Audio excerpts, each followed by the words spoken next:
service. I'm happy to finally figure out. I'm happy to finally figure out how to live stream without, having a lot of lag and being choppy and being like, uh, uh, it's like so.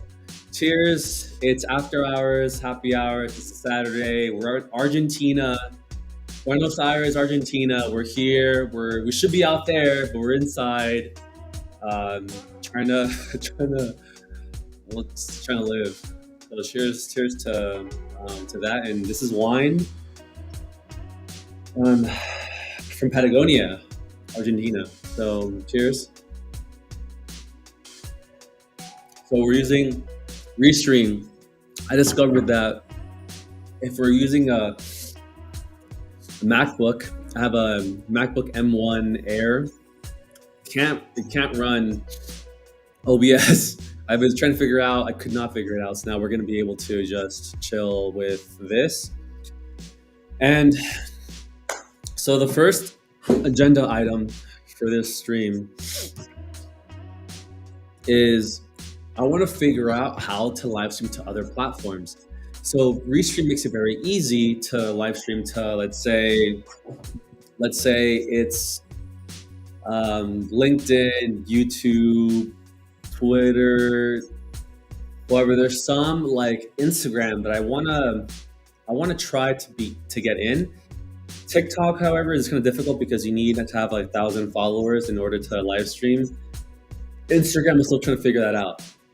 So we're gonna take a look right now to see what exactly do we need in order to live stream on Instagram.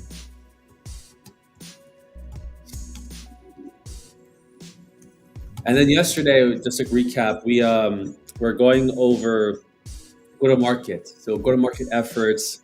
What does it mean to go to market? What are the stages of it? And in the process, we found a really cool company that's actually hiring. So Content at Scale is a company that I use their products in order to kind of use their AI detection to see if certain writing is using AI. And I thought, wow, that's a great company because I use their product. I would love to work for a company where I already use their products. For example, I use Loom. Would love to work at Loom. I use Restream. I would love to work at Restream. Um, so I want to work for companies where I can dog food the product, meaning I can create content and start to record myself using the product in the life of a product marketing manager at Loom, at YouTube, blah, blah, blah, whatever it is, and just make content like that is kind of like what I want to do. It takes the mundane out of working a 9 to 5.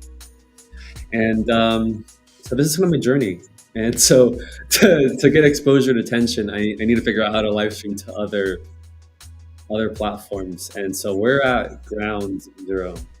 So today is really going to be focusing on that. Let's see. Explore.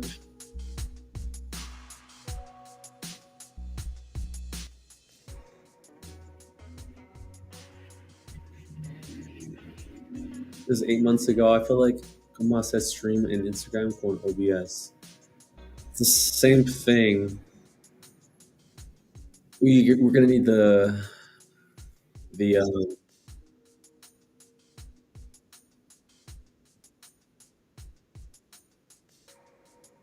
we're gonna need the stream key. So I think he's gonna show us how to do it because I tried figuring it out. I tried going.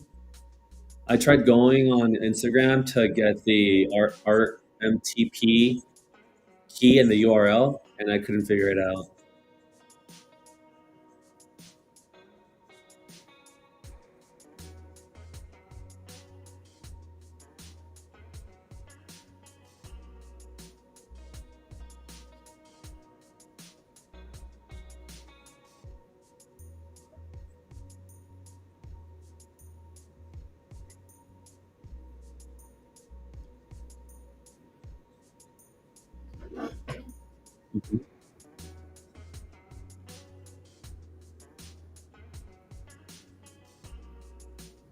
I'm gonna say this for later. Uh, so for my non-English speakers, um, he has a kind of like bootleg website, or maybe it's a sponsorship where they basically give you like a discounted price on activating Windows for like $25 instead of like $100, and he's like showing you the process of how to do it, and I'm just like, I'm gonna say this for later because I actually need to update my Windows. I'm just like, $100 doesn't seem like it's a priority right now.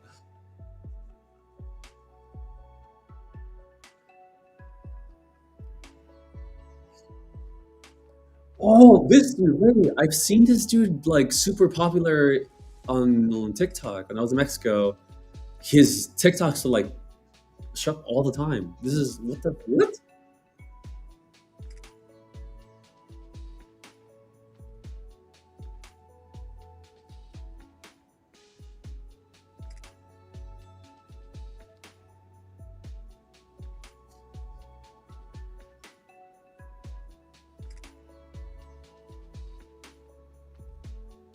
Oh, sorry, you guys aren't even seeing what I'm what I'm on. I'm terrible. At this.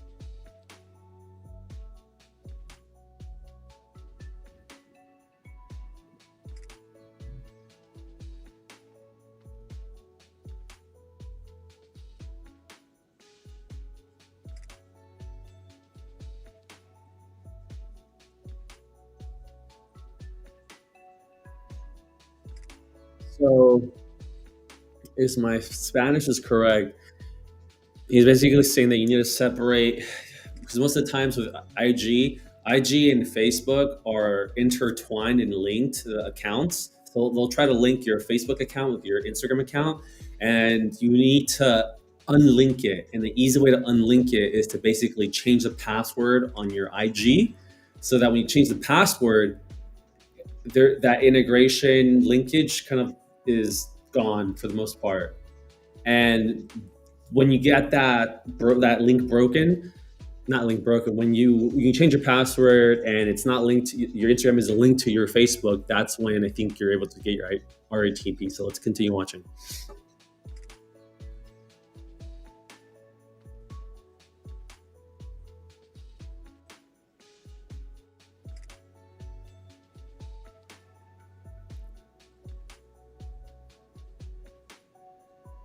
Boo. Wait, what?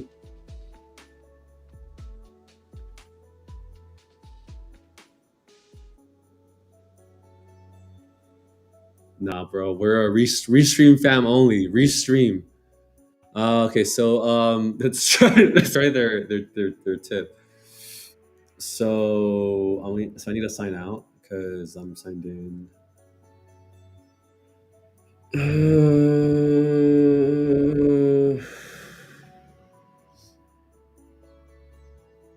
Do I need to be on a professional account?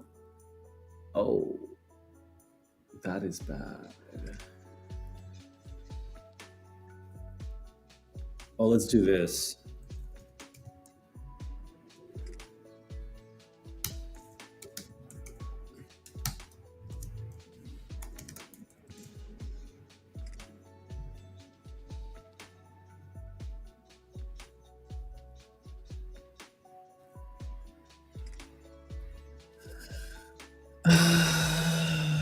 Language.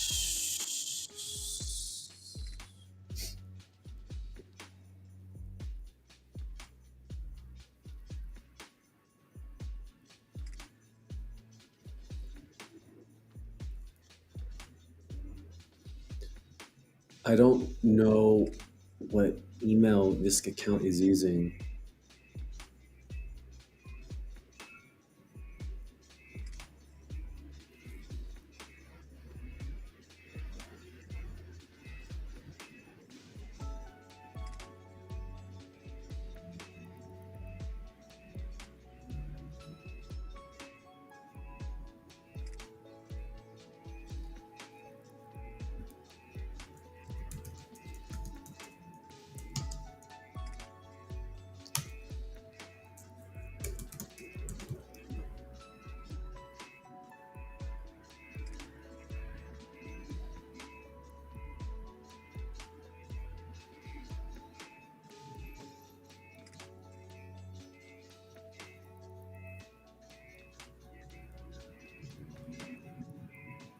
Let me just try to sign out anyways. Log out.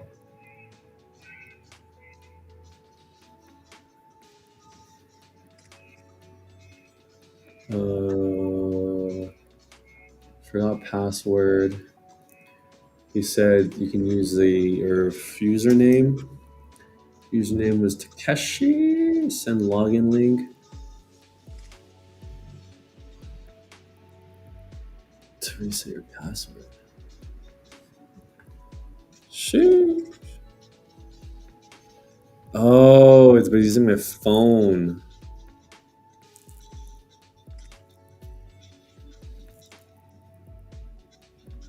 Oh, I think I just screwed myself.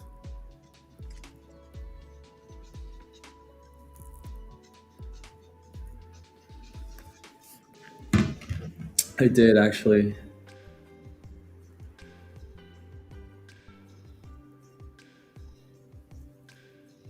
Let me see if I can log back in so that I can change the.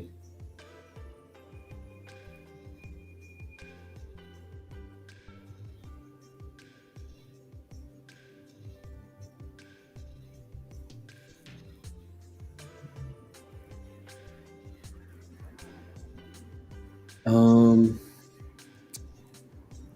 where is my account center personal details password? Oh yeah, it is linked to my Facebook.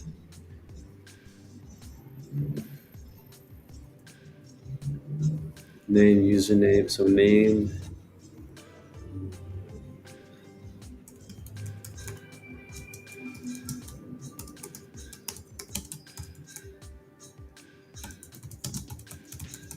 Can I use this? It worked.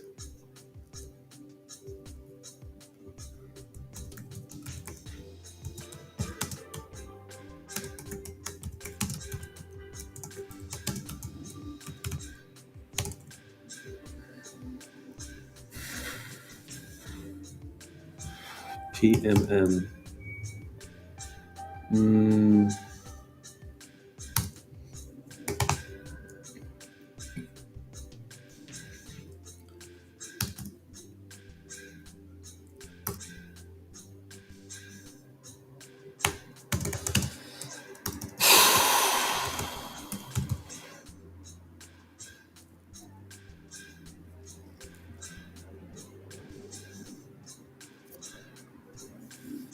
let me just do that for now.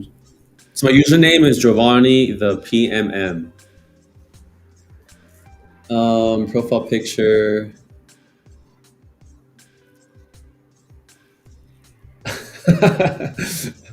I'll just leave that for now. I don't know why I have that. Accounts, IG, connected experiences, share plus profile, accounts, Instagram, joining the PMM, contact info,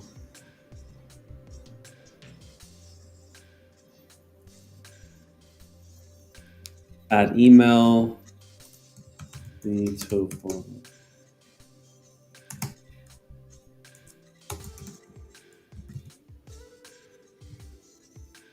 What are you guys able to see? Okay, cool.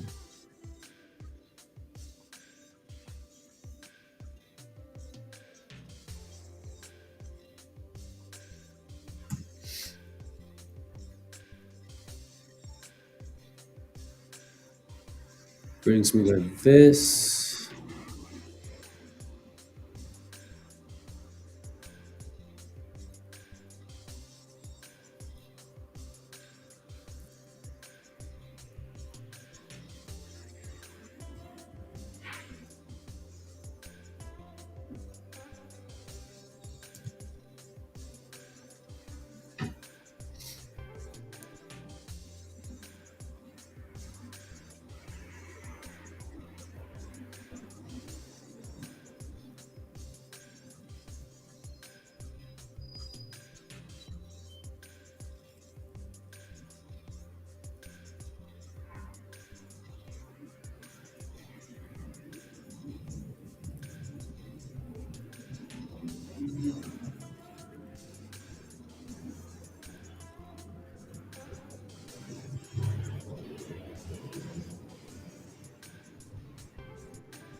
What good is a confirmation code if you can't even use it?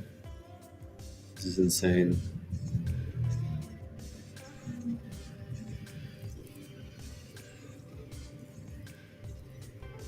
What's the point of the confirmation code?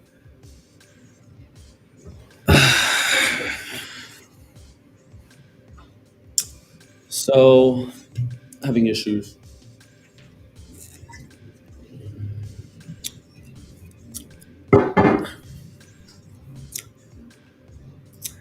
All right, so we're gonna move on to something else because this isn't working.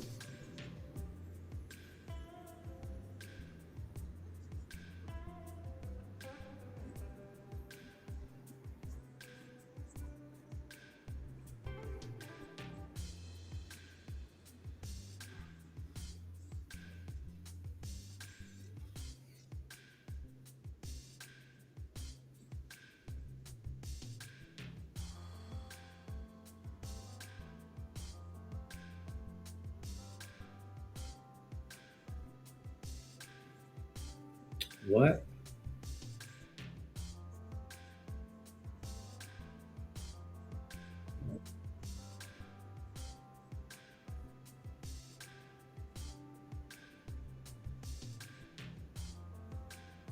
Hmm. Hmm.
Right.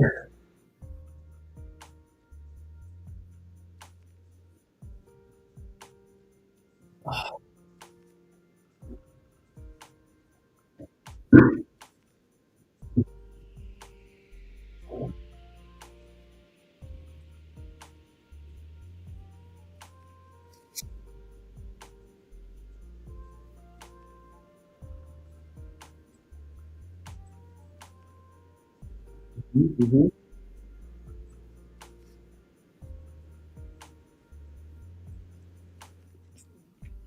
I don't have access to it.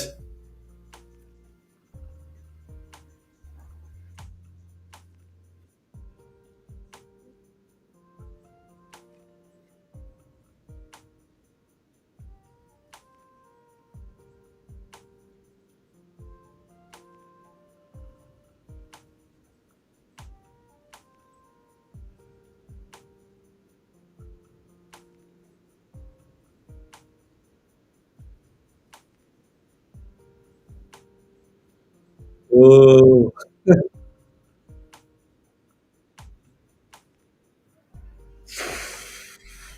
Okay, so let's get our MTPP from Instagram. I know I type like an old man. I've been told this so many times. How to live stream to Instagram with RTP for drone and portable camera rig setup. Oh, this is actually more important.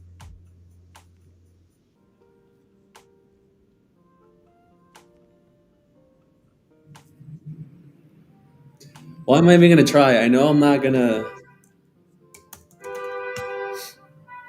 Jeez. TikTok, login,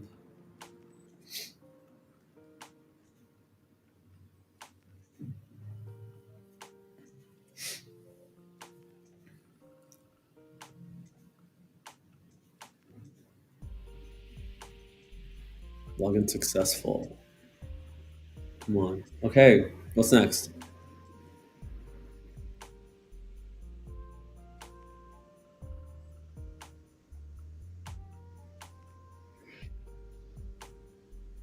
Core.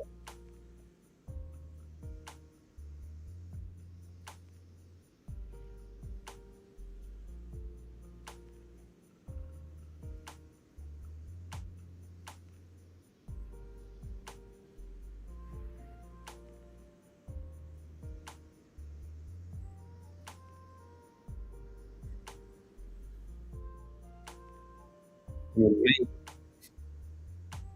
live. I can go live. Wait, I shouldn't be able to.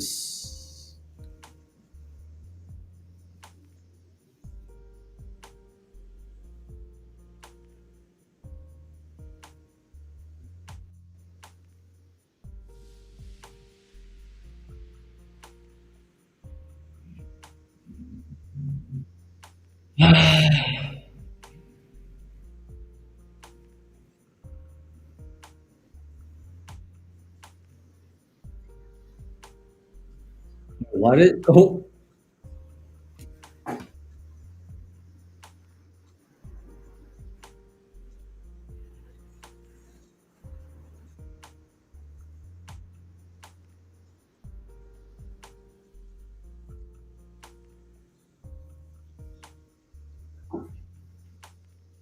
what am I watching? It's just like random live. Be like, this is. They're Argentinian.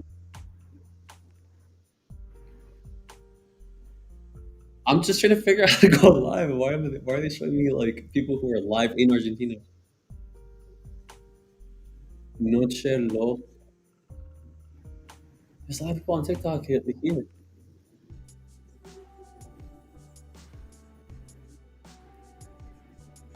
But where?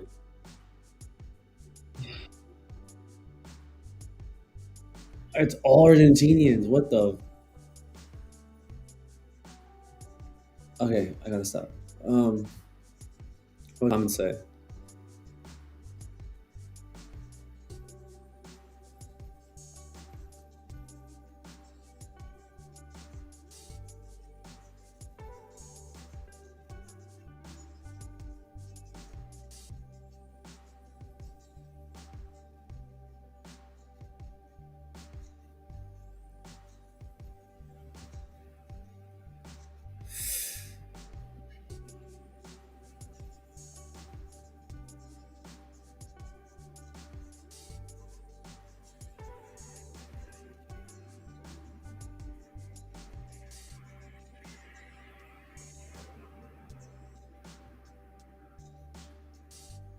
Live Studio,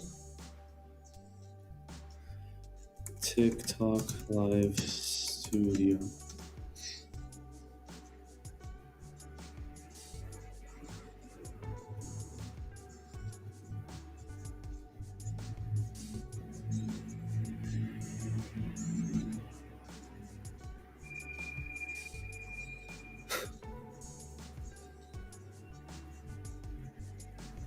So I'm downloading the Live Studio. Let's see if that.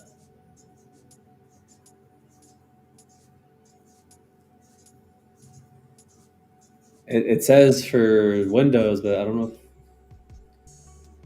No, it's for Windows.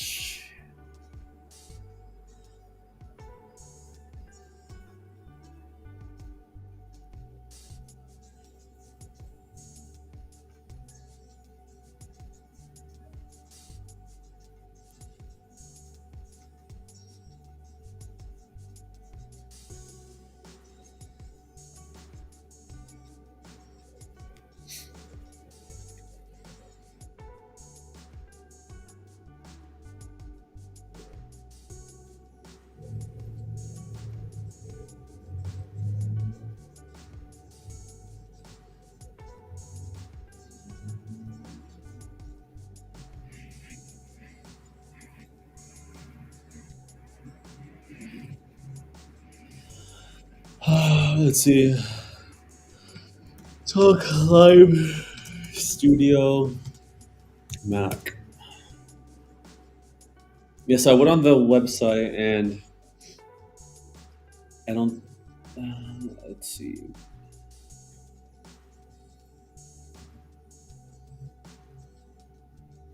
Para ir live en TikTok, toca el icono plus y busca en la parte inferior de la pantalla live.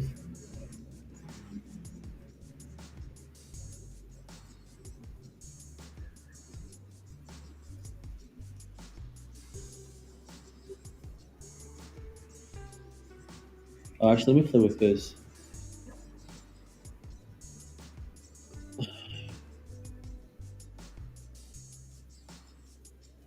That's actually pretty cool, right? Just flip it around. Is that better? Like that.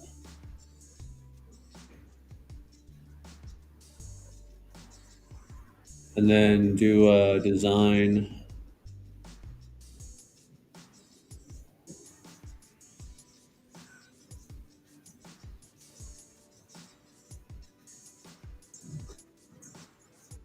Oh, that's actually pretty dope. That's that's tight. That's pretty cool.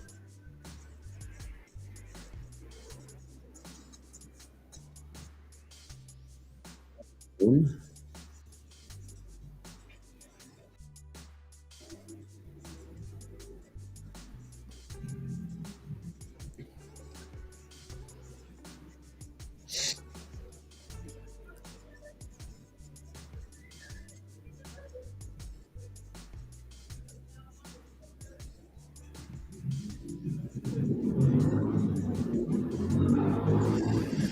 I like this one. It's pretty cool.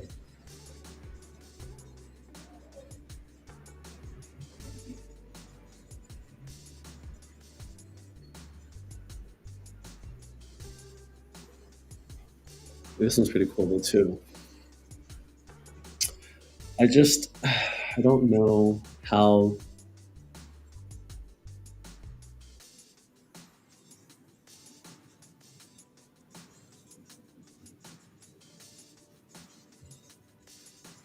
to go live. I like giving up. Maybe I just can't go live on these platforms, and I just need to figure out how to go live on like Rumble and Kick. But I feel like okay. Anyways,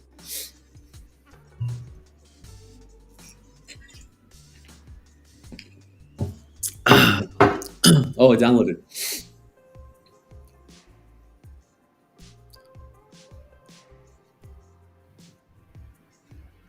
Yep, I can open it.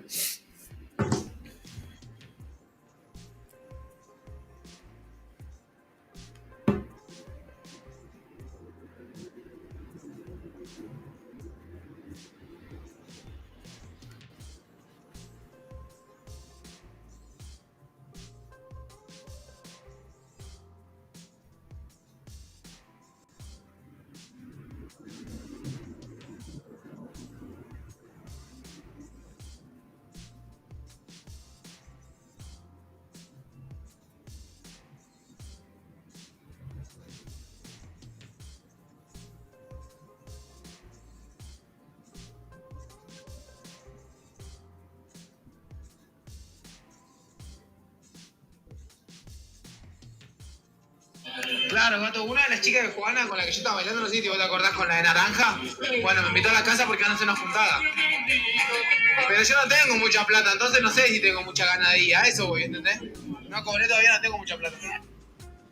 Pero si vamos a ir a una casa, ¿por qué necesitas plata? Y Tomo, si no tienes plata, no, no es problema, te cubro. No vamos a ir como, pues, ¿qué vamos a hacer en una casa y gastar plata? No entiendo. O sea que si salimos, entonces está bien. No tienes que preocuparte de pagar, yo pago.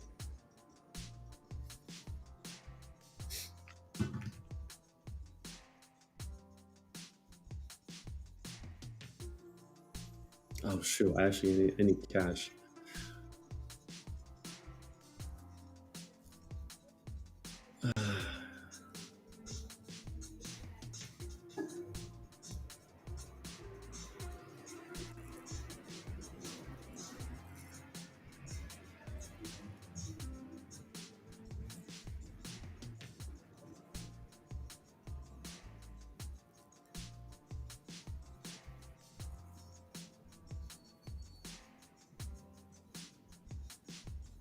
Damn, that's crazy.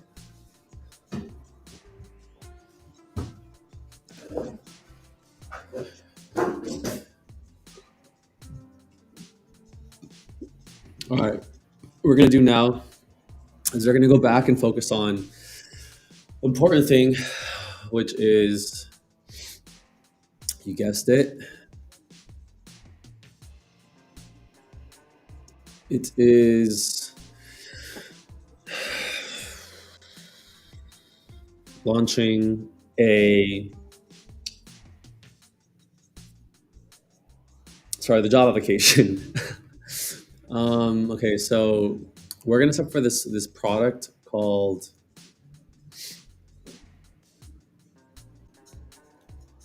I think I saved it too. Let's see.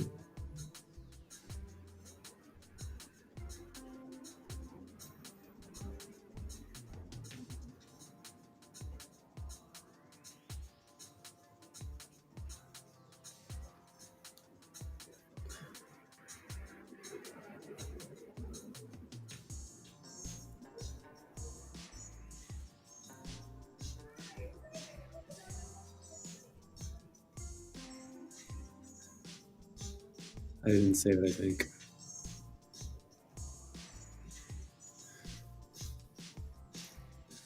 So we have to, okay. So present sing AI. So one of the things that I love to do is I love trying to see how I can improve my life with AI, and presentations are one of those. Use create create slide deck with AI.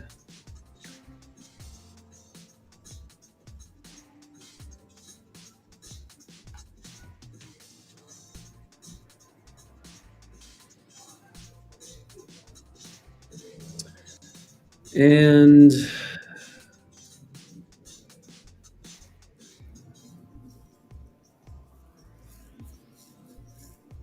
Gamma is what it's called. So luckily, I signed up with my account, my personal account. Now we're gonna sign up with this account. Come on.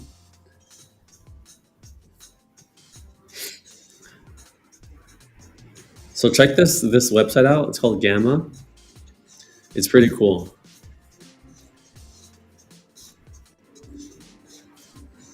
Personal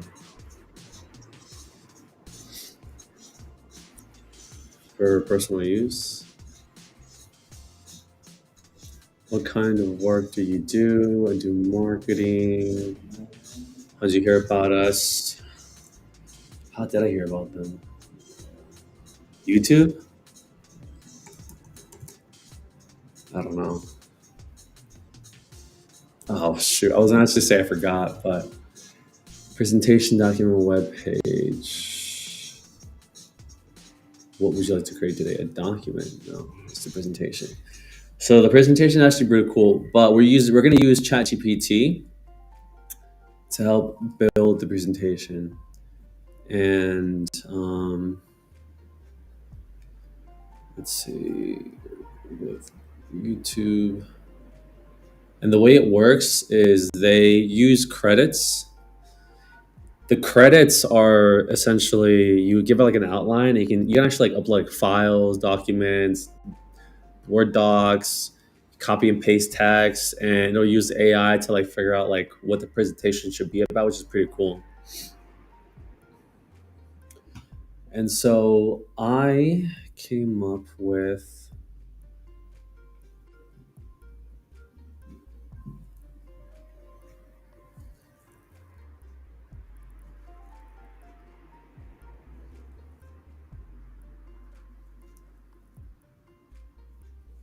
this is actually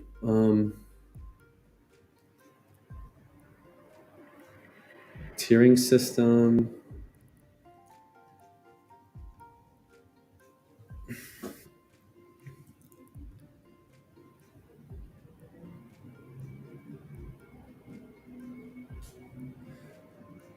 Post launch, soft launch, pre launch. So I like this one right here goal.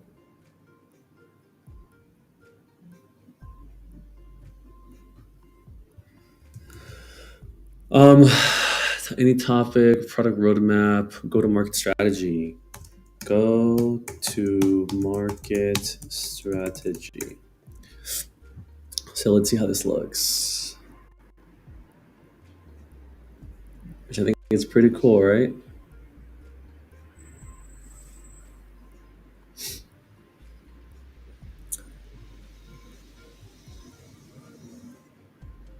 What would you like presentation to be about? Here's an outline. What do you think? um,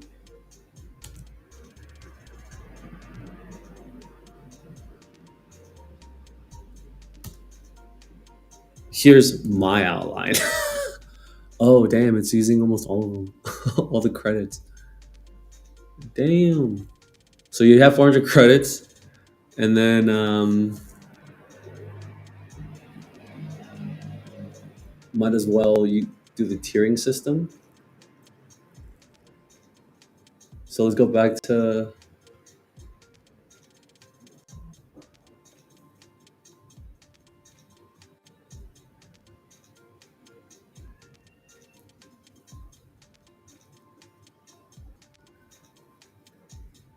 am I even live?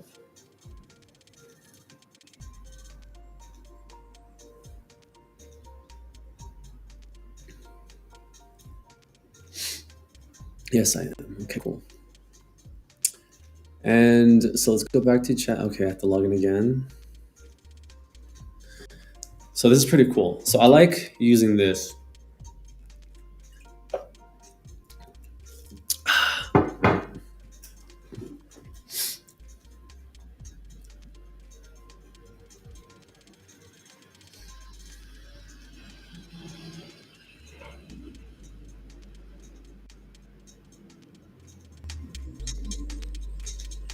Can you guys hear that in the stream? I'm actually curious. I'm gonna check.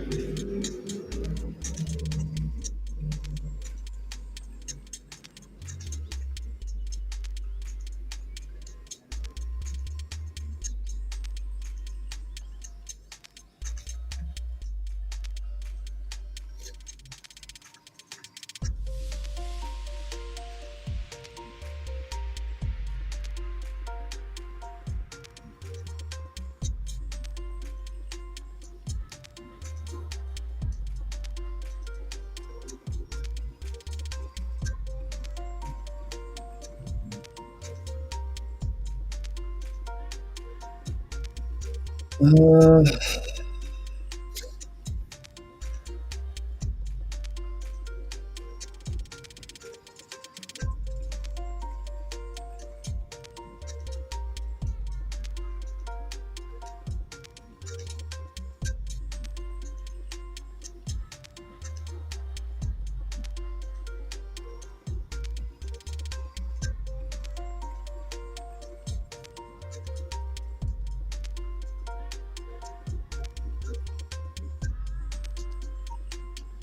oh, you can. Hello, hello, hello. Can you hear me? Oh, you can. This is Hello, awesome. hello, hello. Can you hear me? Yeah. Oh, for sure. Okay, so I'm just gonna lower it now because I know that it's working. Um, cool.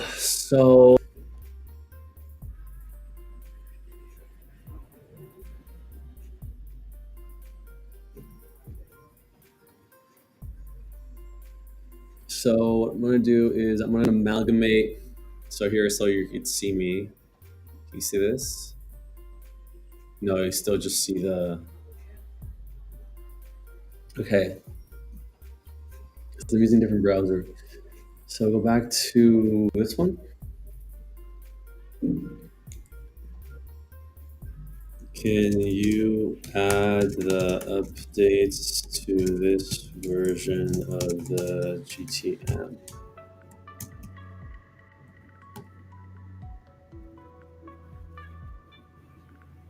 Actually, I want to listen to other music. And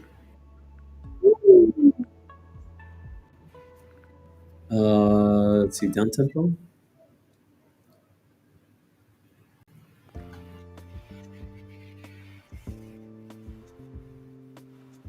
I like it.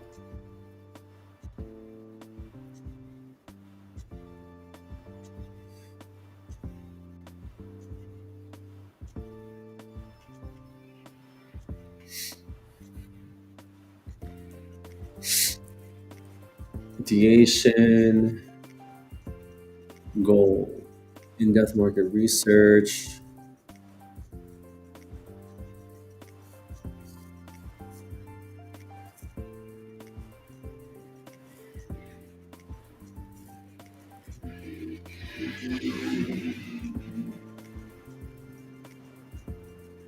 Hmm.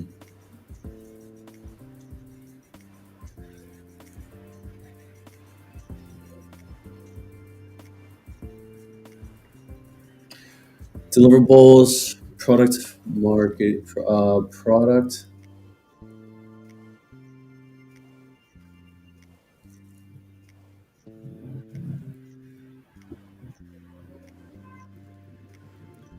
Okay, let's do this. So we'll say that I want to basically let's focus on a P2 launch, but I also want a section where you describe and you give a description and context for all of the different tiers.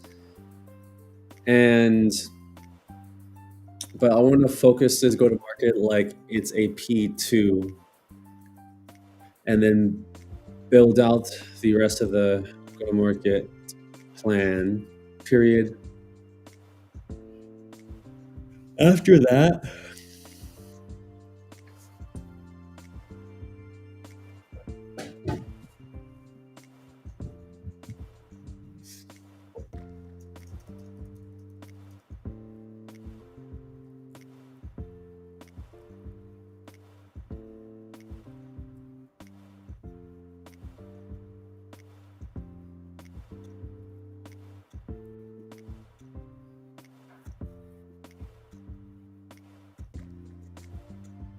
soft launch.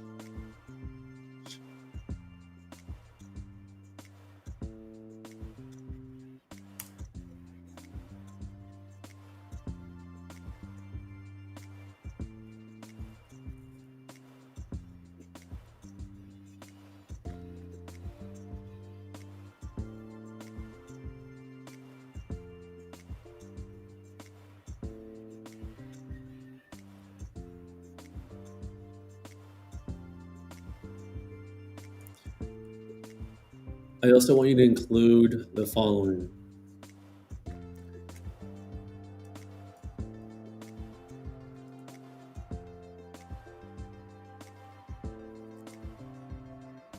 And I also want there to be a specific slide where it talks about the tiers of product launches with, again, the description and context and the definitions of each. And then after that slide, I basically just want everything to focus on pretending that the go-to-market process is around a feature, a product that is a P2. So all of the materials and the cadence and everything pertaining to the go-to-market should be pretending like it's a P2. And then throughout that presentation, drop like, if this was a P1, this is how it might look different.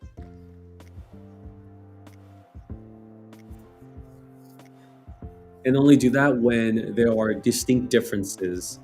But let's say when you're in one section of the go-to-market process and you would do the same thing for a P1 as a P2, there's no need to include like, we would do the same thing for a P1 like we're doing it here for a P2, only when there's like big differences. And then explain why that's the case. Why there's an approach different for a P2 than a P1 in some areas where there's differences.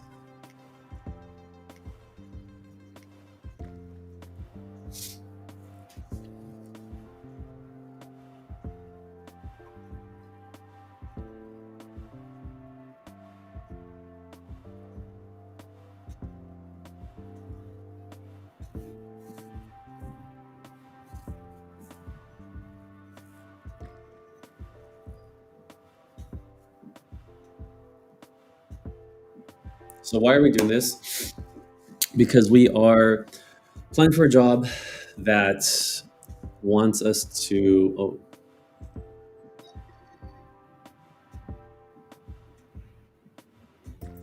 ooh. Applying for a job that wants us to do a presentation or some kind of deck or a doc that essentially goes into launching a product that's like innovative. And I think a P1 would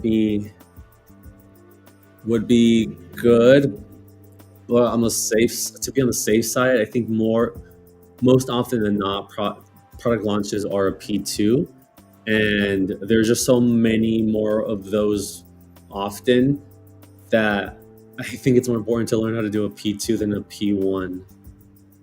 A P1 is like, you know what a P1 is? The iPhone. The iPhone would be like a P1.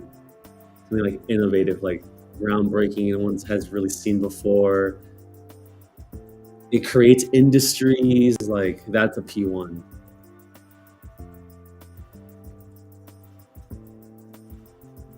Ooh.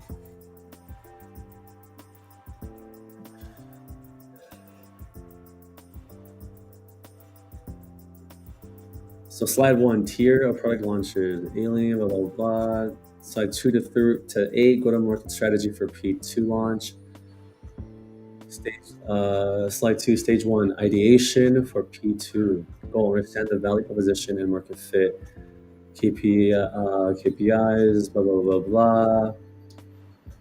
Stage 3. Slide 3, stage 2. Slide 4, soft launch for P2.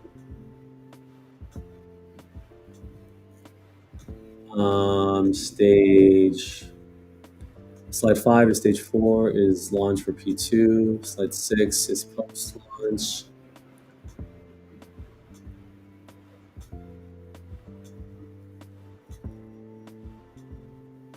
Are those all the slides, or are there any slides missing?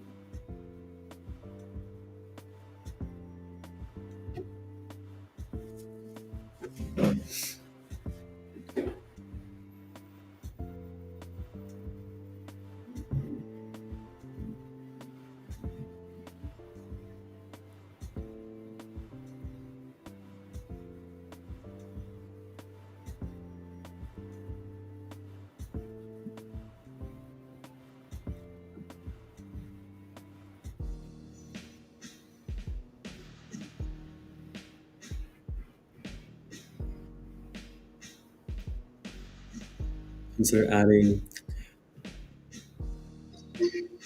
Briefly outline what the presentation will cover, high level overview of the GTM strategy, more detailed information about the market, all the audience and competition, a slide detailing the team members, involved budget and timelines.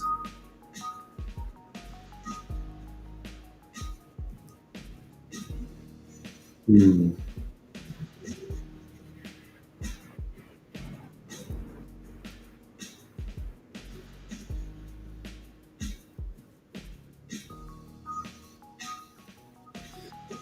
Can I start charging this?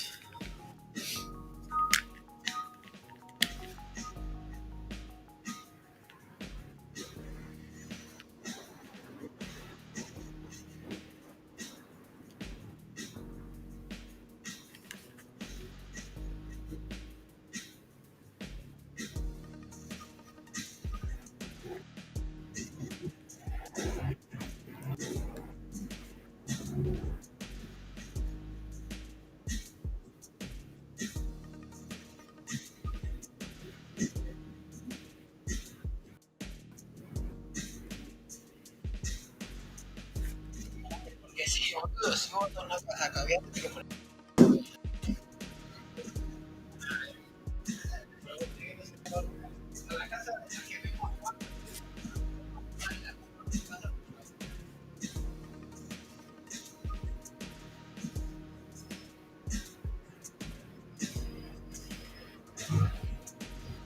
Porque sí, boludo, si vos no vas a caviar, te que poner plata para el vecino.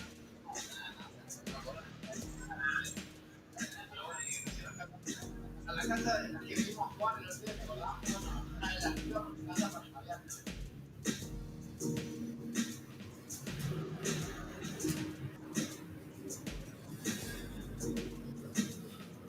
Ok, bueno, me avisas si vamos. Y si vamos, entonces, no te preocupes de dinero.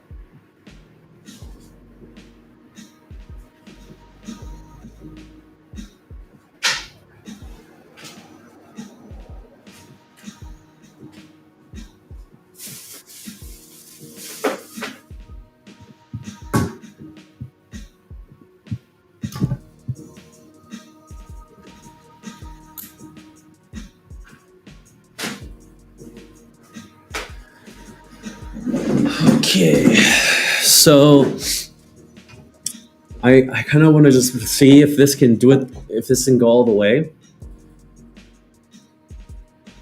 Okay, I'm going to describe what I'm thinking about and what I want, and I want you to kind of organize my thoughts and try to figure out how we can approach and what's additional slides and also the order of the slides so that it fits into the slides that we already have. Period. This is for a job interview project. And in the project, they mentioned that they just want you to be creative on how you would launch a feature. And they're looking for someone that's innovative, but they don't give specifically what feature you're launching and what tier it is. So my idea is no matter the product or the feature doesn't really matter as long as you know how to prioritize the feature. If you know how to prioritize it accordingly, it won't matter what the feature is because you'll be able to, well, again, prioritize it effectively and then roll out a plan that can carry that product or feature to success. Period. So in the slide deck, we haven't created this, but I'm thinking of basically calling that out, that the product or feature is arbitrary at this point. What's really important is that this company has some kind of go-to-market motion that's to an extent repeatable and understanding. And I understand that no product launch is ever the same, and you shouldn't just copy and paste one go-to-market process because it worked one time and try to do it on a new product or feature. And so So I want to call that out and also call out that the feature or product is arbitrary. It can be something innovative, or it can be something that it's other competitors have already done it, and the customer or users or buyers have already seen it and understand it. The whole really, it's really important is the process, the go-to-market motion. And then another thing I want to call out, maybe this could be another slide, is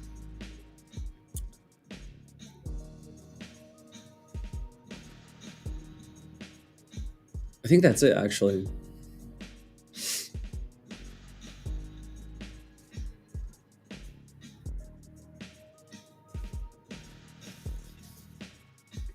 I don't know. What do you think? Do you think we should come up with a fictitious feature to launch?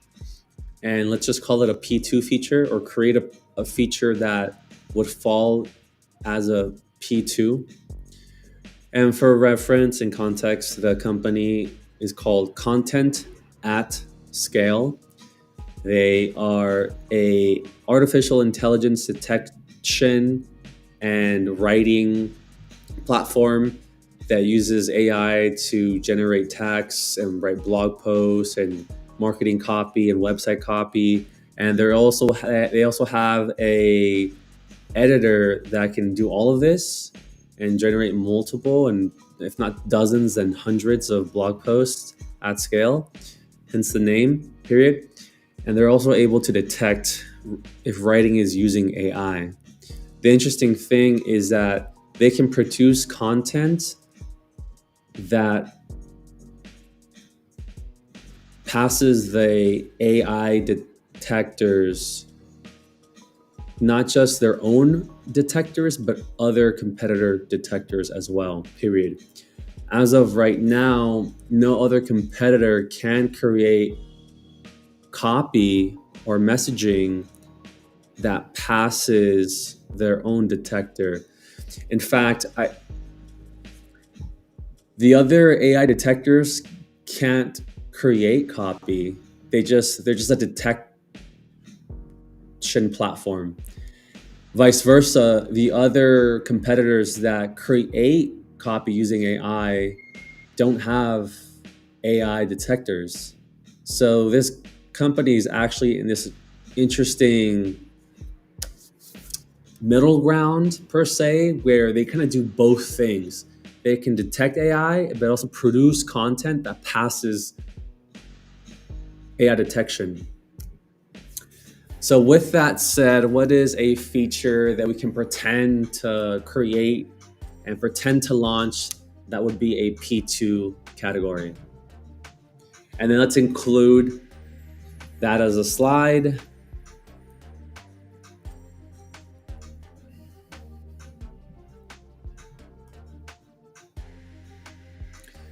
So that's what I love to do, is I love to use AI as a thought leader, a partner, and sometimes I just like to see what it comes up with. And sometimes it's really good. Sometimes it's pretty frustrating. Most of the time, it's actually really frustrating, and I feel like I'm just losing time by trying to play with a tool where it doesn't really give me anything. So we're at this again. We're using Gamma.app. What we're doing is we're having ChatGPT essentially produce an outline for a go-to-market process. We're then going to post that outline into this Gamma.app. It's going to create a beautiful presentation, and then we're going to edit the hell out of that presentation. I'm doing this workflow because I actually like the visuals and the design of the presentation. And I just want as much writing and as much of the presentation to be accurate, where I can just go and start editing and adding slides. Because there's a limitation. It's only going to add about 8 slides. After that, it doesn't do anything. So you have to manually add more slides and then do the work yourself. So we're going to be doing that. But I just want to see what it comes up with, and all the visuals and like you'll see what I'm saying. Some of it's pretty. There's a bit of a learning curve. If I just did everything manually on this app, I wouldn't know how to create like boxes or like lines, like timelines, or like all these beautiful like design stuff.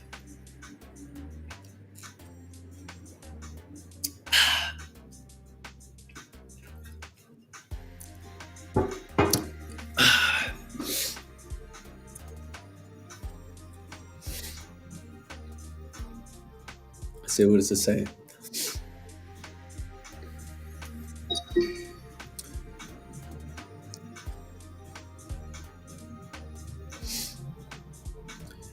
What the presentation will cover, the importance of a flexible GTM motion, call out the specific product or feature is arbitrary, emphasize the need for a flexible, repeatable GTM strategy. I love that. Slide 3 is a unique proposition of content at scale, introduce the company and its unique capabilities in AI detection and content creation. Slide 4, case study, fictitious P2 feature. This is what I want. Like that word, just case study, is what I was missing in my brain, like pretending there's a feature, a case study. Fictitious P2 feature. It's in my eye. Ow.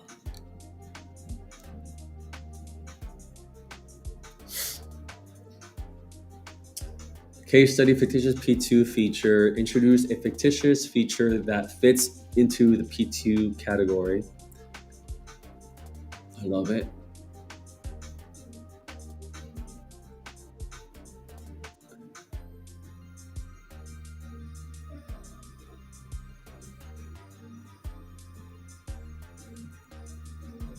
Sorry, I was just checking just make sure that I wasn't live on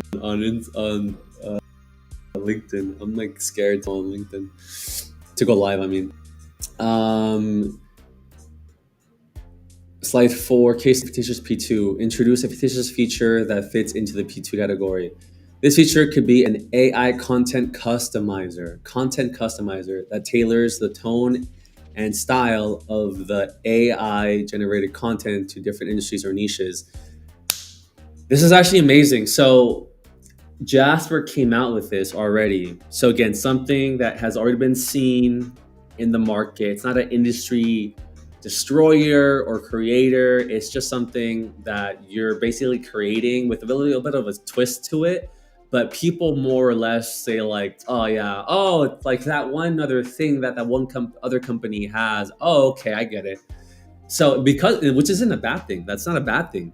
It's actually a good thing because there's no need for education from this customer prospect side.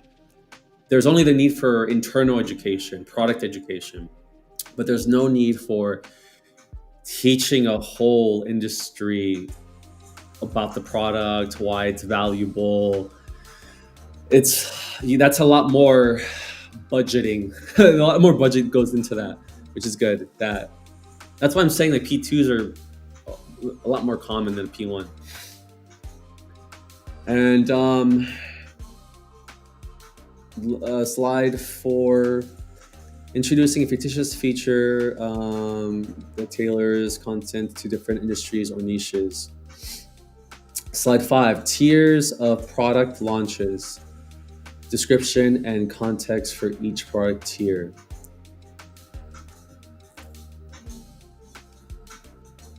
Description and context for each product tier. Slide 6 through 12 is GTM strategy for P2. Slides 2 through 8 from previous outline. These slides will elaborate on the stages from ideation to post-launch, focusing on the fictitious P2 feature. Slide 13, executive summary. Summarize the GTM strategy and key takeaways. Okay, this is perfect. This is perfect. I love it. I want you to provide an updated slide deck.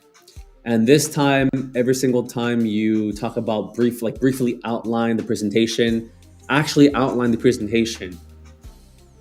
Or when you say description and context for each product tier, write the description and context for each product tier. Don't just state it, but actually provide the definition for each content tier. Every time you try to I just want this deck to already be super comprehensive and descriptive with a lot of detail.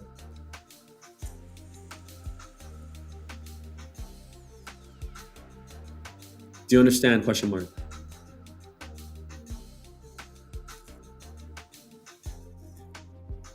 What I'm trying to do is I'm trying to get ChatGPT to do like all the work, like so that way that Gamma doesn't have to.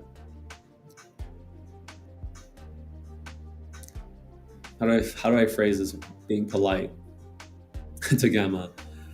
I feel like if I leave any wiggle room, Gamma's probably gonna start to do or deviate from what I want, and so I have to give it really clear instructions.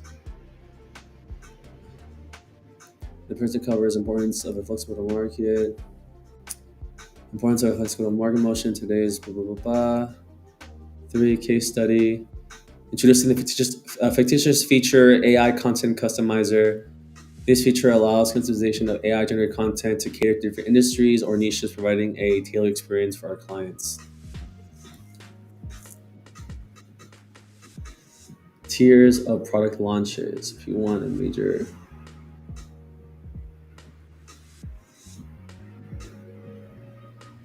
Slides 12. These slides will be similar to the previous sheet. Again, like you just.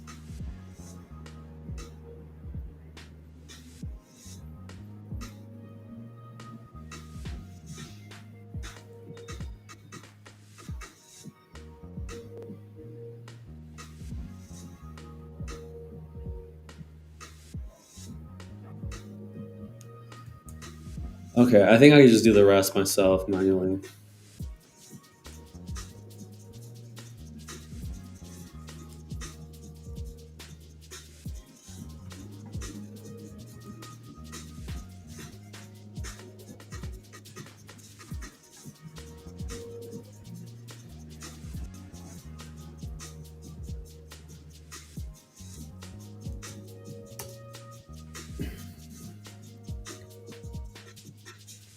I want to see what happens. Okay, so let me just do this then.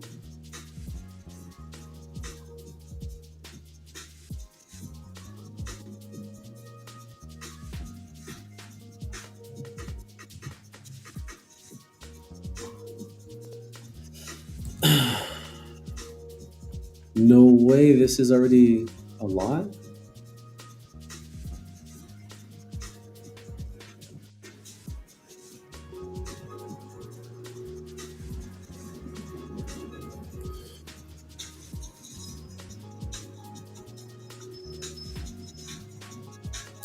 Oh,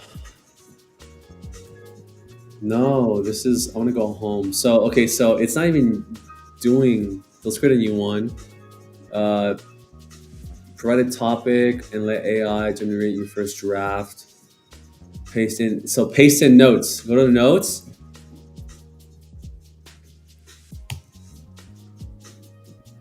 There we go. There we go. There we go. And then let me go back up here to get.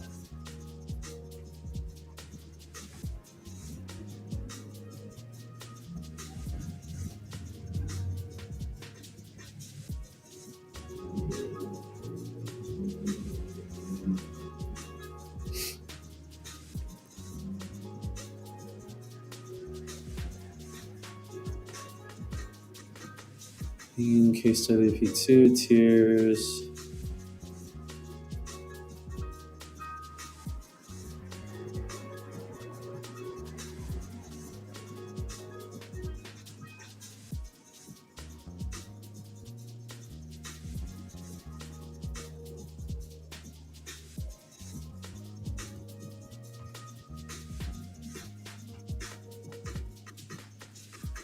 Okay, can you update it now with all of the correct slide numbers?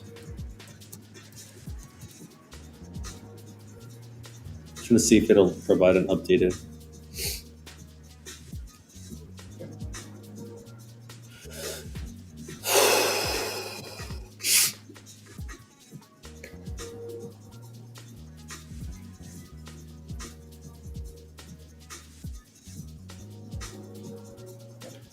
Okay, so let me just do this, and then it's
cool. So now I'm generating it,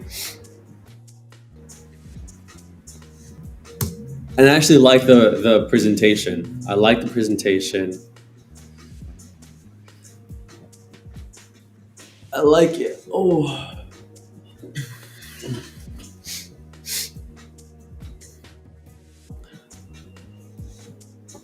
Let's see. Slide 2, the unique reward. Slide 2. I need you to provide an update, and the update is basically going into extreme detail and context for slide 6 through 11. Period. Don't just say these slides will detail the GTM strategy. Like, actually detail it. Period. For slide 12, actually give the.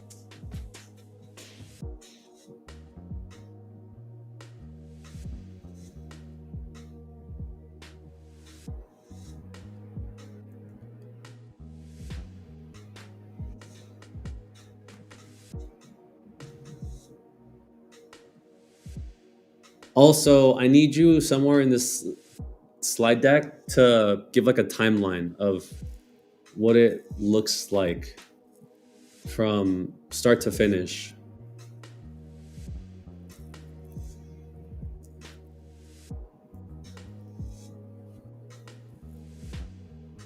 So in that slide, in that slide it's a timeline, and give like a fictitious date, and kind of like outline this different stages of the go-to-market process and when it should end.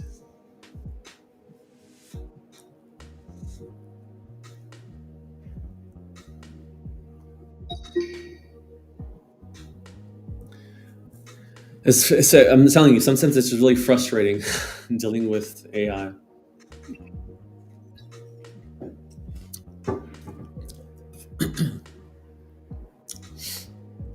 And then here you can cards.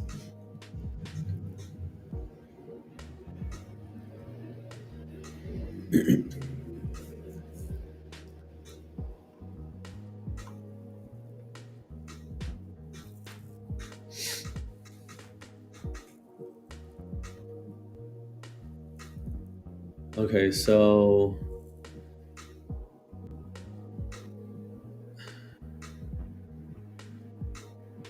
ability to launch, content to scale, blah blah blah.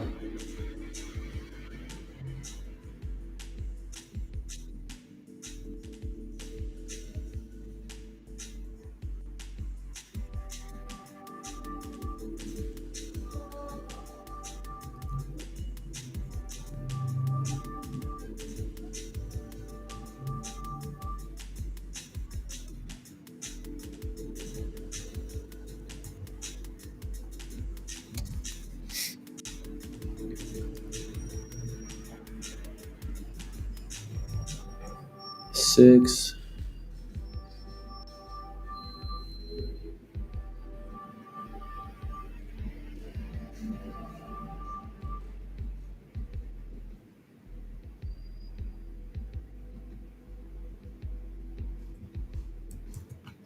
Damn, it finished it in 12 slides.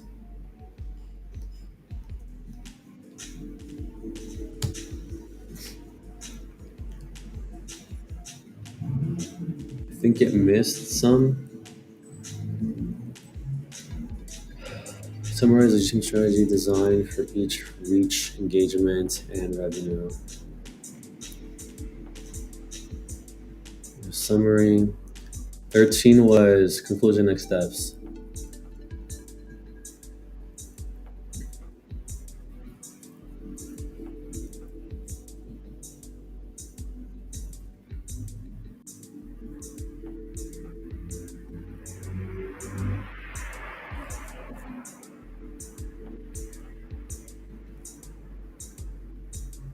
Weeks, pre-launch 2 to 4, soft launch 5 to 6, launch 6 7, post-launch 8 to 12, 8 9 10 11 12.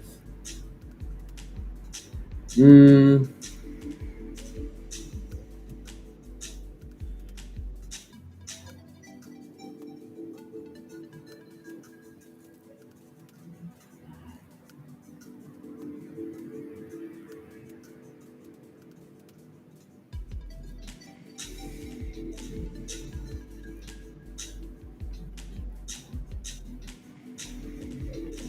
What was it before?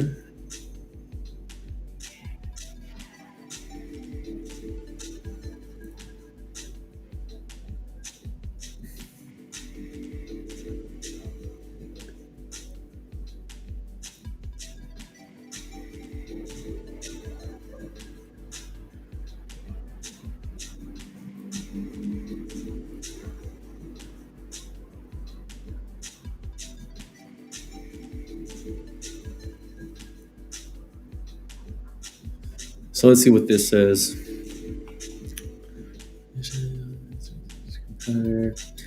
Case study, P2 feature, tiers of product launch, stage 1, ideation, understand the value proposition and market fit for each feature, market readiness score, customer.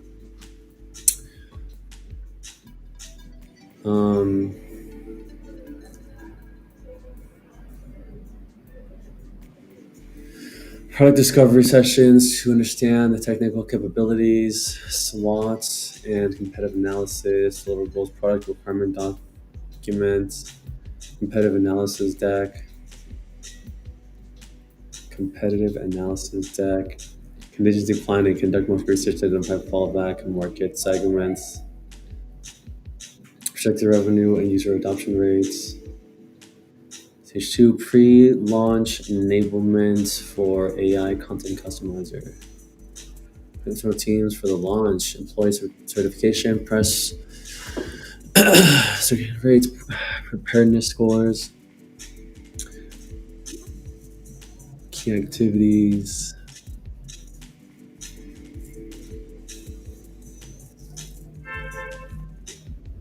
deliverable, sales enablement kit, training material, exams. Stage 3, soft launch for AI content customizer.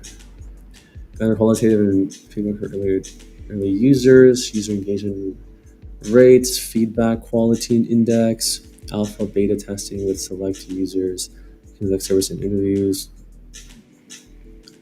generate awareness.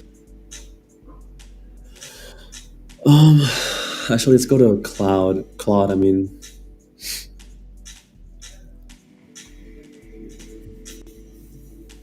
so one of the things that it missed is that in the pre-launch, to be honest, there is.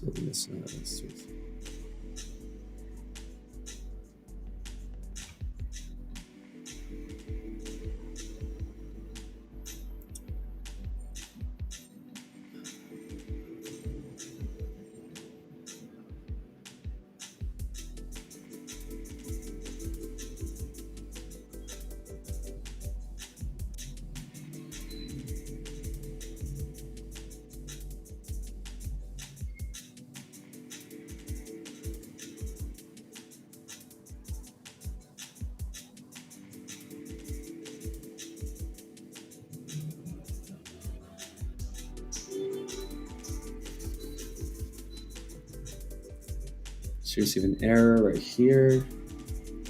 Intention is already about to use this. Okay, cool. Can you break down the 5 stages? Actually, what is stage? What is stage number 2? And how does product team and the product marketing team do it differently? Go into specifics, period, and give examples.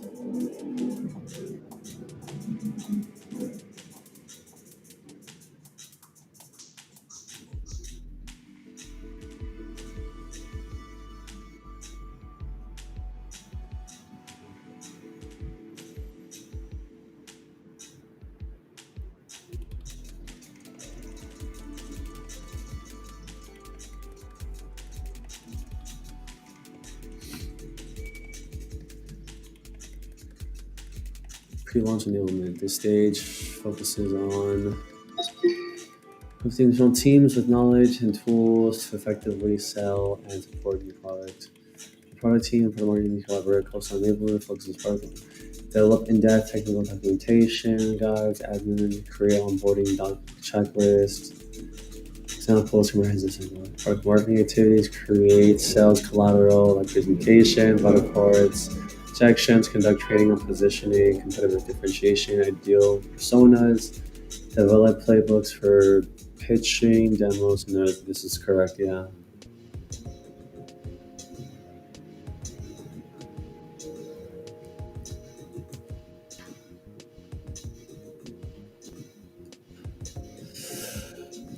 I have an update for you for the stage 2 that I want you to incorporate into the go-to-market process. Basically, just update that one slide.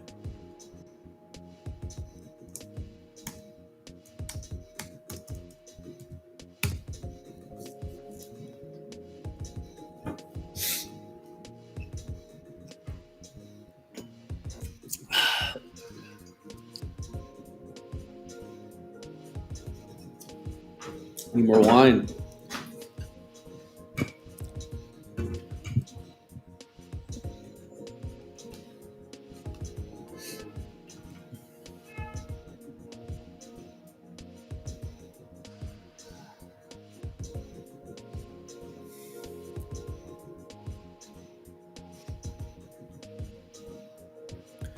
Oh, I wrote that down. I wrote down I need more wine. ¿Vos vas a poner dormido o no? Porque de último nos encontramos allá, vos sabés, Nos encontramos la... ¿Vos vas a poner dormido o no? Porque de último nos encontramos allá, vos sabés, Nos encontramos en la casa de la chica y vos pones a dormir. Yo después te vuelvo, compa. What the hell did he say?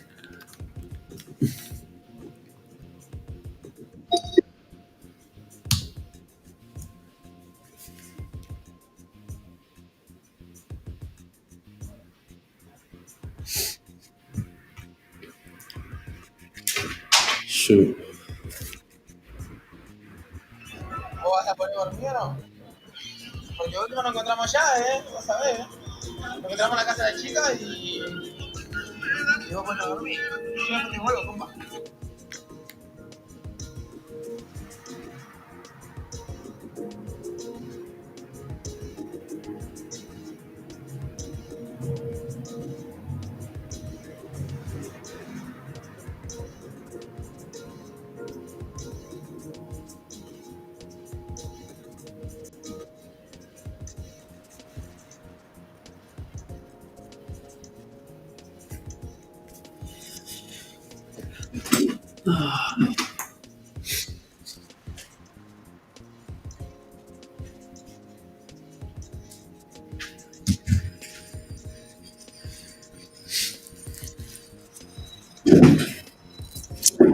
So let me update this one right here.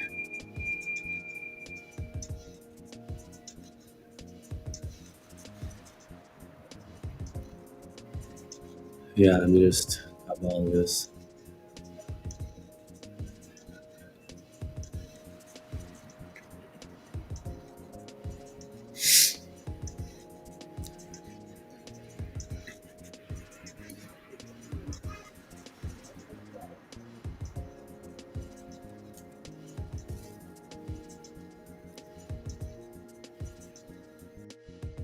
Uh, uh.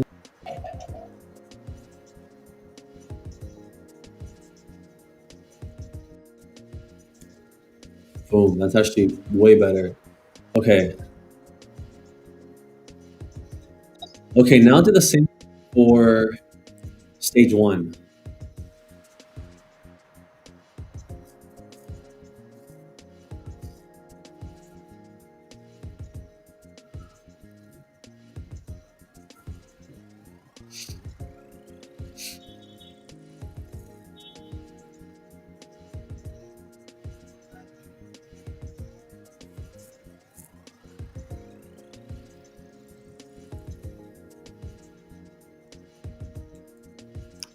Copy and paste.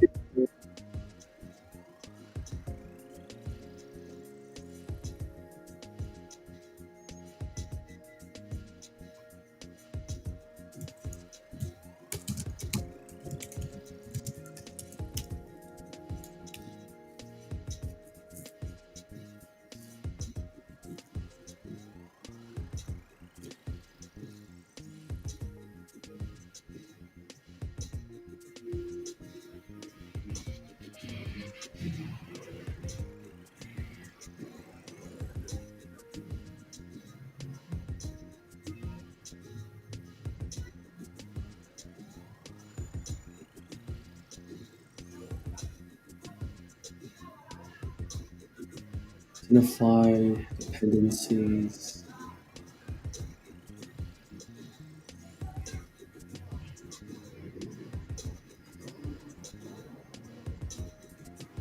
Oh shit.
Now let's do the same thing for stage three. Do the same thing for stage three.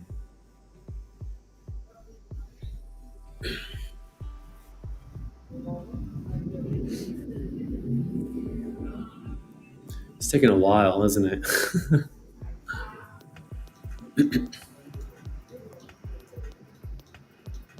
Mm, mm, mm, mm.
Do the same for stage three.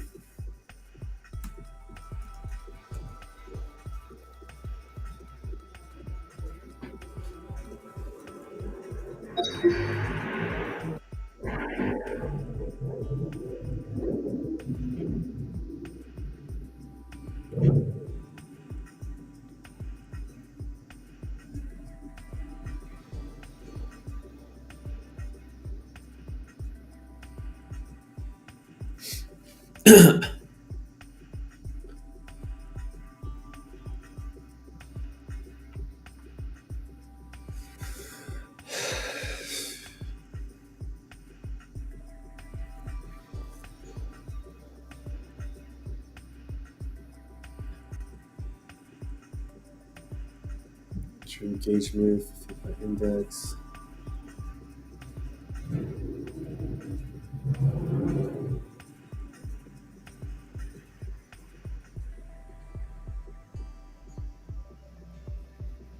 The product versions develop diagnostic tools to capture usage data and feedback, analyze quantitative product telemetry,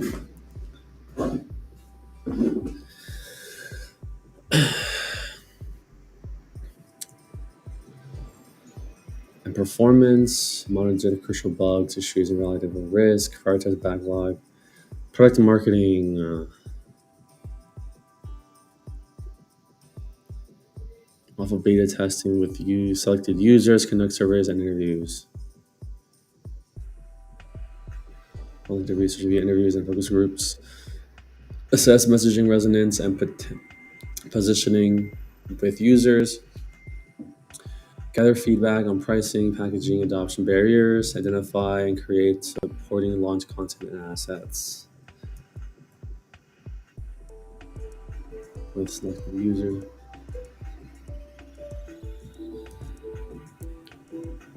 This is great, actually. Deliverables for the product team, rollout, build, and the research, user research guide, focus group transcripts, message testing, survey questions, pricing research questions, draft launch campaign brief, view of what activities involved in top launch. This is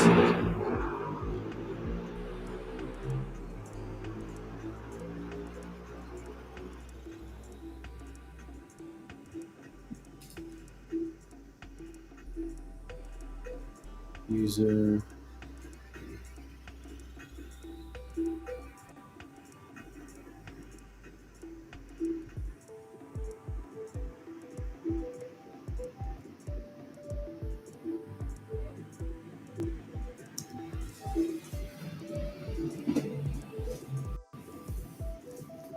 Stage 4 launch for AI.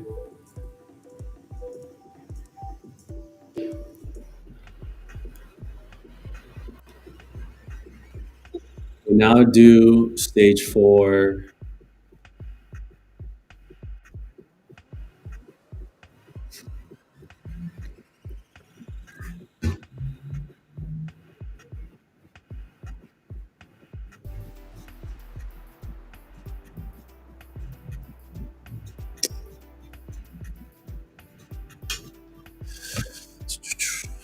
Dun, dun, dun. More wine.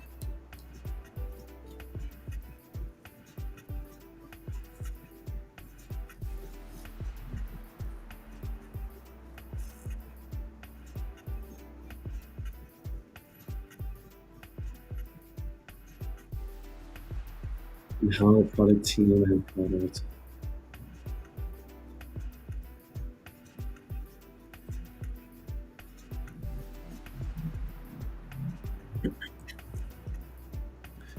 Go back here to the same for stage.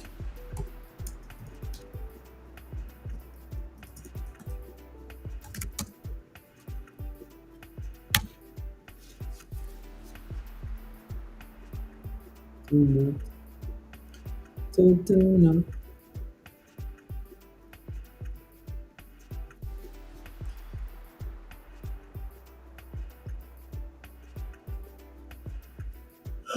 Ah,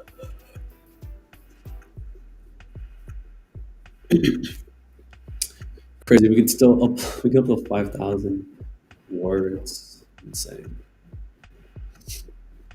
Stage four. Let's see. The goals generate awareness and leads from the target market. Lead conversion rates, awareness metrics, key activities from product marketing are launch campaigns, creating a PR strategy, including influencer and catalyst.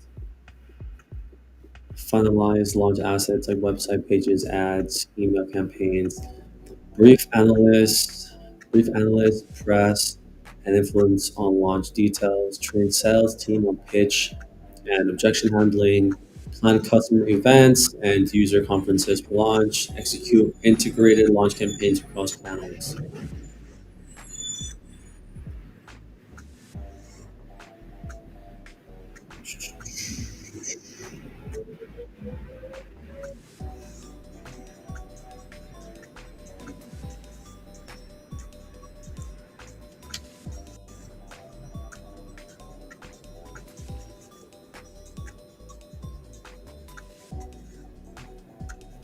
Early user support, product marketing team. Let's see. Oh, there are no. Oh, shoot.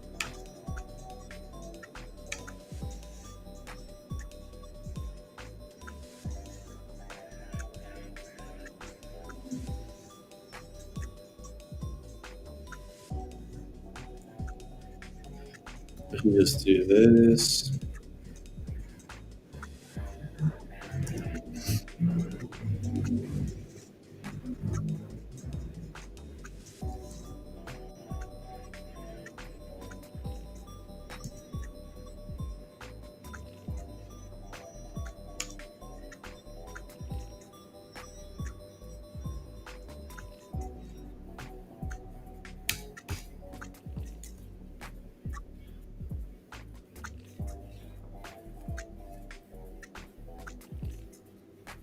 Okay, cool.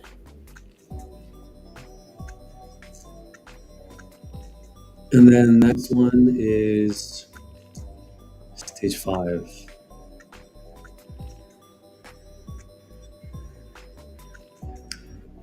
Okay, now do the same thing for stage five.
The same for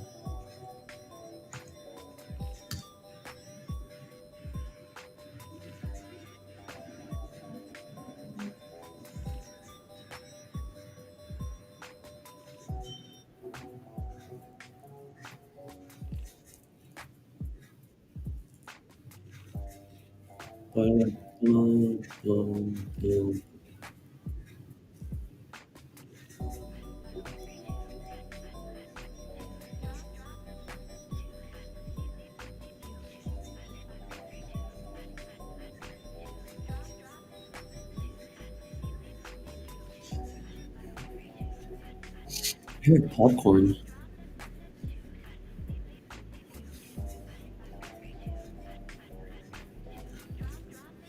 So stage five, drive adoption, retention, and analyze performance. Got this.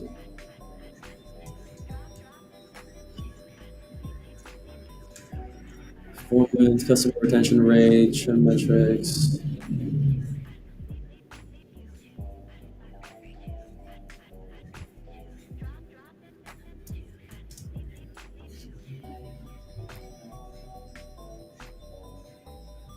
Develop lifecycle messaging campaigns, create playbook for upsell, cross-sell expansion. Develop customer lifecycle strategies and upcoming campaigns, cross-sell, expansion playbooks. It's the same thing.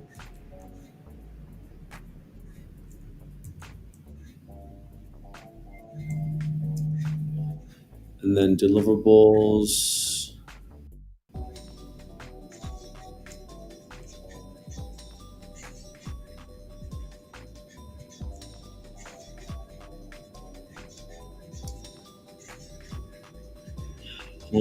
Customer journey touch points.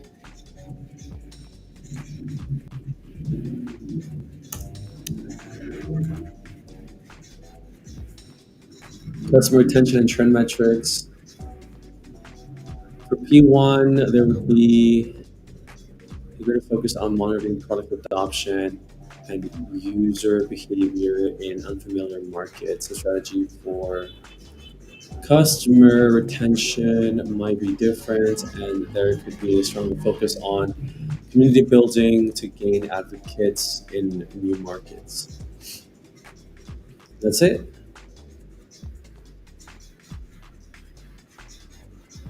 Oh, actually,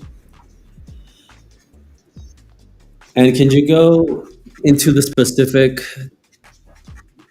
of a timeline for this? Like, what's the timeline for each of the stages?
Can you put it in?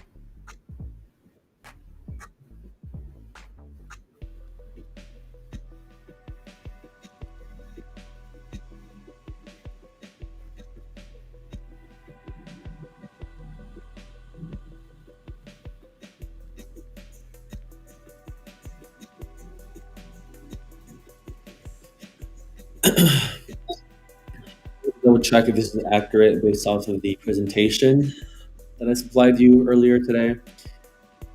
I know some of it is inaccurate because for the post launch, it is recommended it to be 3 to 6 months of runway of materials and content ready to be used.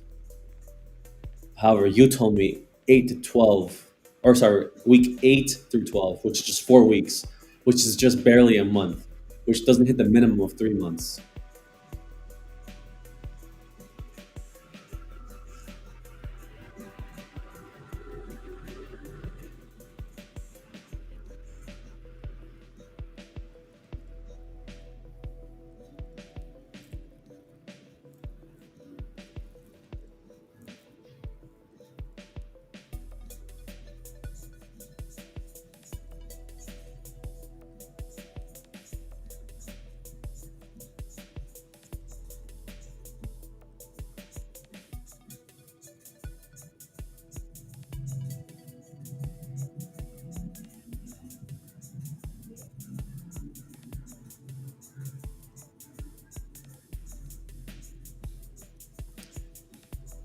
Now we need to double check the timeline for all of the other stages because I don't trust you now.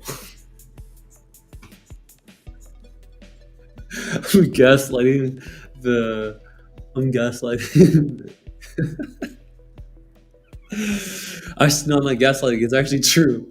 What am I talking about? You're absolutely right. Oh my gosh. What did it say? You're absolutely right to double check all the stage set for you taking the time to ensure I've accurately captured the guidance from the presentation. Let me review each stage timeline. Validate against this presentation recommends 2 to 3 months of for from planning and validation. My written time was too short. Ideation 1 to 2 weeks. 1 to 8 weeks. Pre-launch enablement presentation.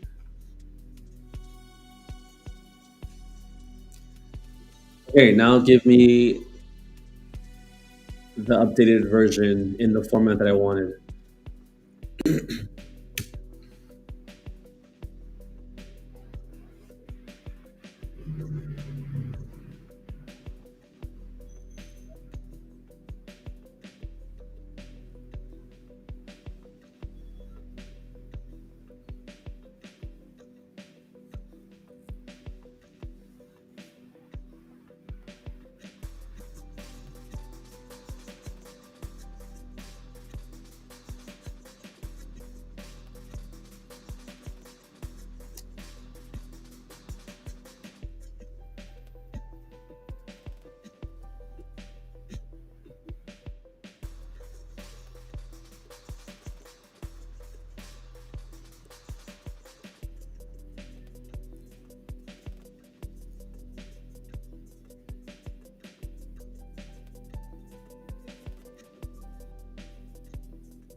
Wait, I don't understand the timeline.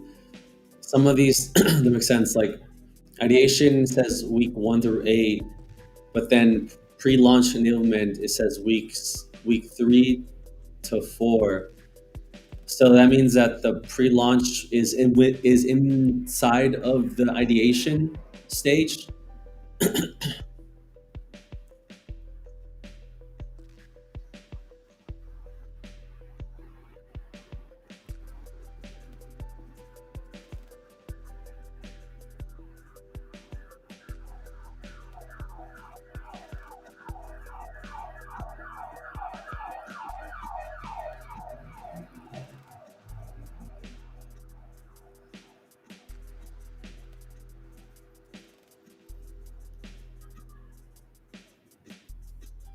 To 8.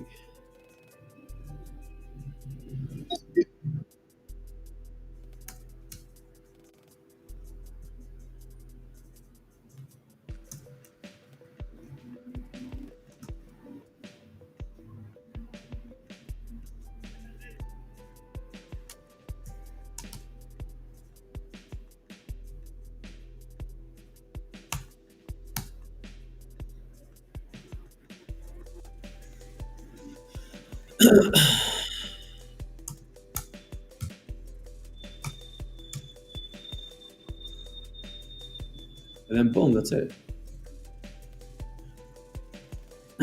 I'm done.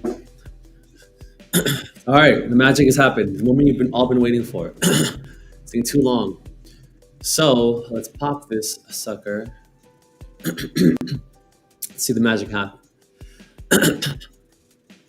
Boom. Oh, this is the theme that I like. Is it? Or is it this one? It's this one. I like them both actually. They're both pretty. I like this one. Wait, or is it this one? No, that looks like nah, nah. This one looks too like.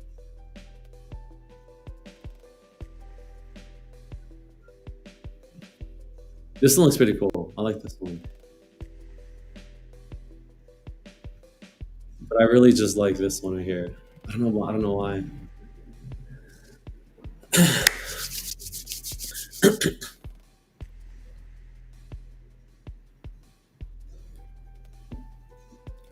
Dang.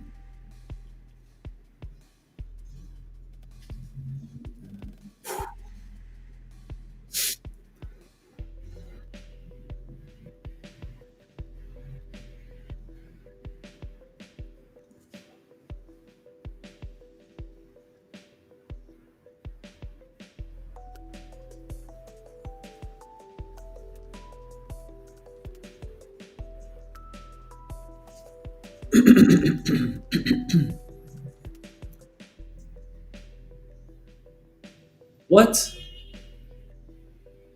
You didn't do the.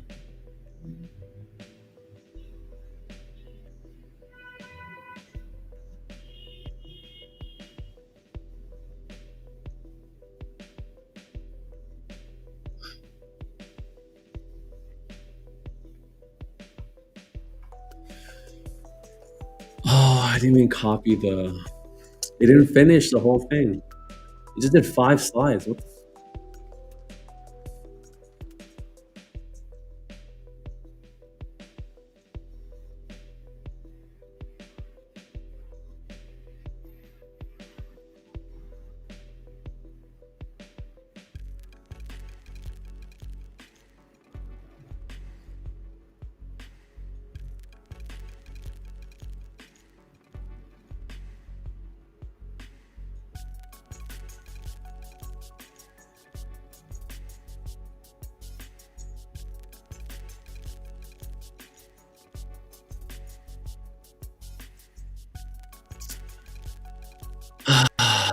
I wish it could let me. You think it'll let me?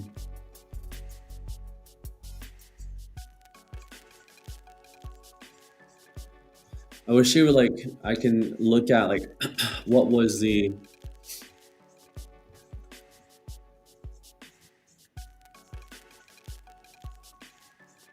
Like what was the the prompt that I used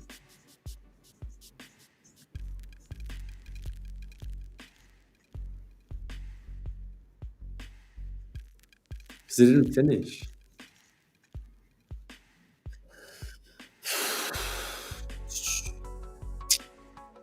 It's a shame. I should have copied it. Dude.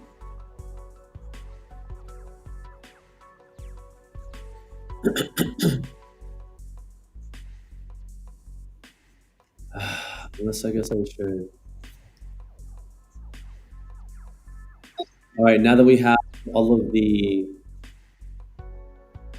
5 stages correctly and with detail, I want to provide a full, comprehensive, and in detail of the whole slide deck. Each slide with all the content that goes in each slide.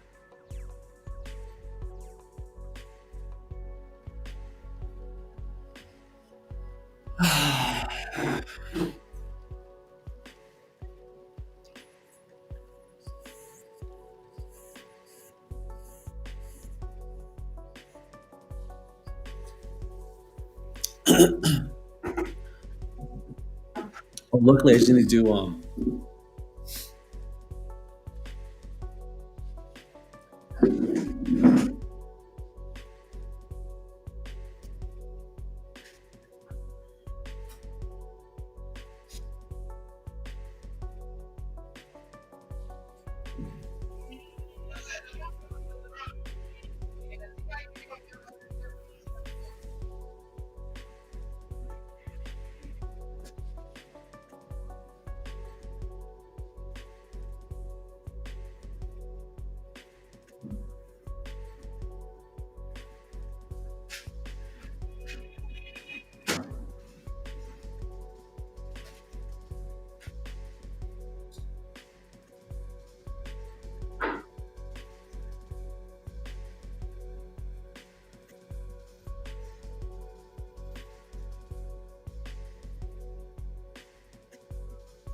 so I realized that I didn't need to produce all of it because um,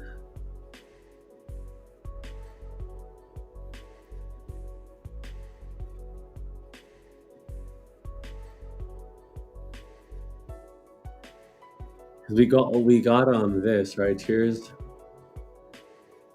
stage one. Stage one edition for content customizer. Understand the value proposition and market fit, KPIs, market readiness, key activities, product discovery, SWOT analysis, deliverables, comprehensive analysis deck, market analysis by personas, contingency planning. This is amazing. Pre-launch enablement for AI customizer. See, I think, oh, this is where I actually,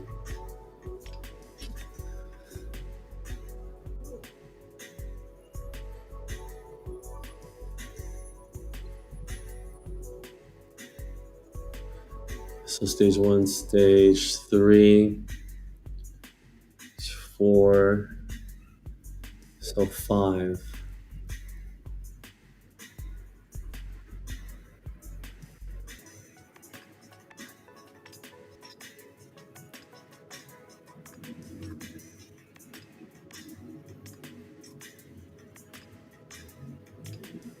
So, okay, I can just create it here, use AI.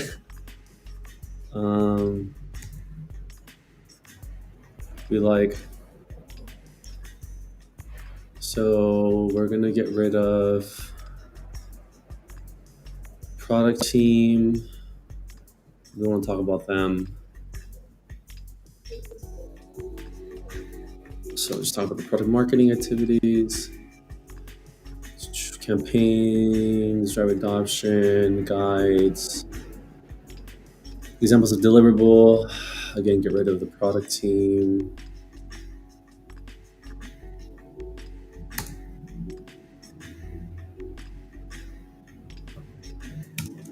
Oh.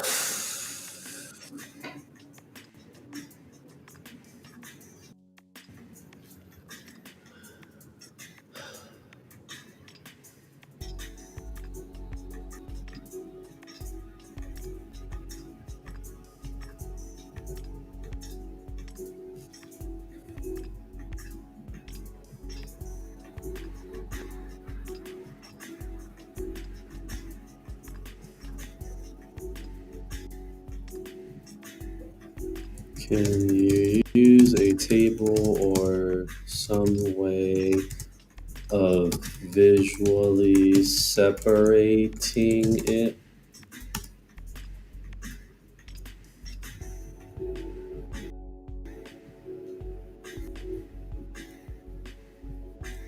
What the? Didn't work. Um, it's okay. We can work with this.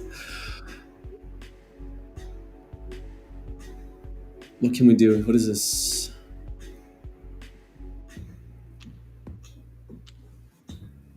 Stage 4. This is stage 5. And then can we copy this?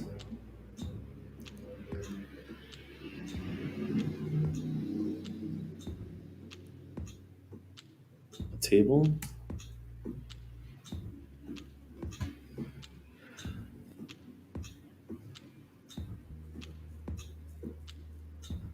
Blocks.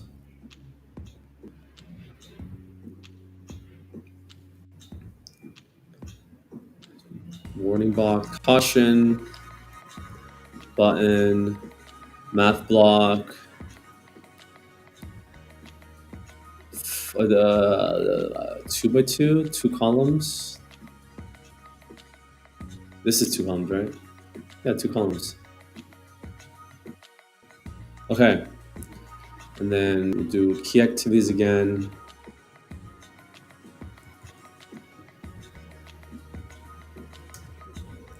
Oh, that's the thing. I don't know how to do this color.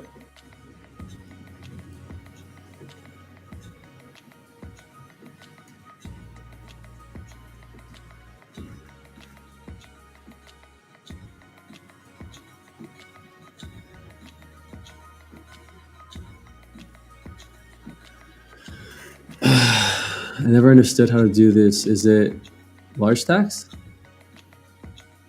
It has to be large text. Bold. Highlight.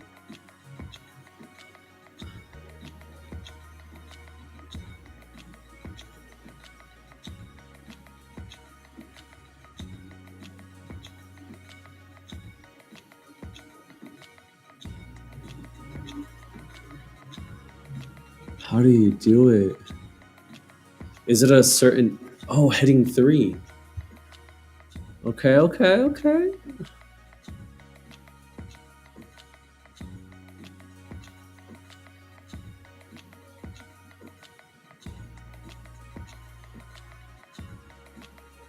Oh.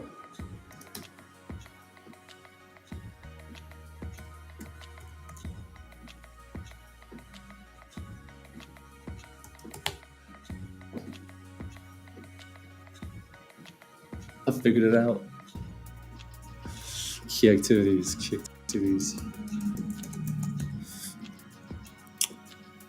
Deliverables.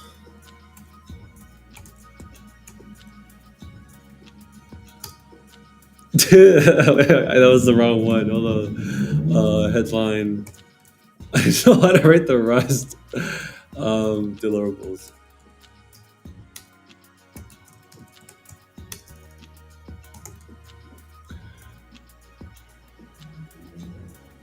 And they just jump straight into it? Okay.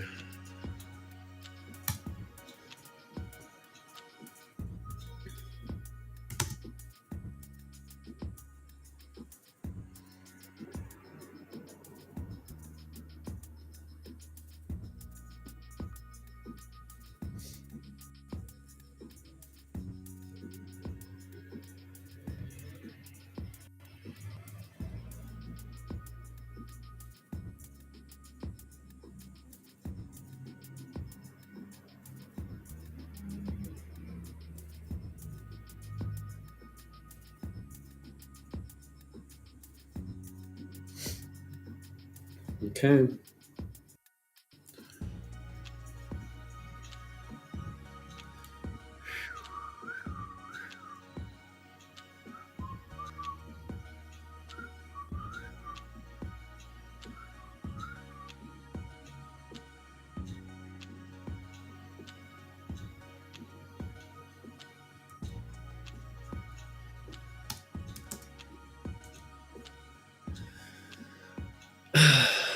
And then I should probably write recycle campaign.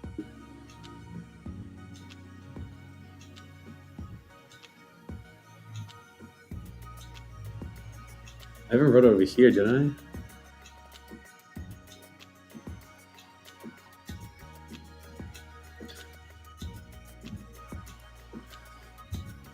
Did they ever go into? Oh, they just wrote it as like a separate thing. Okay.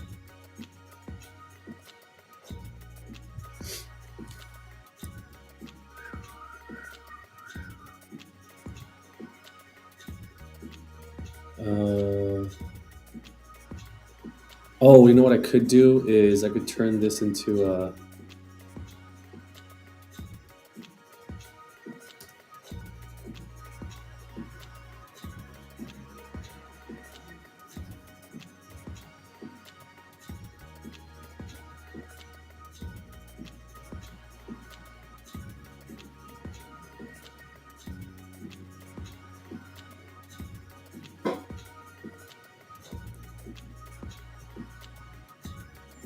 No, you know, it'd be pretty cool.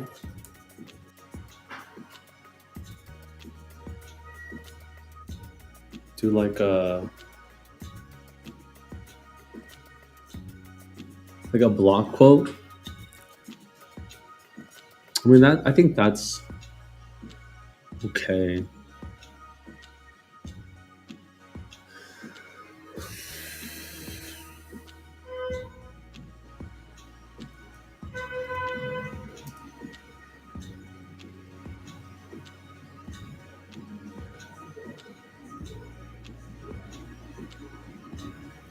Is this supposed to be like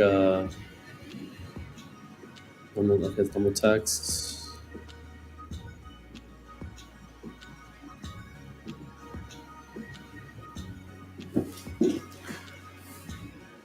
It just looks off.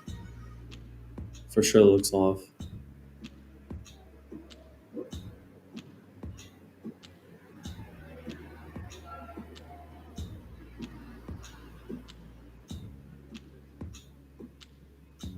I think this needs to be regular text.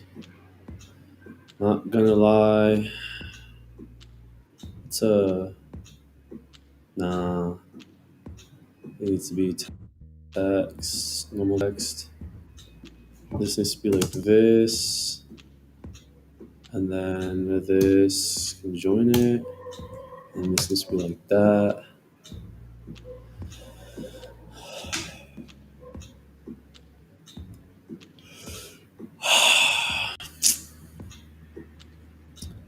But on God though,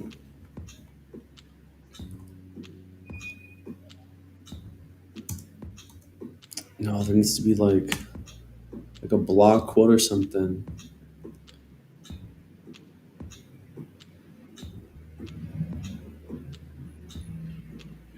Warning box. What's this?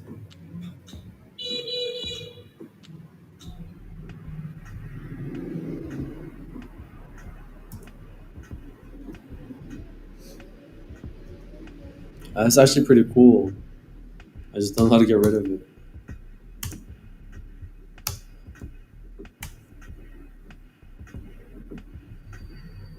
Continue writing with AI. Toggle. Pyramid diagram, the diagram, 2x2 mix diagram, flywheel diagram, staircase diagram, staircase diagram. What's that?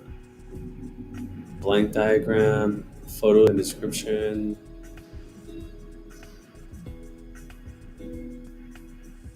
Oh, wow, that's pretty cool. Timeline layout.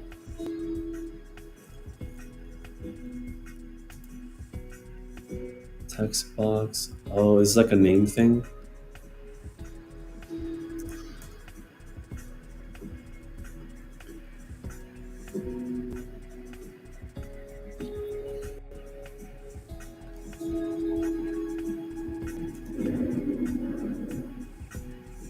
Like this should go in here.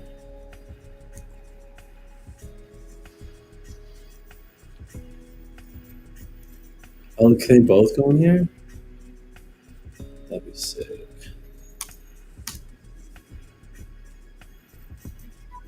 Be like, woo! That's sick, dude. And I think this should go in. Do they all have?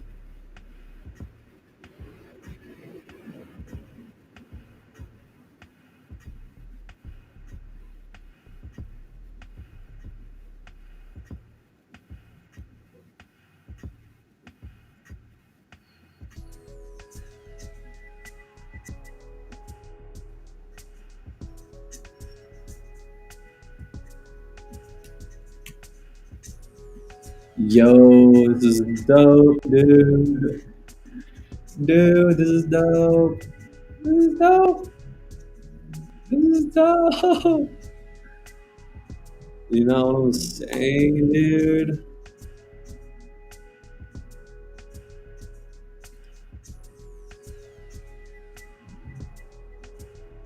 That is awesome.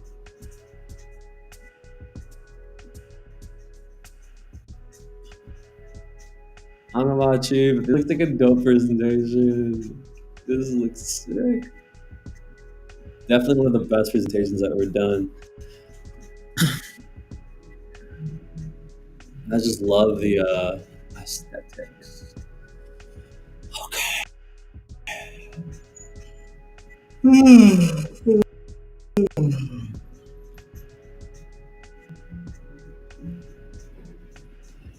All right, so post launch. Next is timeline.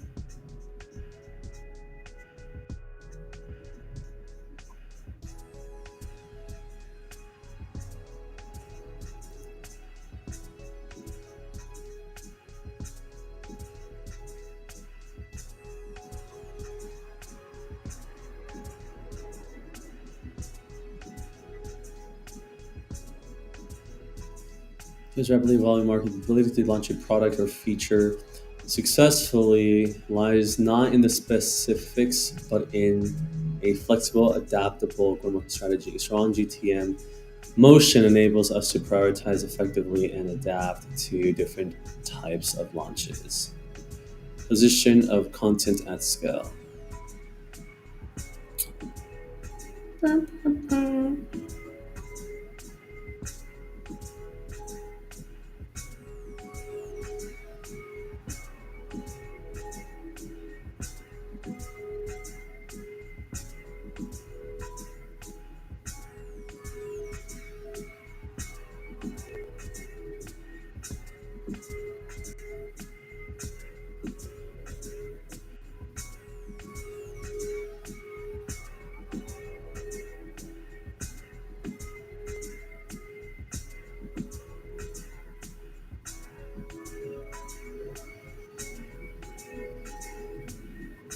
I want to see what this can do.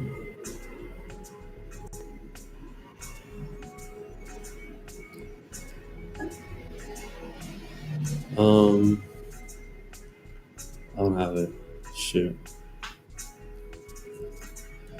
I want you to create a timeline with the following. Fuck!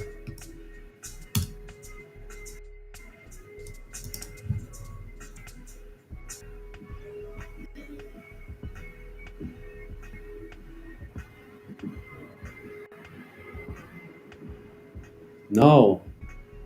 Stop, dude.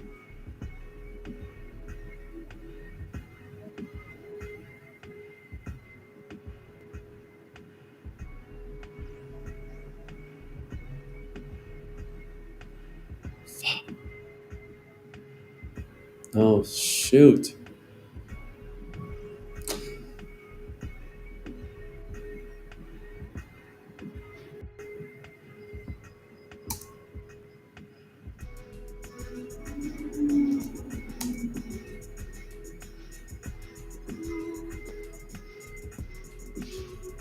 Wait, what?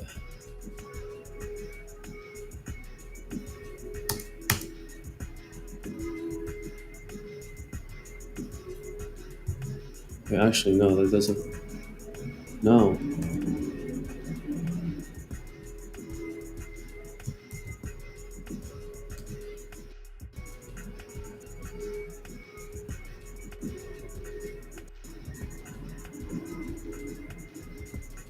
To pre-launch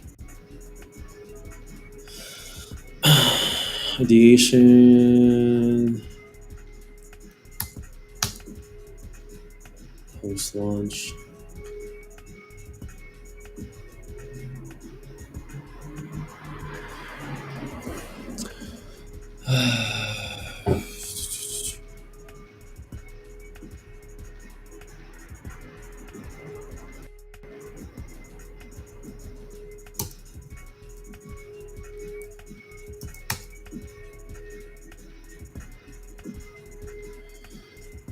Pre-launch. This is stage 3.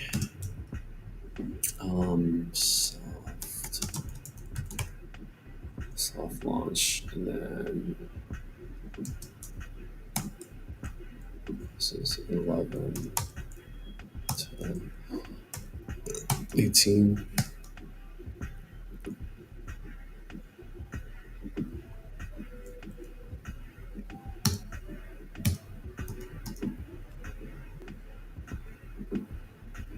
Oh, I see. 4. Okay.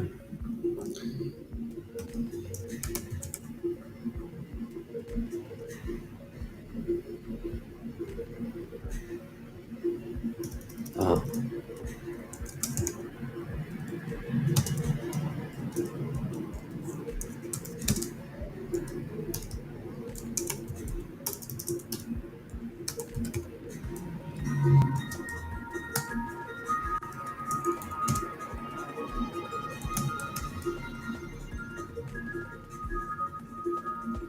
Aha. Stage 5. Post. Pre-launch, soft launch, launch, post. Post-launch.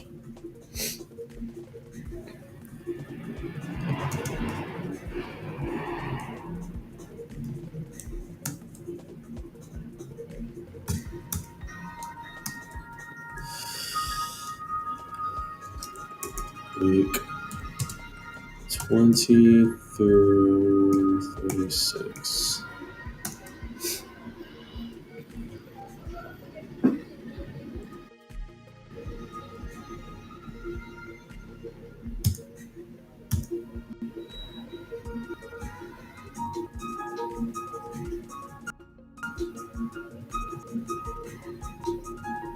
Shit.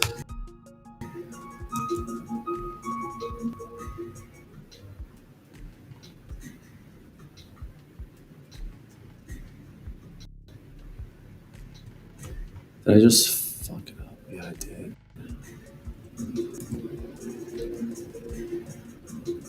Shh. I fucked it up because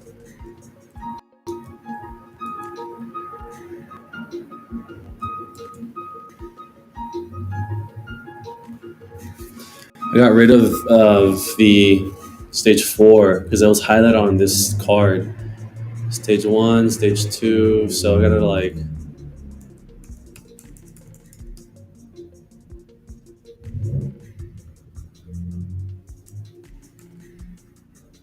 There you go. Stage 4, stage 5. Now this. Right, like timeline. And then hit paste. Get rid of this thing.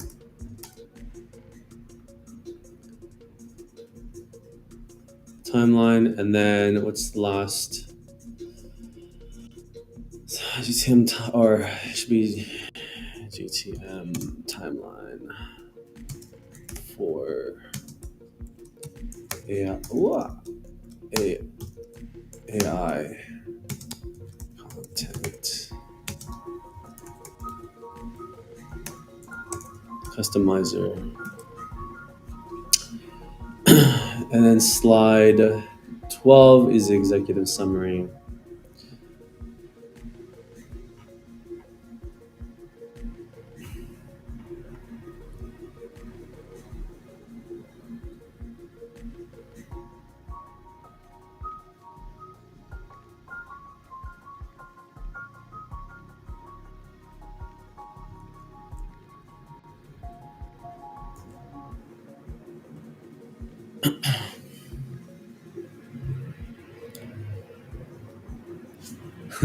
He didn't do anything.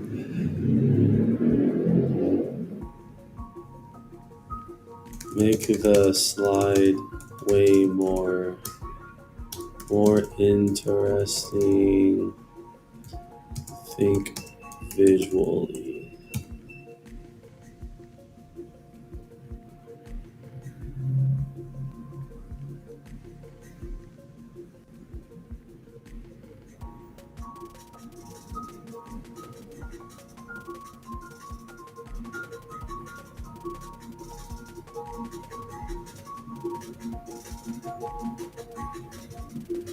Market demand, listening to your customers.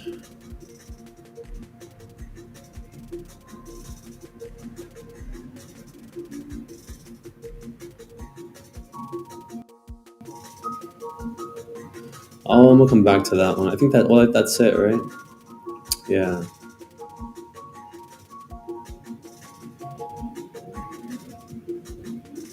Engagement revenue.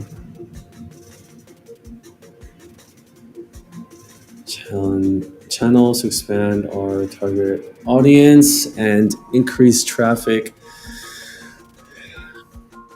engagement, creating meaningful interactions with our audience through interactive content and social media. I don't know if I like it.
Dun, dun, dun, dun, dun.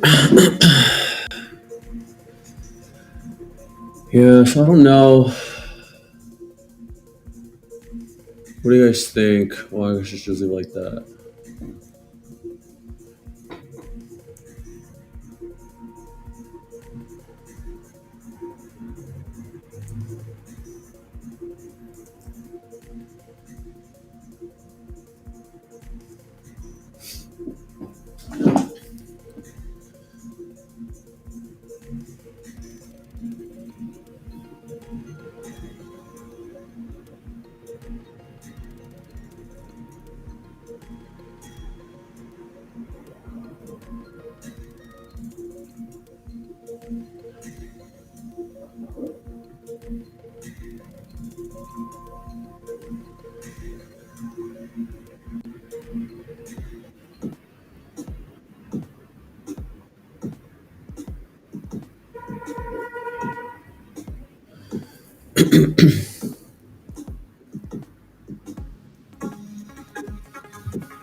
This could be like speaker notes.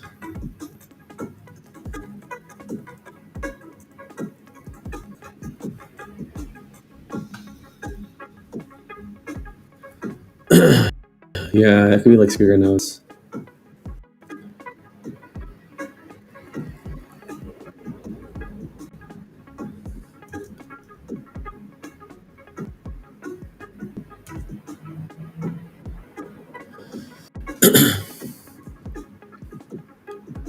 That is essentially it. So let's go through it. Present. I don't like this picture though. Flexible GTM strategy, the key to successful product launches. Discover the importance of a flexible and adaptable GTM strategy for a successful product or feature launch. Learn how to prioritize and adapt for different types of launches. So, the unique position of content at scale is the mere fact when you look at the competitive landscape, you have different players like Jasper, you have Originality.ai, you have this newcomer, I don't remember the exact name, um, but it's said to be like the best, like even beating Originality.ai. You also have, and then you also have other AI detectors, right? Like Copy Leaks is one. And so you have really like these two entities within this landscape, this fabric of artificial intelligence, which is one is producing copy and messaging using AI, and the other is detecting messaging and copy from artificial intelligence.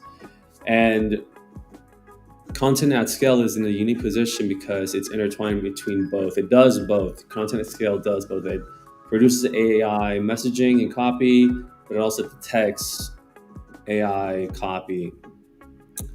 And so, because of this new,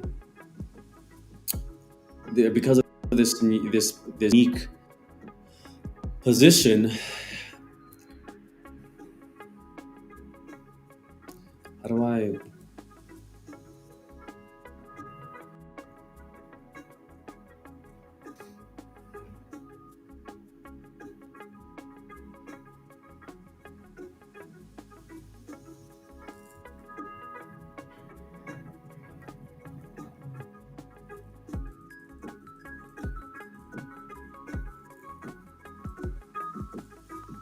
Hmm.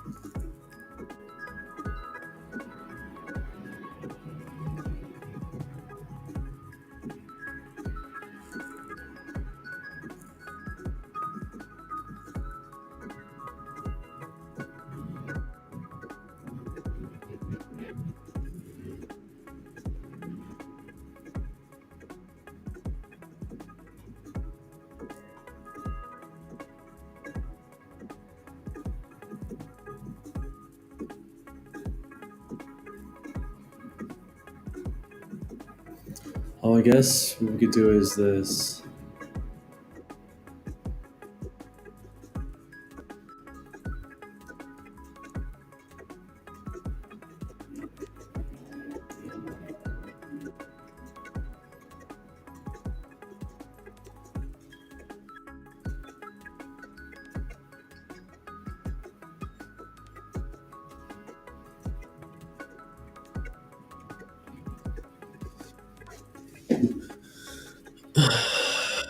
Can I even add speaker notes?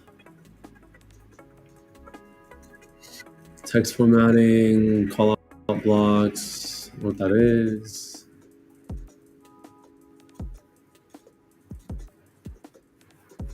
Export settings, share.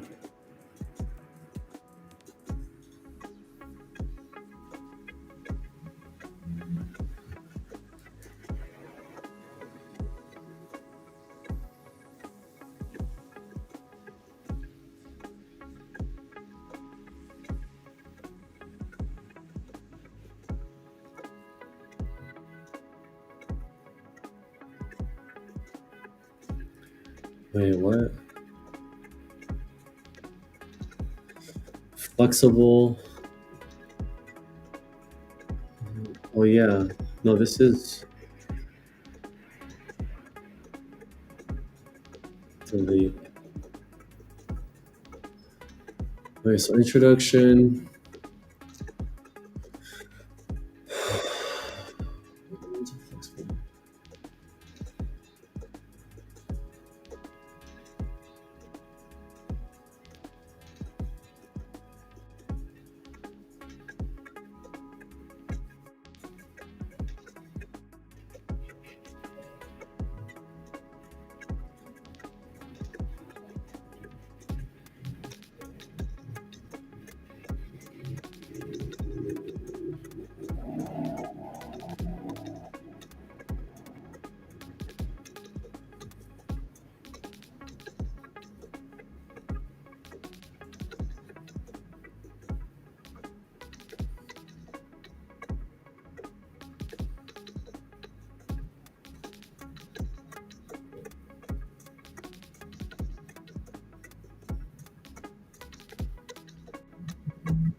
Discover the importance of a flexible and adaptable GTM strategy for a successful product or feature launch. Introduces a fictitious P2 feature for content at scale. Does a comprehensive GTM plan for this feature. Learn how to prioritize and adapt for different types of launches. And it's the importance.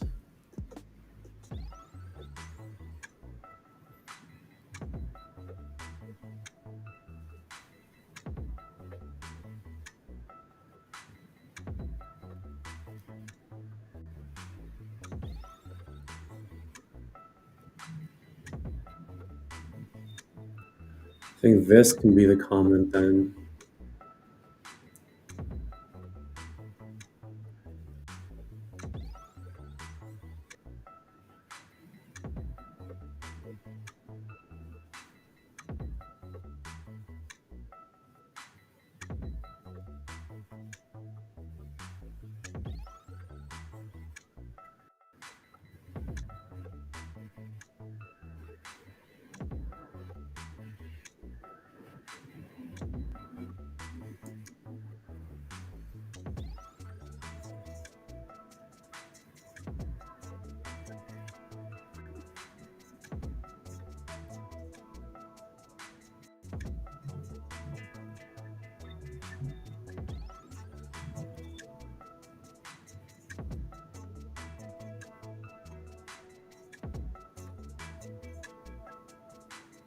The unique positioning of content at scale.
Okay, yeah. So unique position, content at scale.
Okay, cool.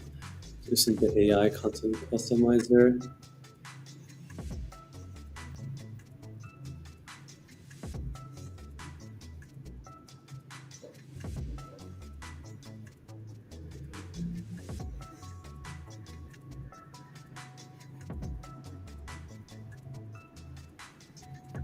Tiers of product launches.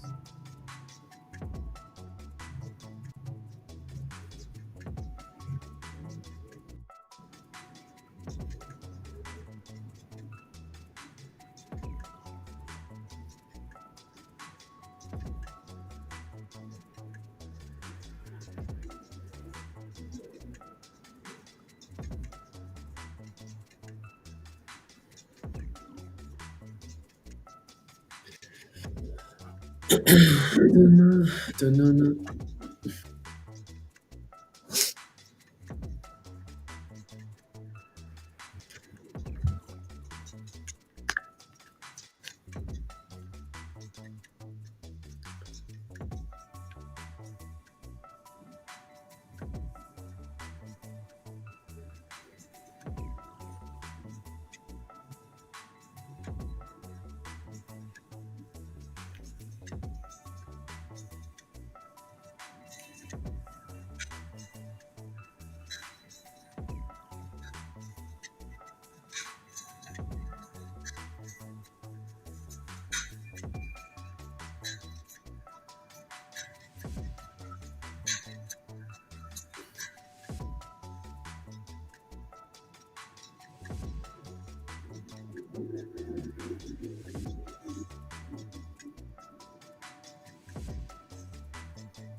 So this is it. I think it did a pretty good job. I had to do some touches at the very end and have to come up with the speaker notes.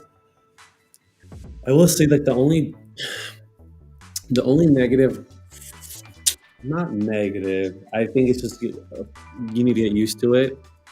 Is I didn't know that I had a certain like card clicked, and that when I pressed the AI, edit with AI, I was editing this card. Even though I scrolled down and I like click this, I think that's because I went up and I hit something. Then it edited this middle. It edited a different card that I wanted, and I was like, "Oh no, not that." But other than that, the only other feedback is, where are the speaker notes, bro? Where are the speaker notes? Forms and buttons. Oh, that's pretty cool. Tally form, button, button, buddy. Should I do a speak with me and you'll see? So I can't link to my website because they clearly stated that I can't have any side projects. So they won't really care about that. Actually, just be more of a concern for them. Um, I don't have a Calendly. I have.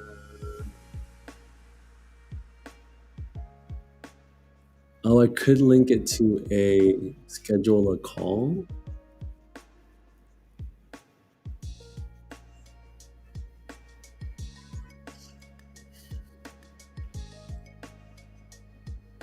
All right, let's see if.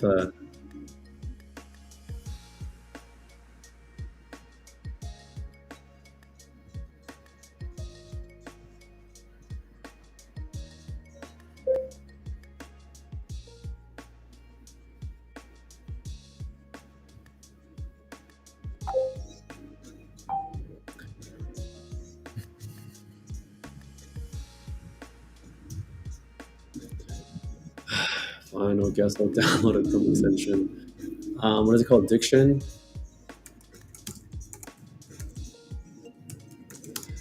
So if you're not using this Chrome extension, I highly recommend to use it. It saves me time. I type like a grandpa, so using this saves me a lot of time. I can just like free flow talk, especially if you're talking to an AI. It basically can take your jargon and your verbiage and your rambling into like understanding the nuances of what you're asking.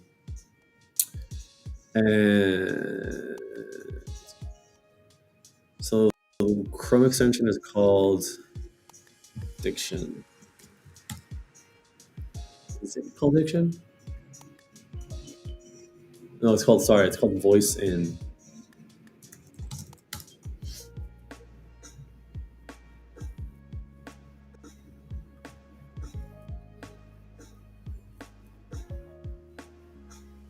Yeah, it's called Voice In.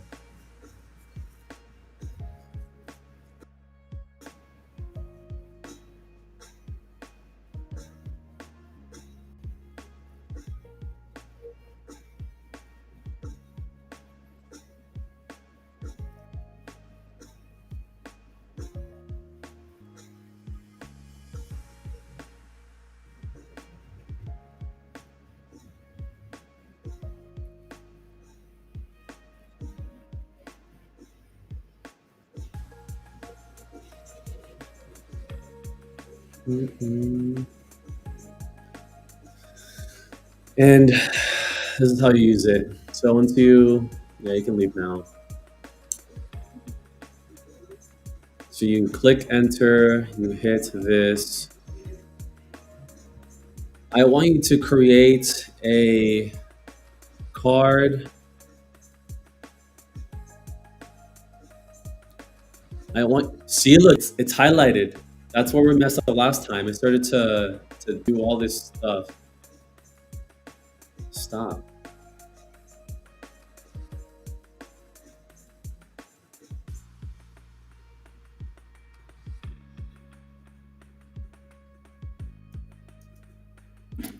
I want you to create a sort of landing page where there's a button at the end, and the call to action is to schedule a call.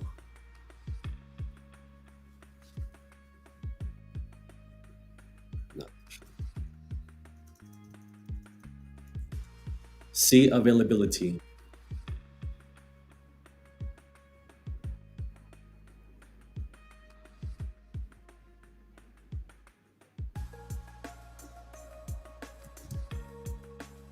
For info or context, my name is Giovanni. That's spelled Jovanny, and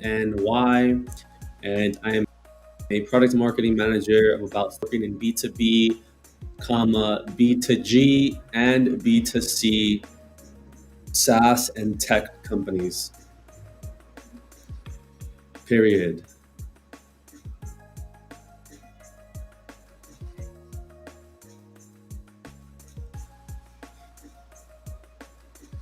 I'm really excited about the role and the company at Content at Scale. I truly would love working at a company that is dog fooding their own product. Period.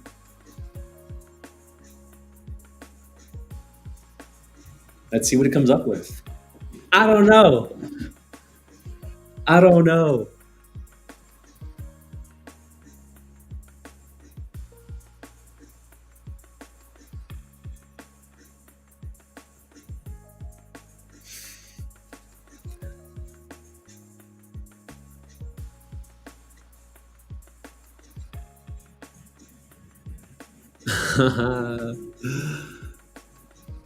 What the fuck is this? What was that?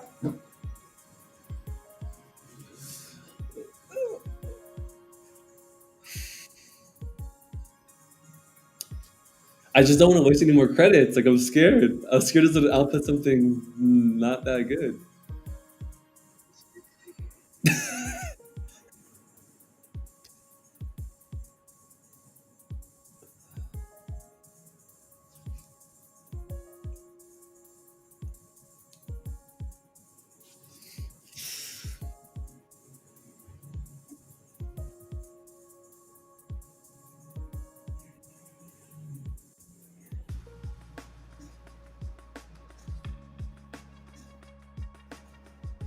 That was funny.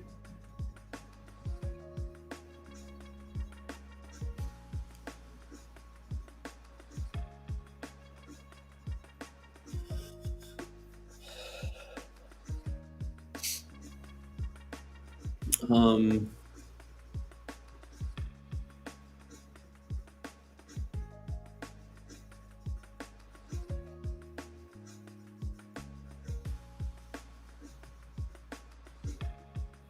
so pretty much didn't really do anything. I'm just gonna delete it. Or can I? Should I even try? I'm gonna wait. What am I gonna do anyways? I have nothing else to do.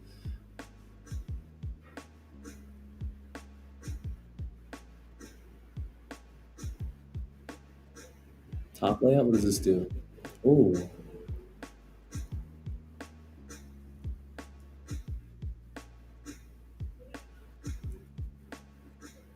I think this is what I wanted.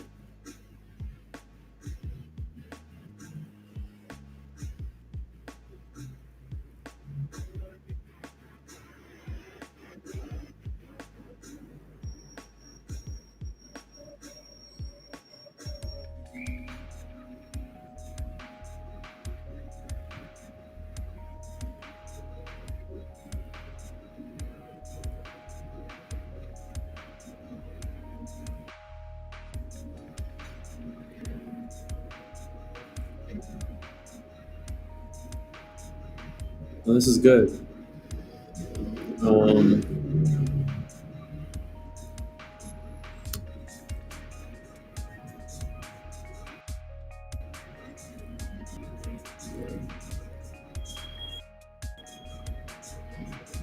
okay, so this is where I think this is where ChatGPT comes in handy. You ask it like,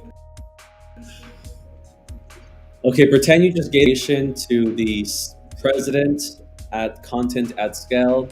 This was a job interview, and this was a project to come up with a go-to-market strategy on launching some kind of fictive product, and you delivered all of the slides.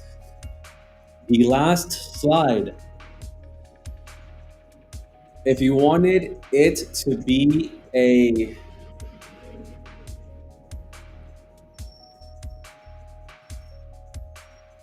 a slide where it talks about who you are, that you're Giovanni, spelled Jovanny.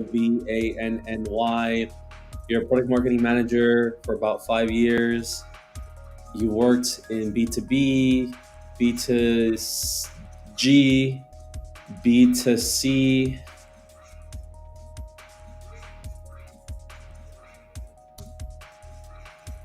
B2G, and B2C for tech and SaaS companies at startups and also mid market companies. And you want there to be some copy on this slide and then a button with a call to action, see availability, which will direct them to a booking page, calendar page.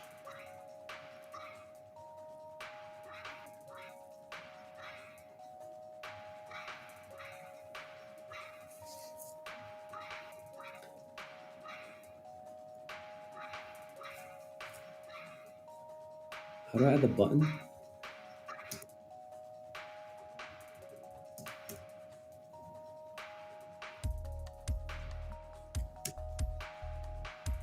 Button.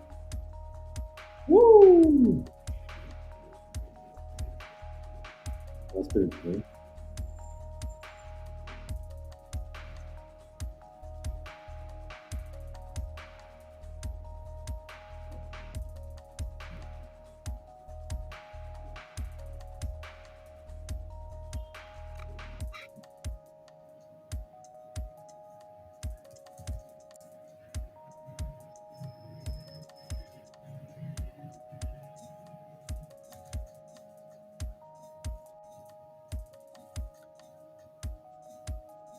We'll do this.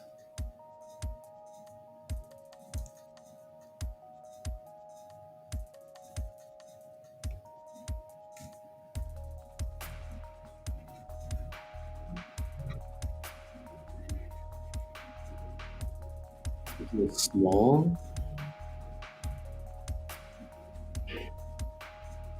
We'll see availability.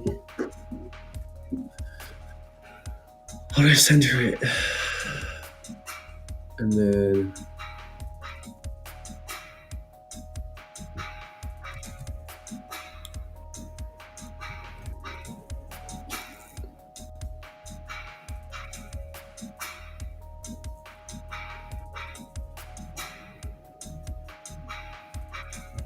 let's just say about 4. Enterprise,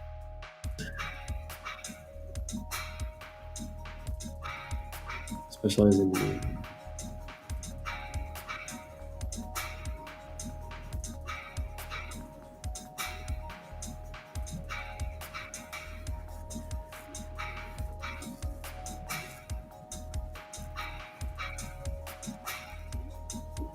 So I'll leave it for that. That's fine.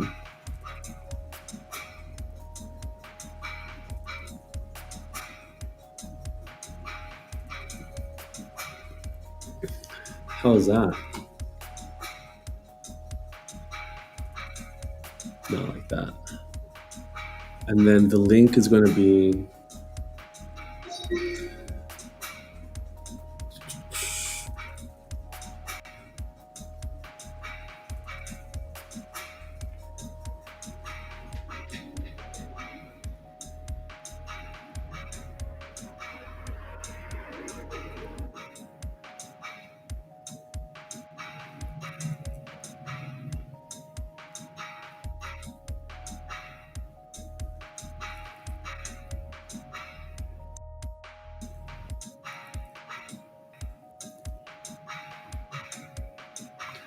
so I don't have any of this stuff saved. Sessions.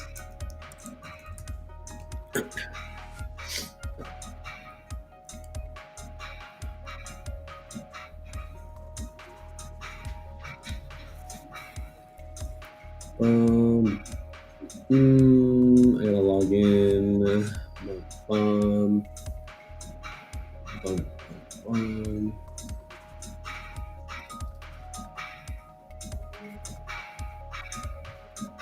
Come on, Logan.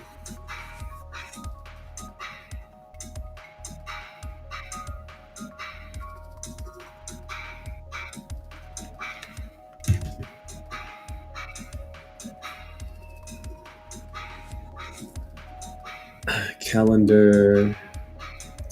Wait, do I even have a book me?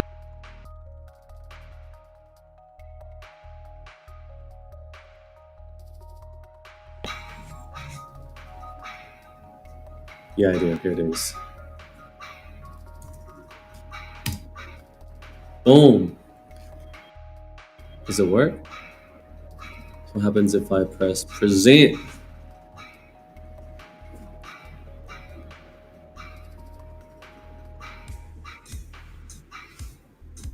And it checks with dates and time. Think of scheduling. Resume, schedule a video directly. Platform devices. Accounts. Let me know when you can. Once features and time reflect on my calendar. Sunday. Oh. 10:30, 11:30, 12, 1, 2. That can't be right, can it?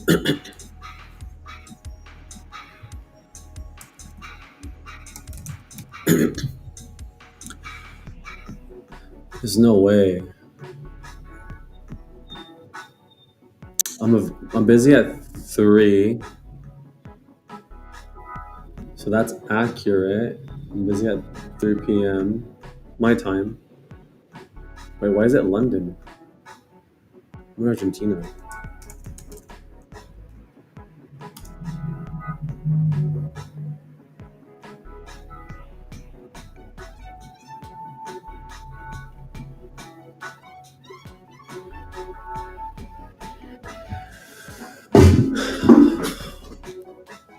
Wait, I'm confused. What the?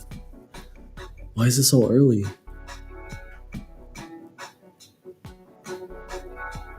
Am I really like, yeah, I'll wake up at 6:30 in the morning? Are you teeny time? Wait, what time is it in there's no way. If this is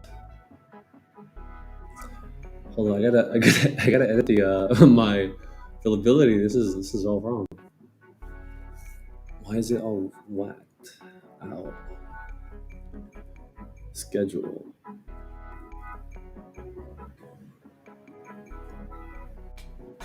Sure.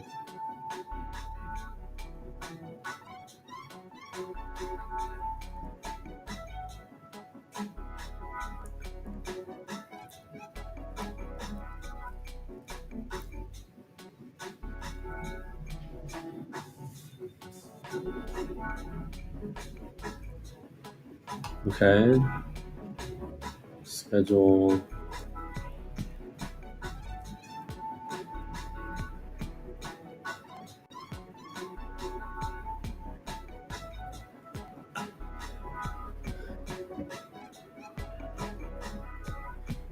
Yo, I really said 6 in the morning.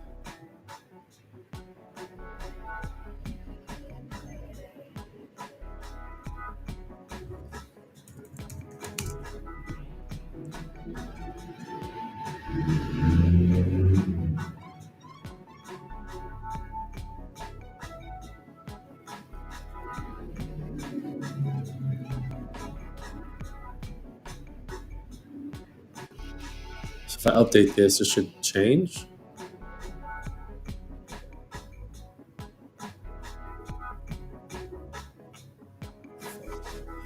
Wait. Oh, that's not what I want.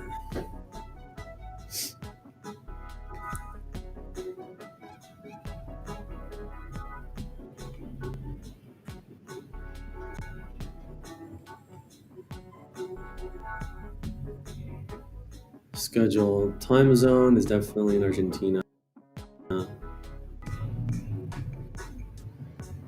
Um, if this is the case, let me work this. I'm not gonna wake up until like 9, and then I'm down to. So let's think of like 9. So 6. Let's say 6 p.m. So 10 p.m. Damn, that's late.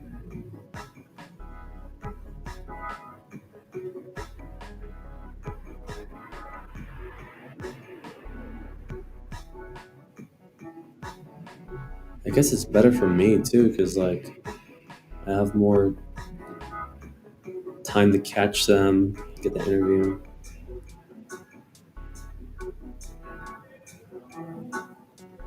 Ten.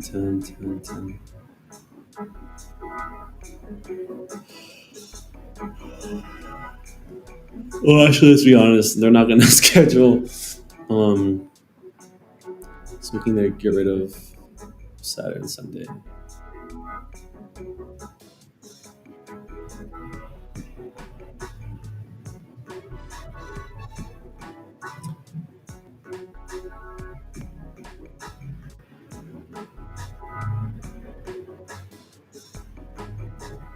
Okay, so it's available now.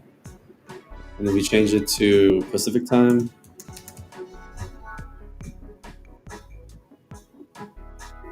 Let's do Los Angeles. So 2 in the morning, 3 in the morning. They're probably like, what the hell? 6, 11, 12. That crazy jump. 5:30, 6, 11 in the morning, 11:30, 12, 12, 12:30, 12:30 to 1 p.m.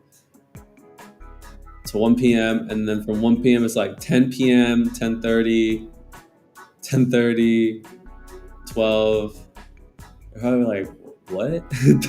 Where's this dude living? Why is he down to meet at 11:30 p.m.? Why is he done at me at 2:30 in the morning? They're like, where's this guy living? Why is this calendar like all like whack? But look, and if you go to New York, okay, so New York shouldn't be that crazy. It should be like 8 in the morning.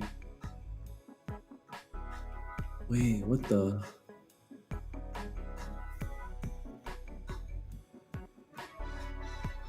No, I'm confused again.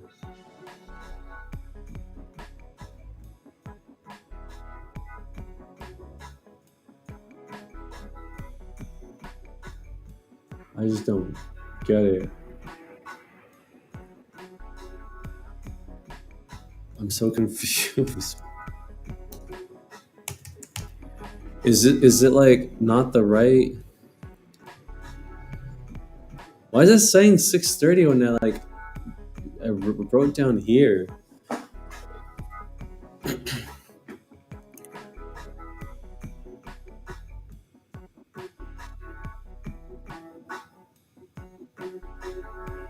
Wait, now I'm confused. What did I do? Did I do 6 on purpose?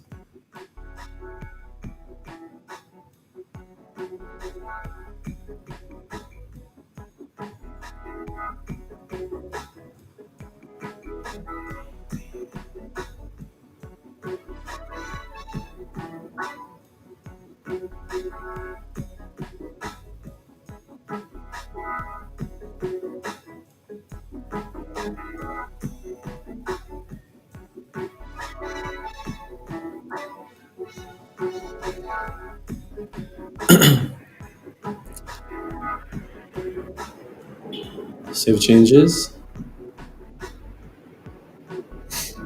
Limits 10, 15. I don't know all this stuff. She's an agenda? No.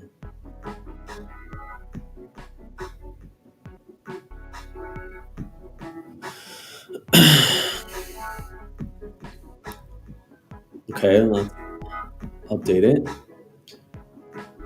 Please change. Oh shoot. 6:30. Come on, change to 9.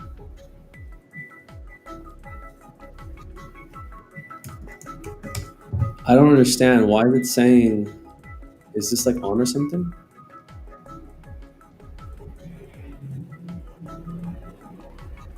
Why is it still saying 6? I don't understand this.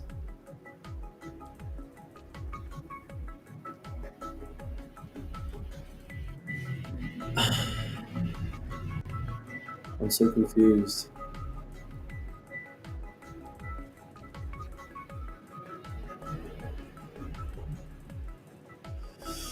I don't know. I don't know. Okay, if they choose Los Angeles, what does it say? 2:30 in the morning, 11, 12, 12:30. So they basically just have ah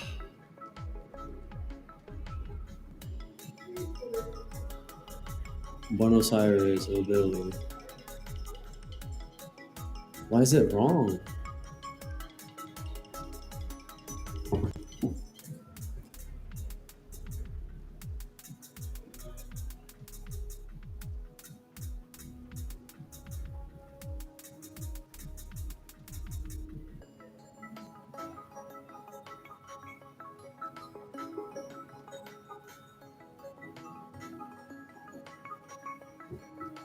What does it say?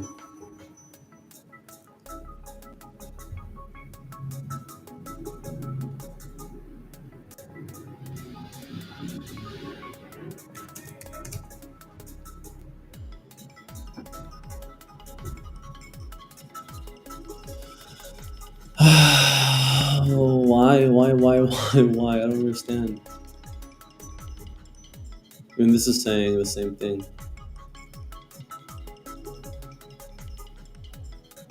12:30. I have no idea why is it like this. Should I just change it to Los Angeles?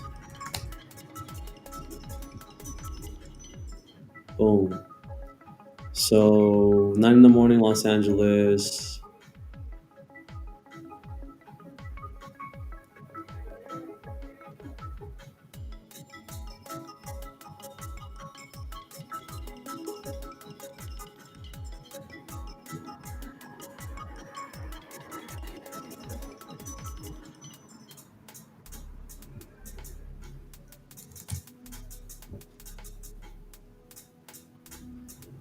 30 in the morning.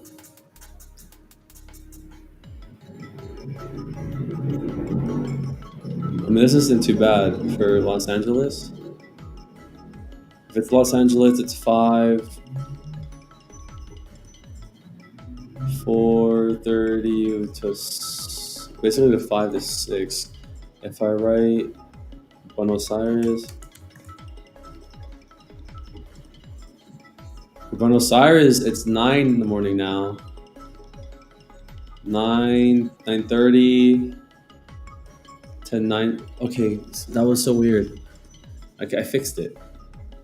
And then if it's New York, it's basically the same thing. It's like an hour ahead for New York. Why was I tripping? Okay, so that fixed it. I don't want to wake up any earlier than 9. And then I'm down to like have a meeting at 10. Okay, perfect. That took way more than it should.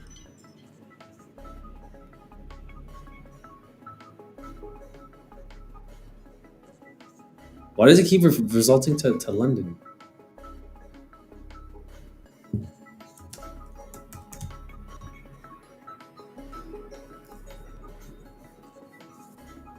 Perfect. Okay, cool.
Alrighty. So I've done it. Should we do a practice run? Practice of this pitch. Are we about to pitch? We're gonna do this, huh? We're gonna pitch, boys, girls, and are we gonna do this? Should we pitch? Should we pitch? Oh, in this stream. In this stream. What do you guys think of this presentation? I'm gonna.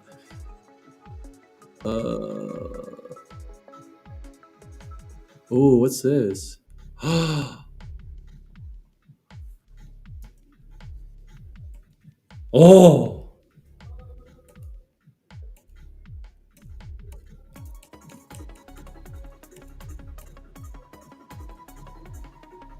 Oh, no, this is dope as fuck. That's pretty cool. So this is like a. So I can share, export, embed.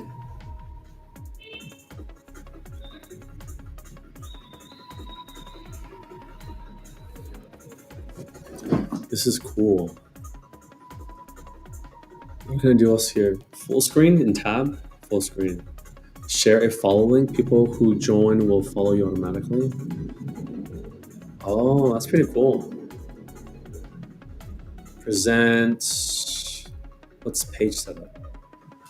Oh, wide content, forward content,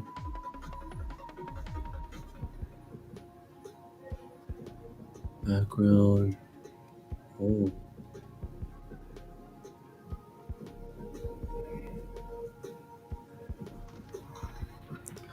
yeah. What is the pricing? Pricing is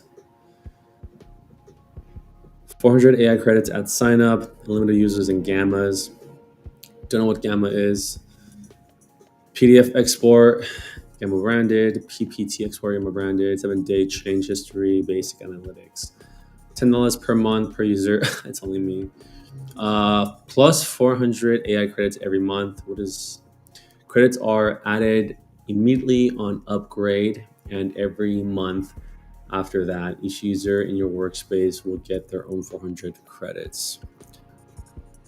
Remove made with gamma badge PDF export. Oh, okay, gotcha. 30-day change history and limited folders. Okay, and then what is this upgrade to Pro? $20 a month, unlimited AI creation, advanced AI models, remove made with gammas, priorities support, some fonts. I feel like this would be really useful. I just can't justify. I mean, it's just $20 a month. That's like food, and it's a limited AI, which is actually pretty cool. You'd be able to. But I'm just trying to figure out like how I could use it in terms of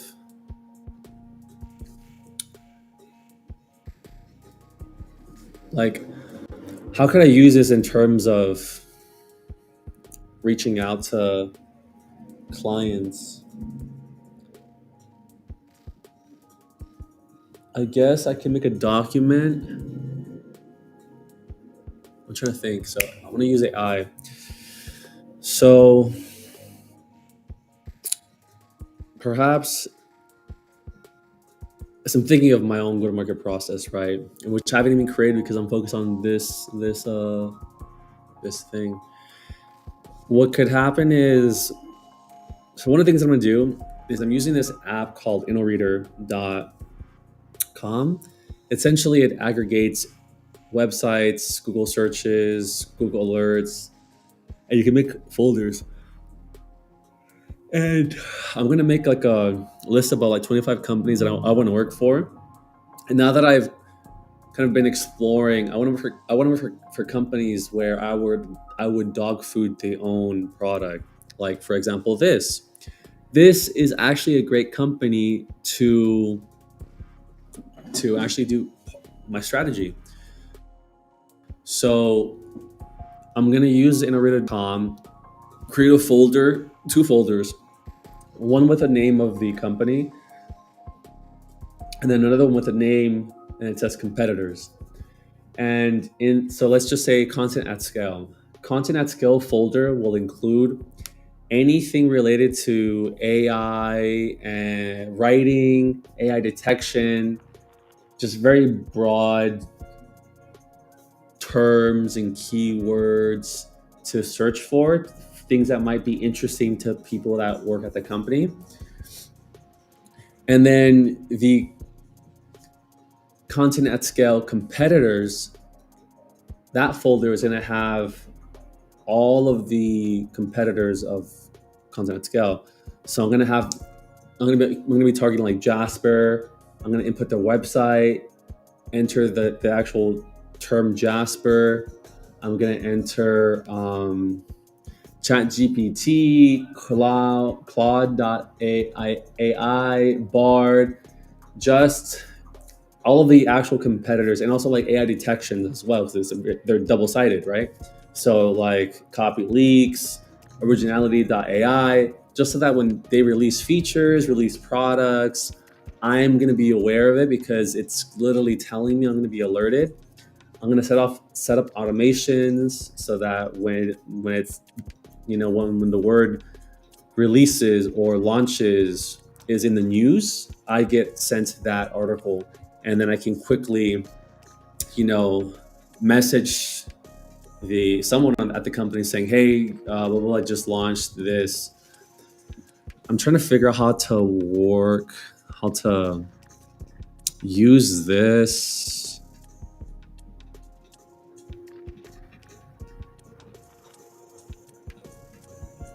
I could do like a competitor, like of the week, or not of the week, but I could do like a CI newsletter, or what in case you missed it, competitor edition, everything that's happened, and it just, I don't know, that's the thing. I don't know how to, other than making a sales deck, but I don't think I can justify. But it's pretty cool. I like it. I just like the style. Honestly, like I really like this. Yes, I'll be right back. How do I?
All right, I'm gonna be right back. I'm gonna go and buy some wine, but I don't want to.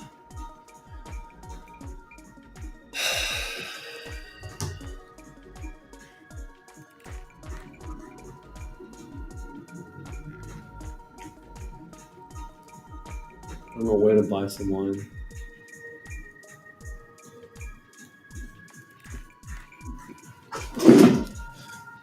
I guess I don't need wine.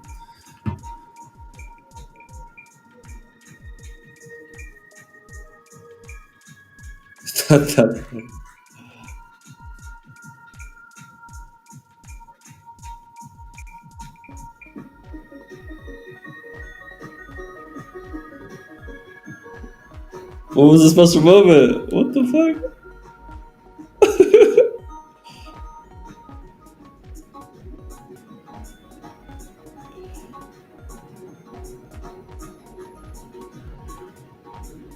That's why I always be doing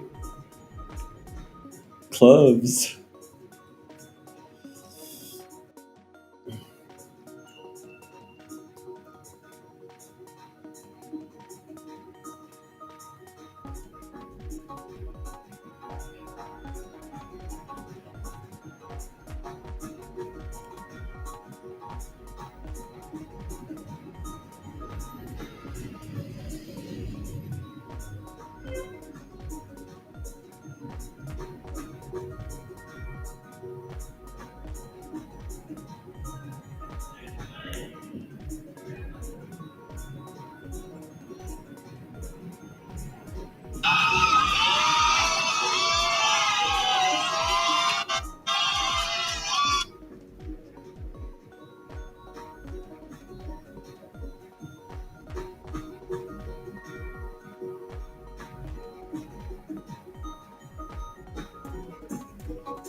The best thing to do is to understand the rules of the game and find a way to win. Yes, the game is rigged. Yes, the rich are always going to get richer.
That's crazy.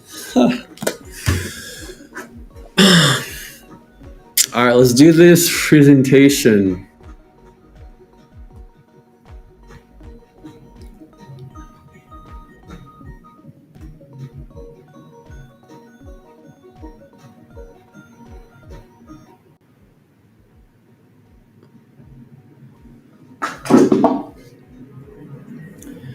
All right, let's go from the very top.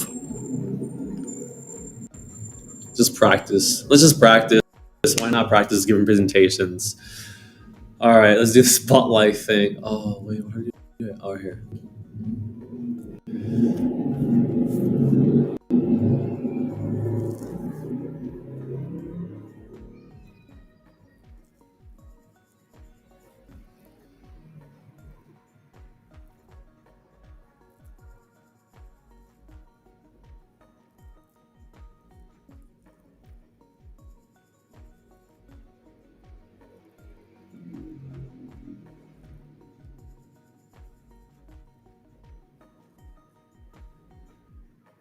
What am I doing? I'm like thinking.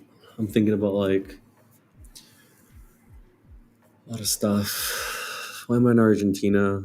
Just working on a Saturday night when I could be out drinking, going to bars, clubs. But then tomorrow I want to go to church. So it's like conflict between like what I want to do versus what I need to do. So let's start doing what I need to do. All right, so you get close to the mic.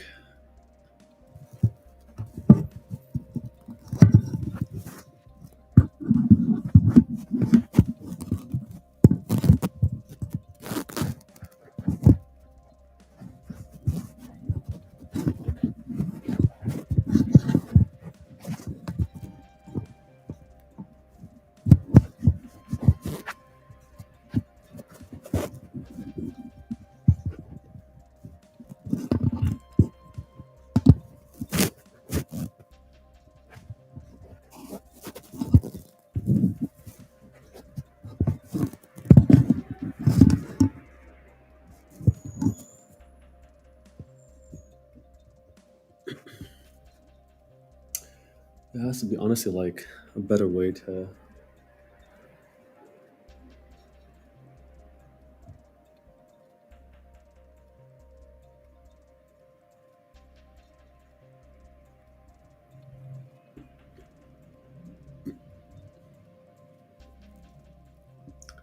Maybe we should change the music.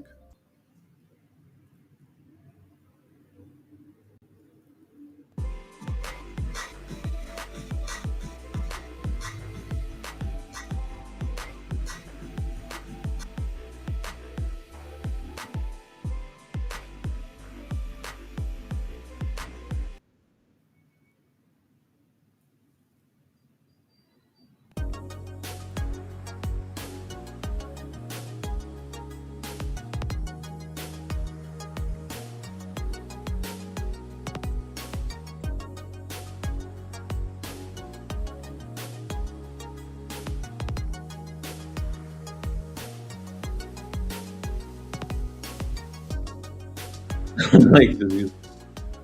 Let's go back.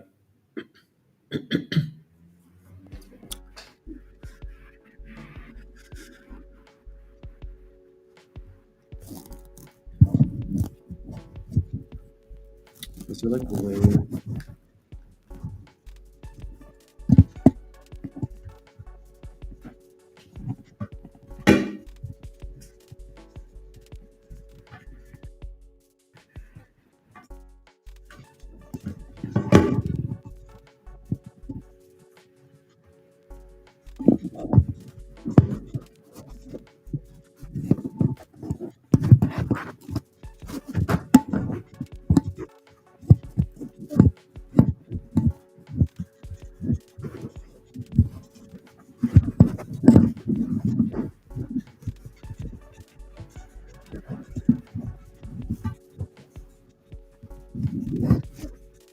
Oh, I think that's better.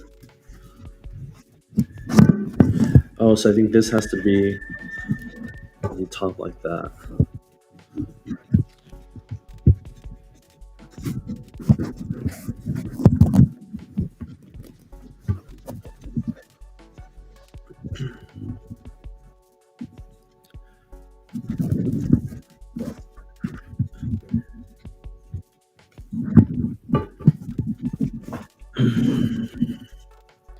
Okay, I think that is better. Maybe lower the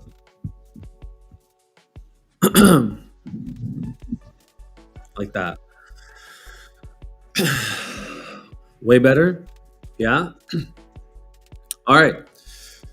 Hello, my name is Giovanni Tovar. I'm a product marketing manager at CoSensus and formerly at Unite Us and formerly at American Home Comfort.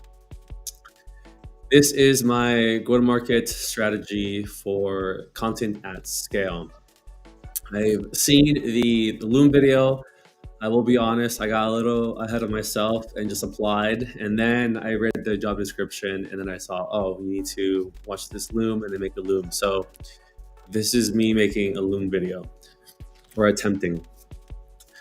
So I want to discuss the flexible GTM strategy that is going to be the key to launch a successful product at content at scale.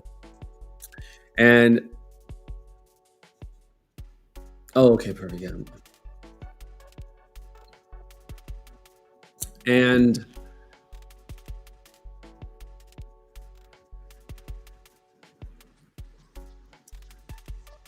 so we're going to basically discover the importance of having a flexible and adaptable GTM strategy for a successful product or feature launch. This, we're going to be talking about different tiers of product or feature launch.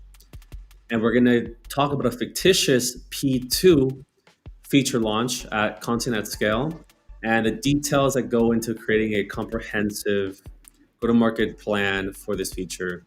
And we're going to learn how to prioritize and adapt for different types of launches as well.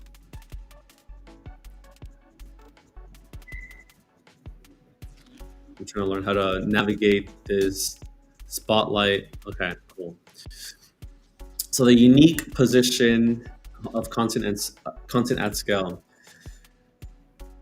There are two ways to look at the market landscape when it comes to messaging and copy. You have those that create the copy and the messaging. These are platforms like Jasper, like writer.com or .ai. I always get the extension wrong. And then you also have, on the flip side, you have platforms that detect AI writing, like originality.ai. The unique position that content at scale is at is essentially that they're both. It's a platform that creates messaging and writing using AI, but also can detect writing. I have to keep pressing. So we're going to be talking about a fictitious feature called AI Content Customizer.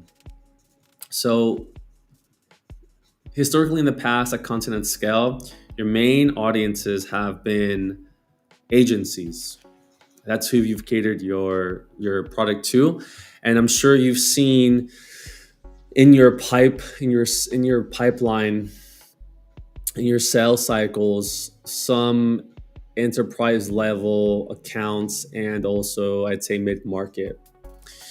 They may be agencies, maybe mid-market agencies. I believe that this feature is going to be a catch-up feature to what Jasper has been doing recently. I'm sure you're aware that Jasper has recently hired, and I mean recently within like the last 6 months, has recently hired a director of marketing. They had a CMO that was a part of Y2 Combinator. And also the CEO, Dave, was also on Y2 Combinator. And when they hired this director of marketing, what ended up happening is I think the CMO stepped down and became the director of marketing, and then they just made the director of marketing the CMO. And after this happened, there was a shift at Jasper where they started targeting enterprise companies. They started prioritizing features that would really, I'd say, resonate with this new ICP, like collaborative workspaces is something that they're focusing on, and how to have Jasper as this platform, this workspace where teams can collaborate and create content. And so this feature is something that will be able to compete at that scale, to be able to target that type of ICP. So get to know AI content customizer, a powerful feature that enables customization of AI generated content for different industries or niches. Learn how it can revolutionize your content creation process. But also part of this is that tone of voice and brand guidelines, what to say, what not to say, and so on. There's also a bit of consistency there as well with the messaging. And so let's talk about the different tiers of product launches. The first tier is the alien tier. Think of this as the most innovative product. Remember when Steve Jobs first launched the iPhone? This is something revolutionary. It started to create what we now know as smartphones. The whole industry bloomed out of nothing. It also can destroy in industries as well, right? What happened to the iPod, the Zoom, gone. P2 innovators, or sorry, P2 are innovative repeaters. So like we're talking about Jasper having this new workspace where it maintains the tone of voice and the brand guidelines, and it has consistency, and it's like a workspace. People have already seen that. If we launch this product, it's not something new that's going to be out there in the market. People are going to understand and be able to compare it to something, which is a good thing. It's a good thing. You don't always want to be innovative. You don't always want to be creating something where you have to always constantly teach your audience on what it is. That's a lot of resources, a lot of money that goes into that. There's a time and place for a P1. P2s are extremely common and shouldn't be anything to minimize, because they can be very effective in creating different revenue streams and growth within the company. Oh, I apologize for the technical difficulties. This is a new platform that I'm using for presentations, and learning how to navigate. This is a feature called Spotlight, and I'm getting used to it. P3 is minor repeaters. So these are features aimed to increase customer retention and value. It's very low risk. And then the last one, these are like cosmetic updates, bug fixes, things that would kind of just take like a 2-week sprint on the product and dev side. Stage 1 of the go-to-market process. So we're going to cover right now the stages. There are 5 stages for a go-to-market process that I've seen done successfully within Unite Us, Coast, and other companies like G2, and so forth. And this is B2B tech specifically, and also can be applied for B2C. But now let's focus on B2B. So stage 1 is ideation. So we need to research and validate that this feature or product is actually solving a customer need. One of the worst things to do is to build something that no one wants. Waste of time, resource, money, and it's happened for a lot. And so this stage is really like the safeguard to making sure that we're building something people want. So the goal is to really understand the value proposition and market fit here. This is on the product marketing side. And some KPIs to measure our market readiness score, customer interest metrics. You also want to measure the impact and potential success for the feature.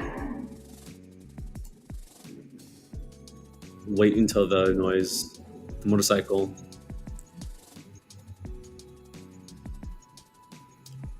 The third stage, these are key activities from product discovery, SWOT analysis, market analysis, competitor analysis.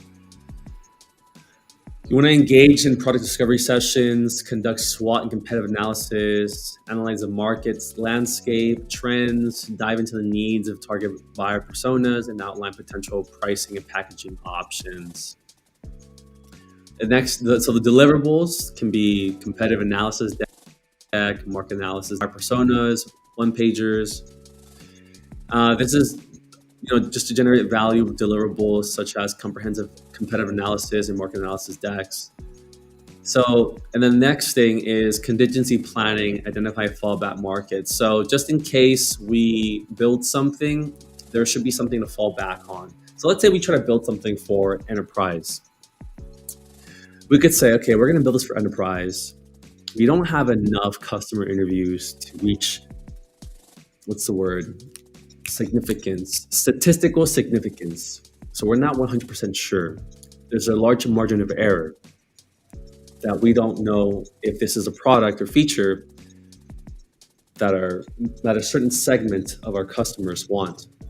However, we do have data to support, and it's also, I forget the word again, statistical significant.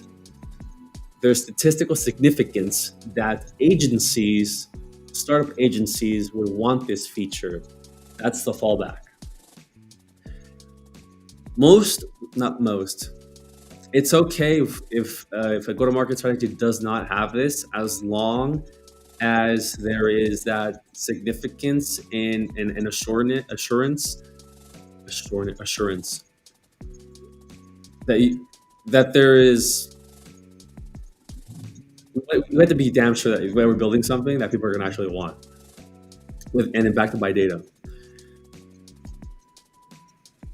And the next thing is ROI modeling, projected revenue, and user adoption rates. So we want to develop some kind of models to be able to predict the revenue that this feature or product is going to bring in, and the user adoption rates from it as well.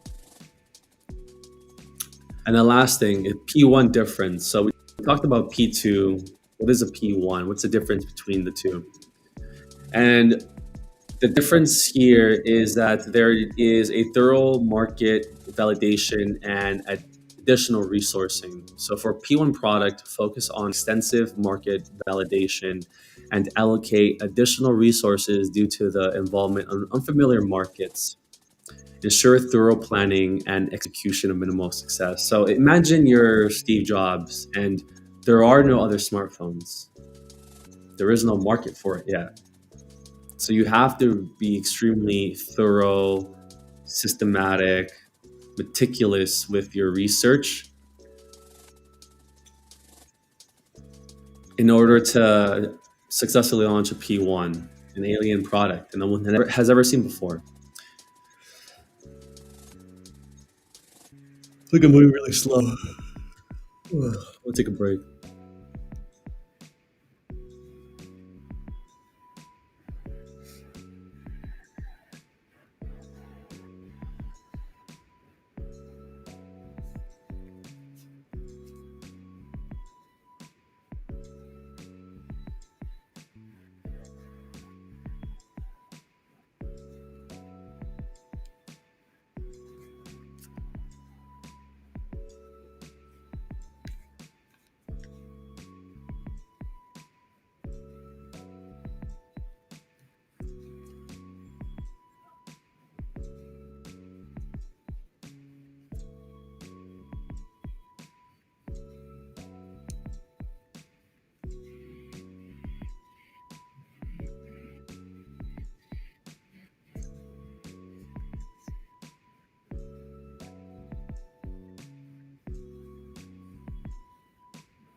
Let's continue.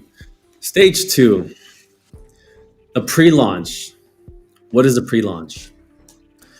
So on the product team, we're gonna skip that. Leave this here. Can I just read? On the product marketing side, this is really the enablement activity. So this is creating the sales collateral, like presentations, battle cards, even trainings as well. It's training the sales team on positioning and competitive differentiation. And then later on down the road, we can train on like pricing, objection handling. Also develop playbooks for pitching demos and pricing scenarios. And then we're also armed the CS team with renewal guides and upsell content. And then some examples of deliverables here are going to be some comprehensive technical specs, documents, sales messaging, presentations, renewal and expansions, and playbooks. So here, really, like the pre-launch of this whole go-to-market strategy is after you validate, and validation is all of these stages here. It's not just product marketing. There's a huge role for the product team to go out. The product team here in stage two is mostly just trying to make the actual product work technically, work, not technically, work technically. All of the technical stuff, right? All the bugs and see on the first stage, the product team is trying to say like, is this even feasible? Like, can we actually build it? Do we have the resources, have the money? What are the constraints? And then on here, it's like, okay, now that we know we can build it, we scoped it out, let's build it. And on the product marketing side, this is really where we're testing a couple of things, like, or not testing, we're like playing around with. We're coming up with like names of the feature, thinking about pricing. We're thinking about how we're going to position this. What's the messaging going to be? We'll kind of like throw some things down, see how we feel about like what sounds good to us, right? This is what that stage is for the product marketing side. The difference for P1 here is that in P1, there's more comprehensive training around internal teams and also your customers and prospects. People who have already bought from you in the past need to be trained, or need to understand like what this new thing is. And also that the market needs to be trained as well. So there's more activation around the actual launch date. And that's really the difference here on this stage. The pre-launch stage is that there's more comprehensive training on the internal side, not yet on the external side, just on the internal side, on market challenges due to unfamiliar markets.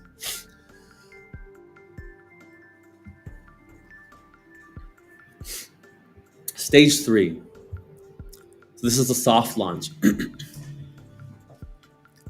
Most go-to-market motions, the biggest mistake is that they miss the soft launch. They just skip it. There is no such thing as a soft launch. There's no alpha test, there's no beta test. A soft launch, for all intents and purposes here, is an alpha test plus the beta test. Alpha test, you can think of as internally within the organization. It's mostly on the product side. It's testing the product or feature, make sure minimizing all the bugs, making sure that that toggle works, that slider works, the loading pages are correct. It's really focusing on that on the product side. On the product and marketing side, it is going to be interviews, it's going to be surveys, it's going to be testing the positioning, testing the messaging. Is it resonating with this segment of our ICP? If it's not, it's great. It's great that if it's not, okay, that's fine. If it is, that's great. If it's not working, good, because we caught it early. Imagine catching this when you've already launched the product or feature and you realize the positioning was off. Better to catch it now in soft launch than post-launch. So this is really important. So some activities, we talk about surveys, conduct qualitative research with interviews and focus groups. Also, customer advisory boards are really helpful here. Assess messaging, resonance, and positioning. gather feedback on pricing, packaging, and adoption barriers. And some deliverables here are research guides, focus group transcripts, message testing survey questions, and pricing research questionnaire. And I forgot to delete that. Ignore that part. Stage 4, the launch. This is when you think about go to market. This is what everyone thinks about. It's just this one stage. The launch is where the website gets updated and it's live. The first blog post gets launched. The press releases go out. The YouTube videos go out as well. Like all of the marketing activities. This is when all the momentum starts to build. It really starts. So some key activities are develop and execute launch campaigns, PR strategies, influencer and analyst briefs, finalize launch assets like website pages, ads go out as well, email campaigns, brief analysts, press, and influencer on launch details. So some deliverables here are the launch PR outreach, sales launch enablement decks, and integrated advertising flight plan. Difference here for P1 versus this P2 is that there's more focus on market education, like we're talking about in the past stages. Market education here and creating demand from scratch. So think about this really clearly and distinctly, right? The market hasn't seen this product before, so they're probably asking themselves, "What is this product? Why should I care about this product? What does it do for me?" So there's an education component on like the technical aspect of it, and then also why you should care about it. Think about Henry Ford. When everyone was riding horses, he came up with the automobile. No one has ever seen an automobile before, right? No one has ever seen a car. So there was that market education on this is what a car is, and this is why it's better than a horse. Same thing here for P1. Stage 5. This is the post-launch success. So up until now, this is the last stage, by the way. We talked about validating the product, researching it. We talked about the testing phase or like playing around phase and like enabling internal enablement. We talked about launching. We talked about the soft launch. Then we talked about the launch. Now we're here at the post launch. Wait, why did I skip that? Oh, I can skip the whole thing by doing that. Okay, cool.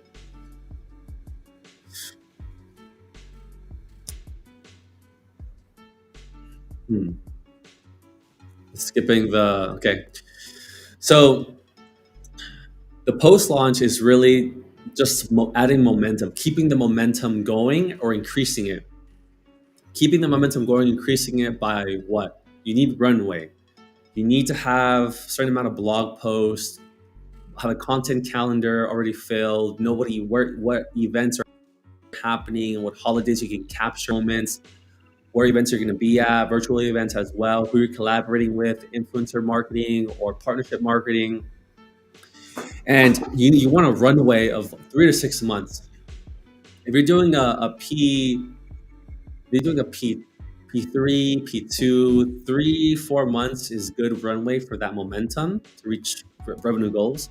P1, you want 6 months of runway. This is 6 months of content, partnerships, marketing activities in general, and you want to have this already clearly defined, somewhere where it's planned out. You know who's responsible, who's activating, things like that. And so this is this stage. It's just keeping the momentum going or increasing.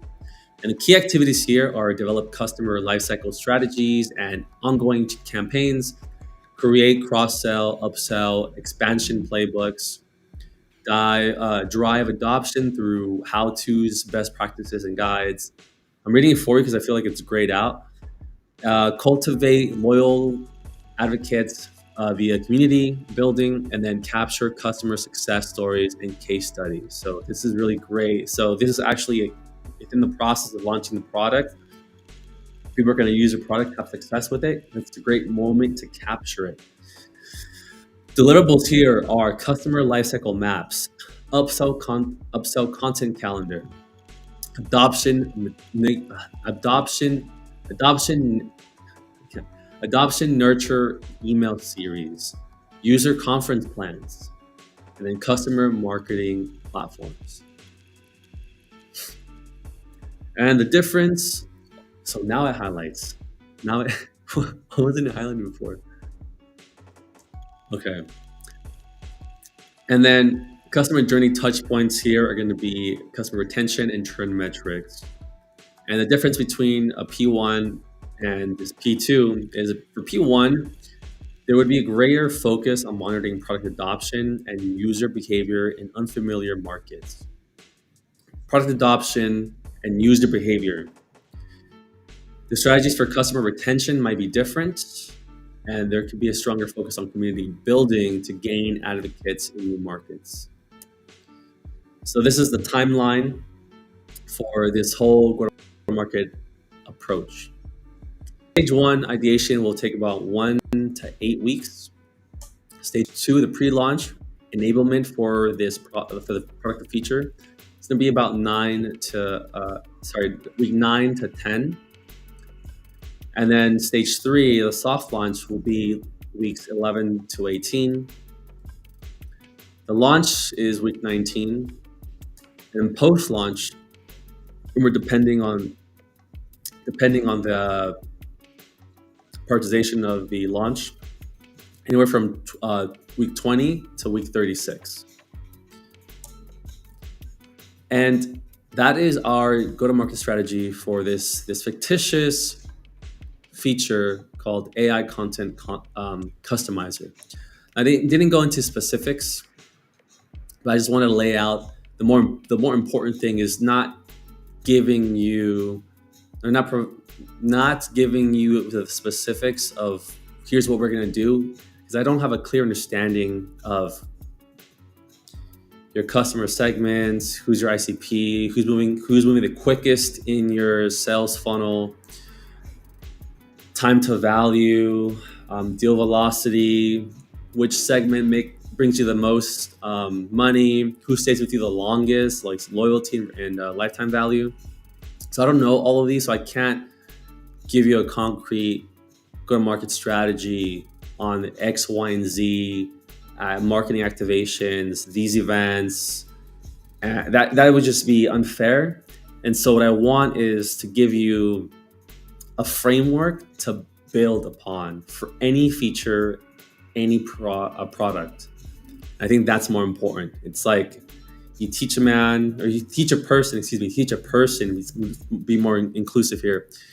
You teach a person, you give a person a fish, you give a person a fish, they eat for a day. You teach a person how to fish, they eat a lifetime. I think that's more important. And so a couple of highlights here are the market demands that we're really focusing on. So this is going back to the validation.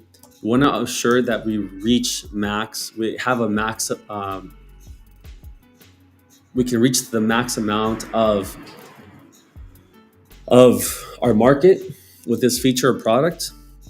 So those are some ideas to have when we're thinking about activities and how to roll out our go-to-market strategy. And also our engagement. How are our customers going to engage with us as we're rolling out the strategy as well and executing on the deliverables? And then also the revenue. Let me exit out of, there we go, that's much better. And then revenue as well. So driving sales, increasing revenue through targeted campaigns and personalized content. We integrated KPIs at each stage to measure success and adapt the strategy as needed. So one thing I forgot to highlight is that at each stage, there should be some form of measurement of success and what that looks like. And that's it. That's how I would kind of become the product marketer at Content at Scale is simply by having this framework, and this is basically a function. Think about it as a function. And when a feature comes in, that's the input. The feature goes into this function, and then they multiply, add, you take the logarithmic, exponential derivative of that, and you get a go to market process, motion, and cadence. So my name is Giovanni Tovar. I'm a seasoned product marketing manager with about 4 years, B2B, B2C, and B2G. I primarily focus on tech and SaaS business, and I have experience with both startups, mid market, and I left a button there that you can click that where you can check the availability of my calendar, and we can schedule a time for us to discuss in more detail this framework or this fictitious feature. I came up with it, and yeah, that's it. I'll close there. Thank you for the opportunity.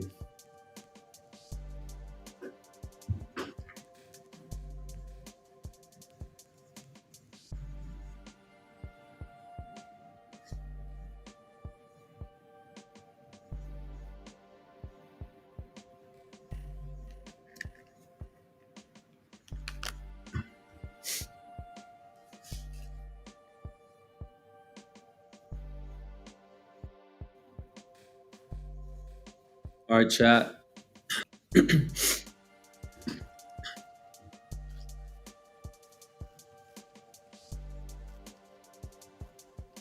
getting kind of sleepy. Should I eat? Nah, wait. Let's do some push-ups. What am I talking about? Yeah, you guys down? Should I smoke? Why am I saying like? Why am I talking like there's anyone watching? I kind of want to like chill. Let's call my mom actually. I feel kind of bad.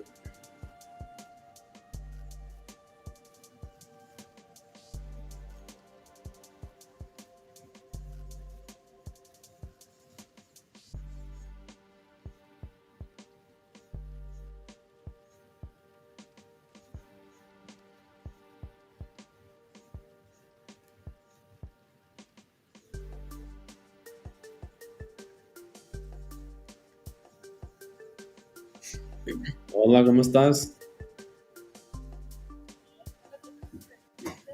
No, aquí estoy. Aquí estoy trabajando. Bueno, no es de mi trabajo, pero es como encontrar una compañía que me gusta y están como buscando a alguien para hacer como hacer una presentación. Sí. Ajá. Ujú. No, todavía no. Yo no creo. Nada más trabajo, gimnasio, la traza, aquí el Airbnb. Compro carne, lo cocino, lo como. Compro vino, tomo vino y cocino la carne. Y ya, es todo. Sí. Es porque no viven lejos, pero no tienen dinero para salir. Son jóvenes, tienen como 19, 20, no tienen dinero. Y le dan pena como salir conmigo y no pueden pagar y ellos no quieren que yo pague por ellos. Entonces no salen. No salen mucho. Sí, los vi el viernes pasado, o el sábado pasado. A lo mejor los voy a ver esta noche, nomás que aquí en Argentina las cosas no abren hasta la 1 de la mañana o las 2. Los boliches no abren hasta las 2.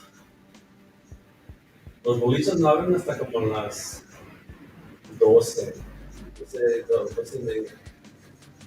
Boliches no, boliches son, o discotecas, así se llaman aquí.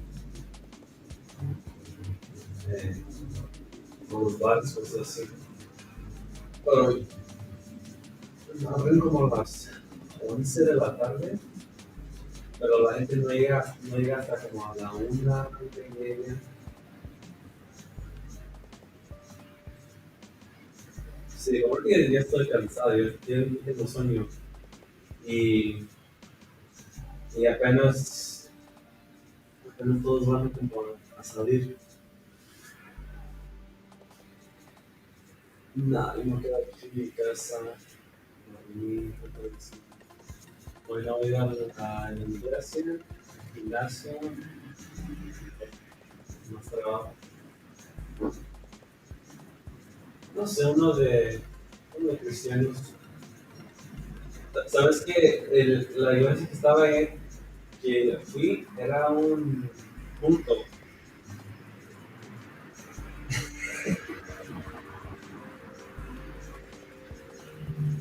Sí, era un punto. Eh, Era un punto. Lo busqué en línea. Lo busqué. Hey, si escribes, si escribes ¿cómo se dice? ¿Cómo se llama la iglesia? Se llama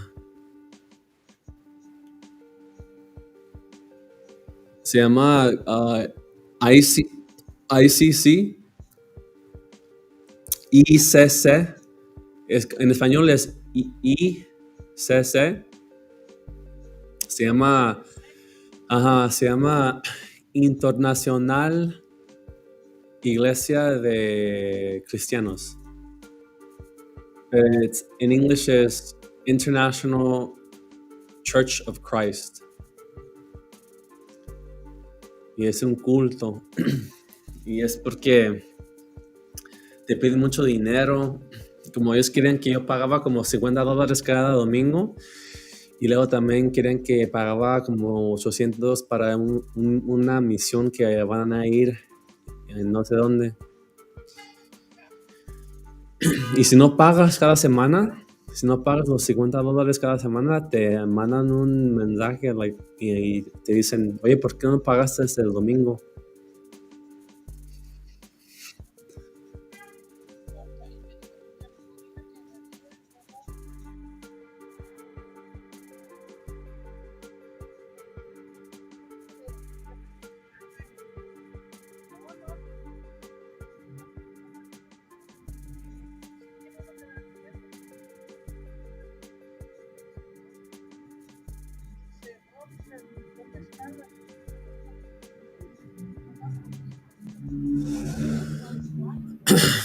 Ujú.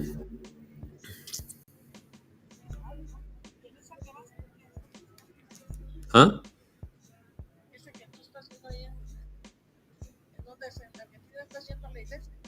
No, todavía no fui a una iglesia aquí todavía. Voy a buscar uno aquí cerquitas.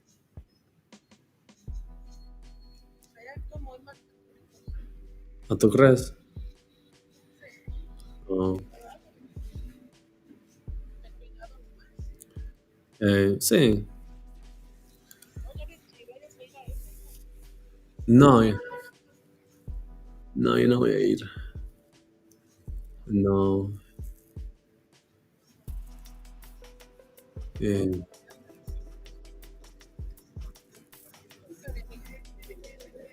eh,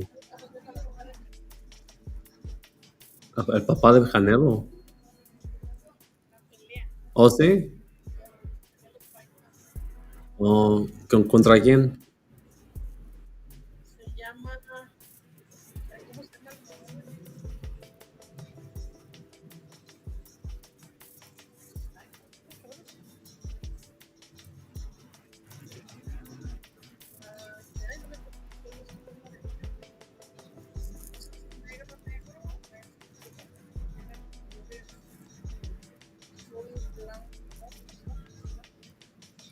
Eh,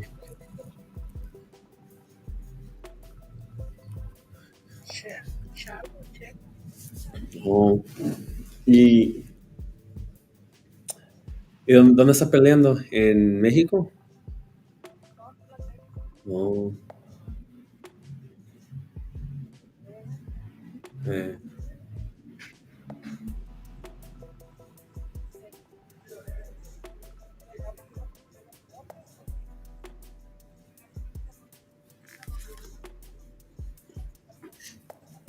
mm, ujú.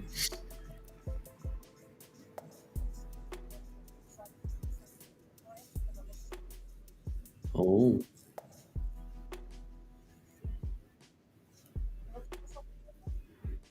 no, pues es lo mismo que lo que hago aquí que allá en Estados Unidos.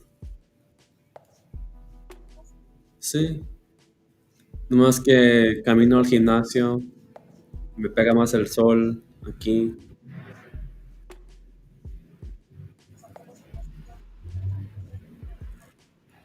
Eh, no sé. Ajá, sí, cierto. El 17 de noviembre. Eh,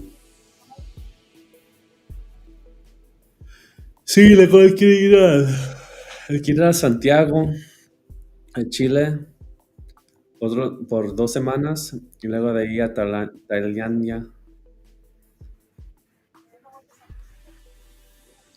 No, no, yo vuelvo, no. No, vamos a ir de Argentina a Brasil, Brasil a Chile, Chile a Los Ángeles por un día y luego de ahí vamos a ir a Tailandia por un día, yo creo. Sí, sí,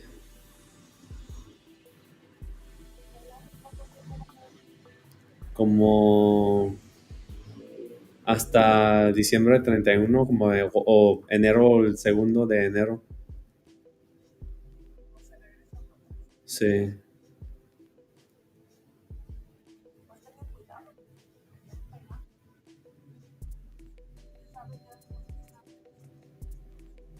sí, ya sé.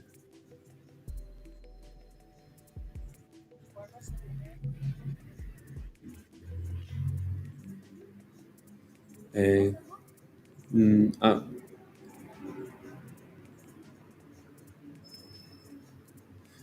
¿cómo está mi papá?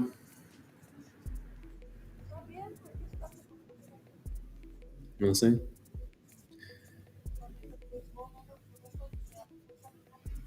Mm,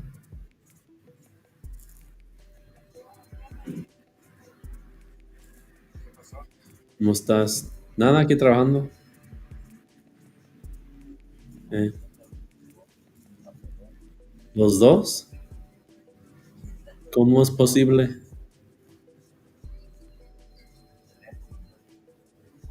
Ah, oh. ¿Y quién está jugando al béisbol? ¿Es de los Dodgers?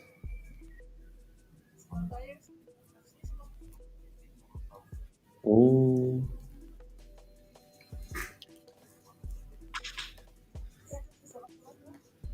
¿tú crees? Oh,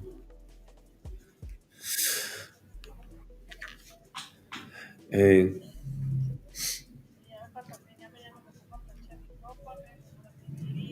ujú,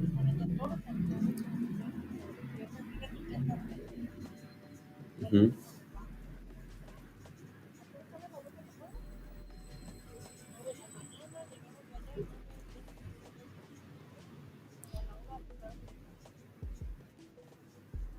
oh.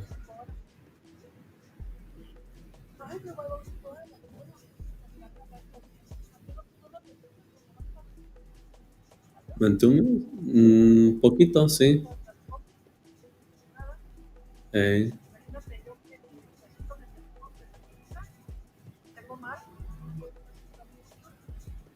ajá.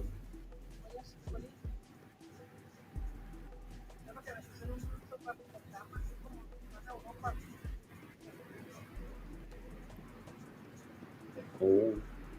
Ah, pero eso es como, tienes que pagar mucho por eso, para eso. Eh, bueno, eh,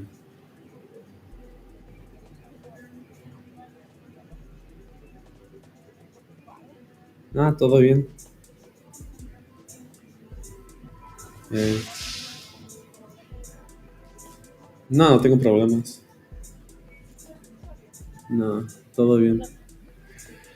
Hey, ahorita voy, voy a ver la televisión un poquito, me voy a dormir. Sí, son las 12.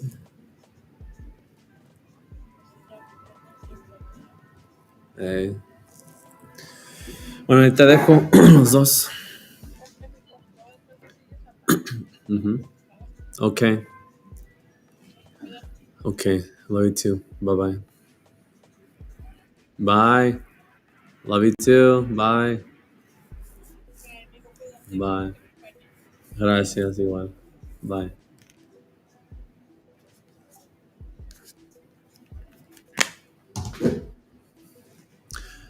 I actually want to test this feature. Hold on. I knew it. So I need to upgrade. It's $49.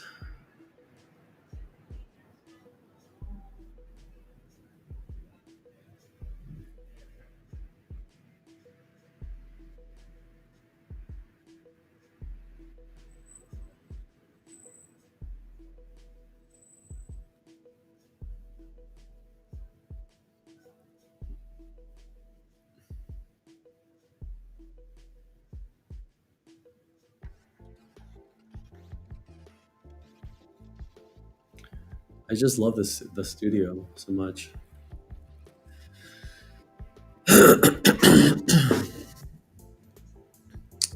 And should I end the stream? What else can I do?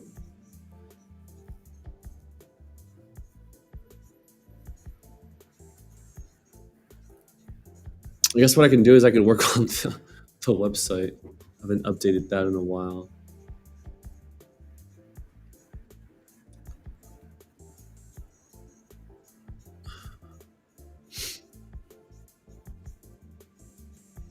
So, what are we using for GTM Labs?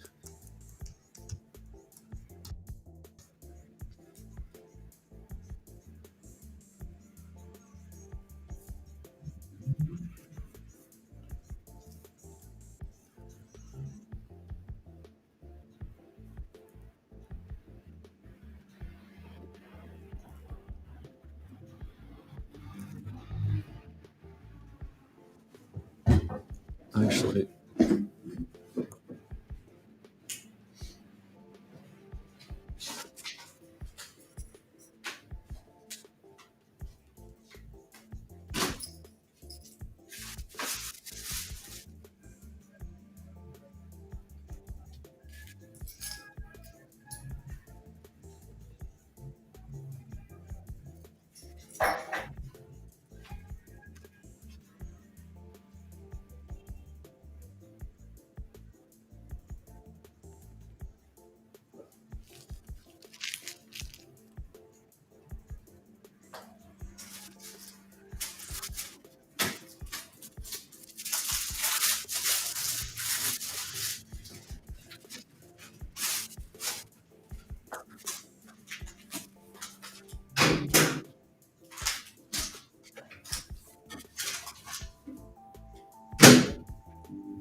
there's so much I want to do.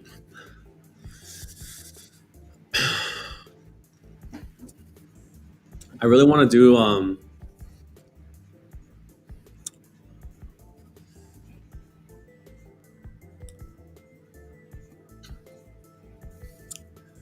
so per the advice of ChatGPT.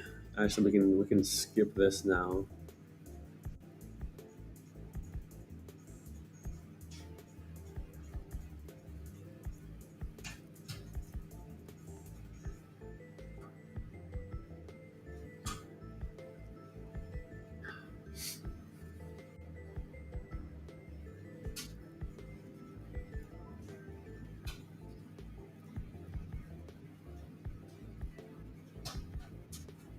Actually, I didn't choose Chat GPT. Um, GTA Labs. Let's paste this here and then see what happens.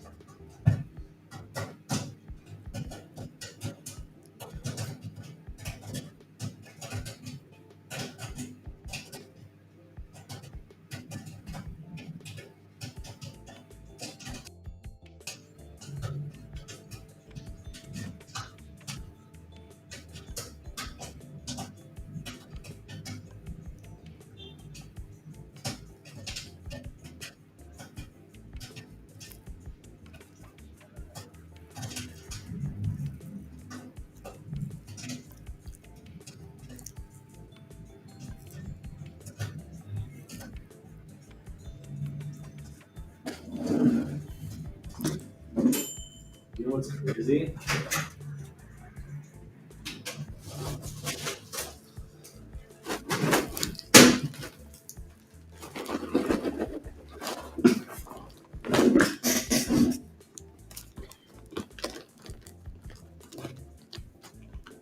What's crazy is that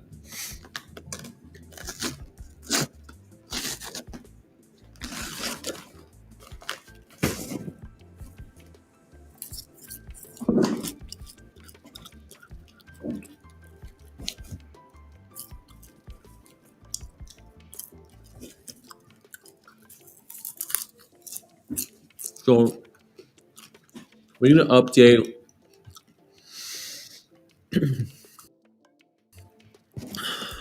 copy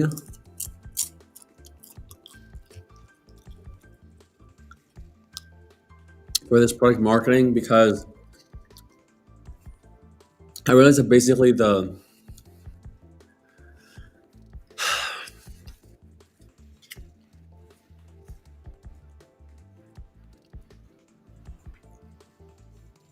I don't want the value prop to be just that we're flexible, we're agile. I want one of the features to definitely be about the subscription model, and it's like you can pause at any time. That being so, the subscription model, pause at any time, using Notion as like a workflow, and being as like hands off as possible to be another. But after that,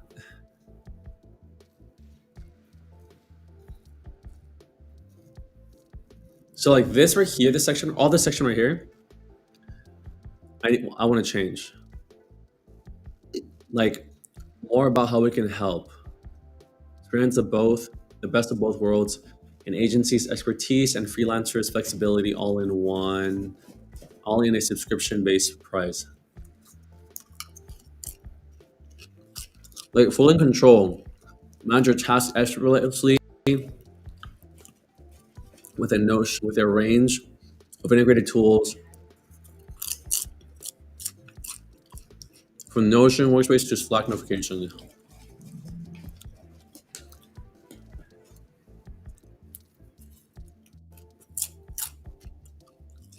This is just the same thing as that, basically.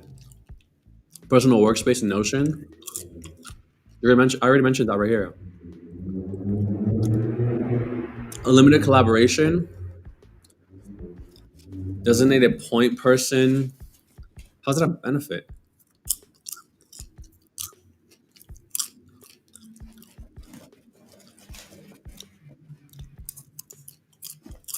Like all this can be.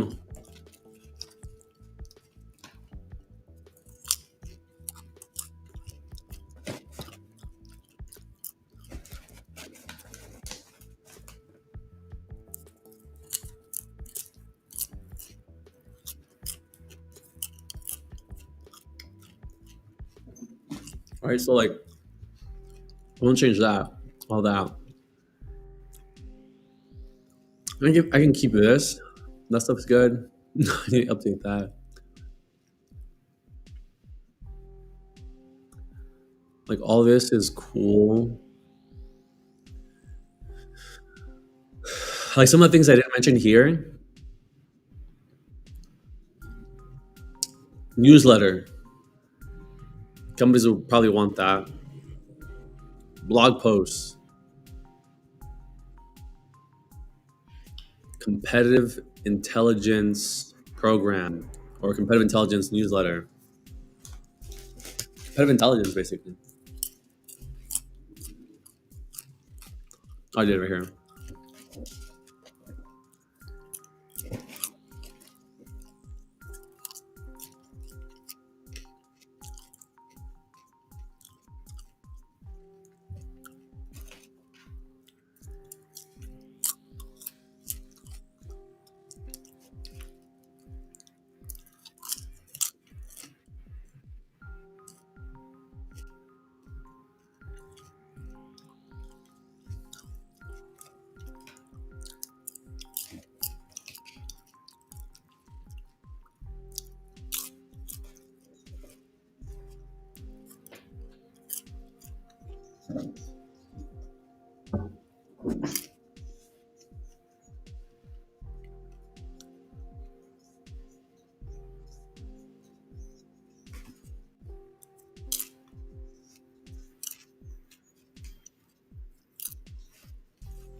So yeah, that's what I'm thinking.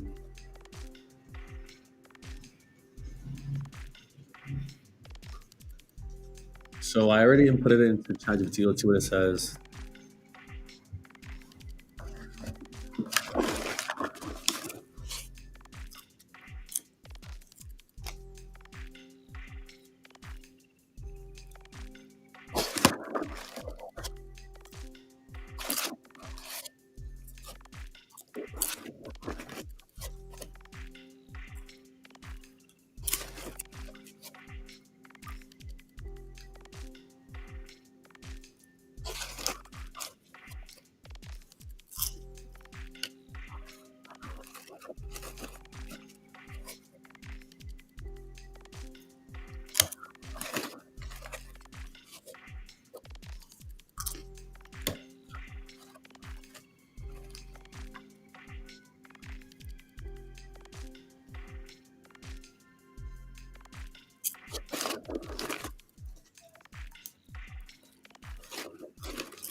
Hmm.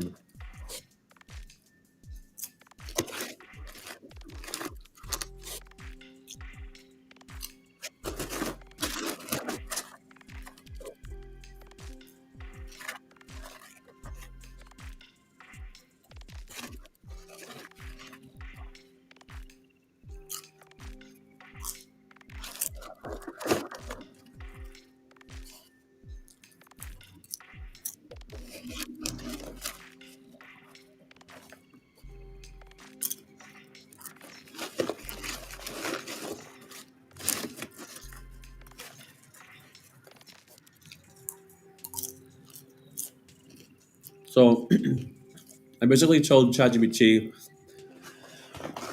So here's the plan. Ready for my plan? Okay. So at GTM Labs right now, the whole unique the uniqueness is basically that pausing.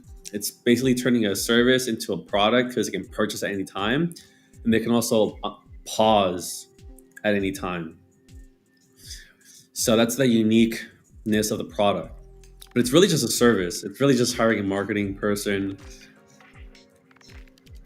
product marketing, I should say. And so my question is, how do I make this tangible?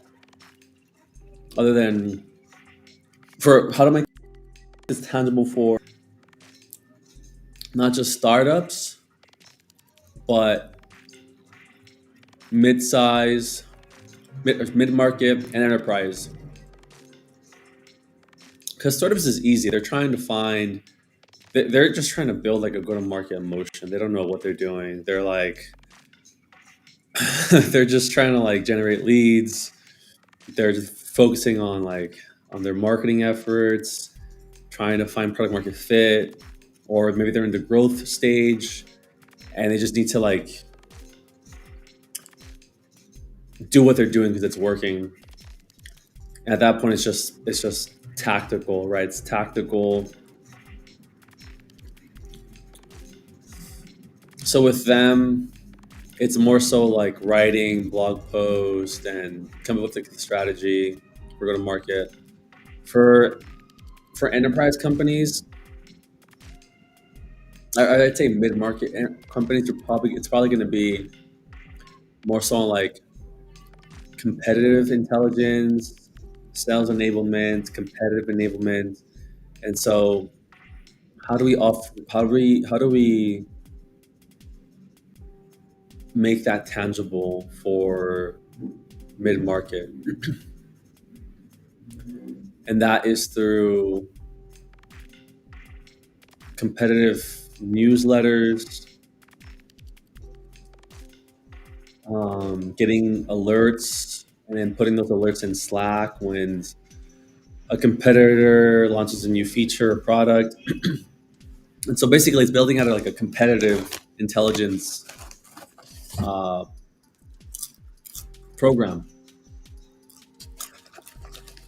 So I was thinking about that, and I put it into the chat GPT right now. But at that distinction, and also too, I also noticed that startups don't really find the value in competitive intelligence and training because some startups just aren't in that many deals per month and they don't really encounter a lot of competitors. They're startups are usually their main competitor is the status quo. Their main competitor is doing nothing. That's really it, right?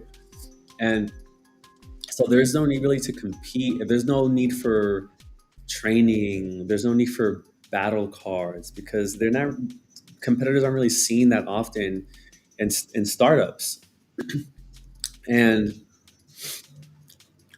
so offering that competitive intelligence program wouldn't really be something that they would care about. Like it'd be nice to be alerted when a competitor launches something new, but in terms of like deliverables, battle cards, one pagers, they're gonna be like, nah, maybe I'll pull it up if I hear a competitor's name. And so making that distinction, it's like, okay, maybe for this right here, this standard, I don't know if you could see. You can't see.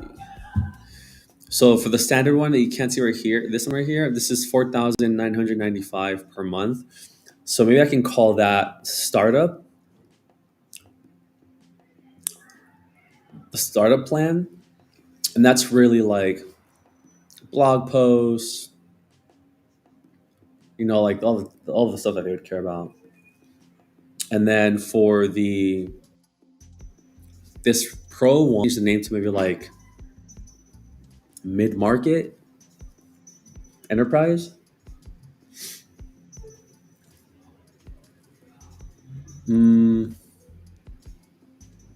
or growth, probably. I could call it growth. Yeah, startup and the growth plan, and that can include like that can include competitive intelligence program, newsletters, like things like that. I don't know, I'll have to like play around with messaging.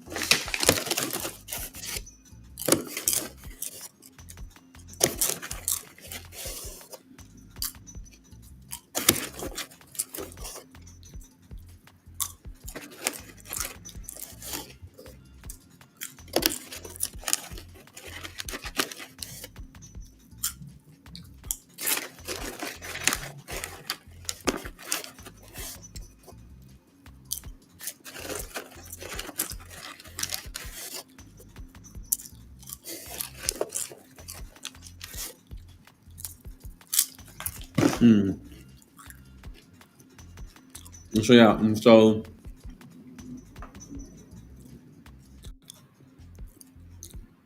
ChatGPT said positive.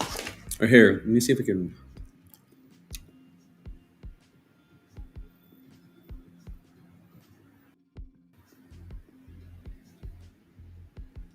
Yeah, positive. Like the offering competitive intelligence as deliverable is a strong one. This is especially valuable for mid-sized and larger companies that often have the resources to act on such intelligence, but lack the bandwidth to gather it and analyze it.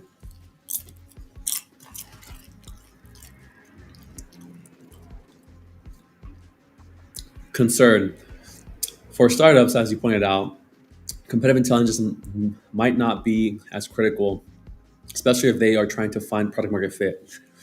Idea: you could consider creating tiered service offerings or packages. One for startups focused on agility, flexibility, and growth, and another for more established companies focusing on competitive intelligence, win loss analysis, and sales enablement. Basically, what I was thinking. Why it's a good idea? Customization. Different companies have different needs. A one size fits all approach often falls short. Customizing your offering based on the size and stage of the company can make your services more attractive. Tangible ROI. By providing tangible deliverables, you make it easier for the company to see the value you bring. This often is easier to sell than more nebulous concepts like strategy. Scalability. As companies grow, their needs change. You If you offer different packages, a startup that begins with you could easily move into a more advanced package as they grow, retaining more long-term clients. I didn't think about that. That's a good one. That's a damn ChatGPT coming up with some good ideas. We partners. We know we're like we going off of each other. Why it might be a concern. Complexity. Offering different packages can make your operation more complex and can potentially confuse customers if not clearly explained. Resource allocation. Especially if you are a small team, offering a wide range of services can stretch your resources thin. Well, I'm a one man band. So, three, market positioning. If you offer too many different services, you might dilute your brand or market positioning.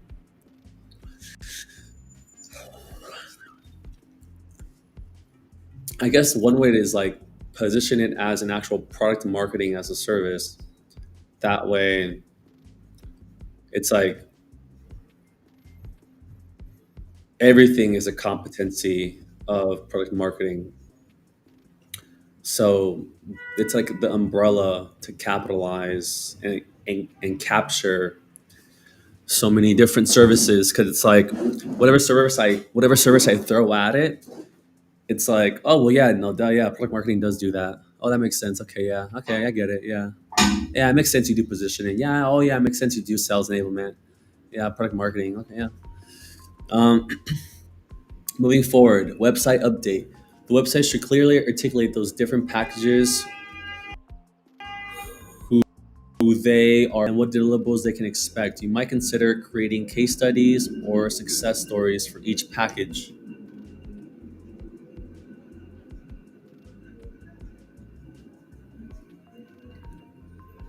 Clear messaging.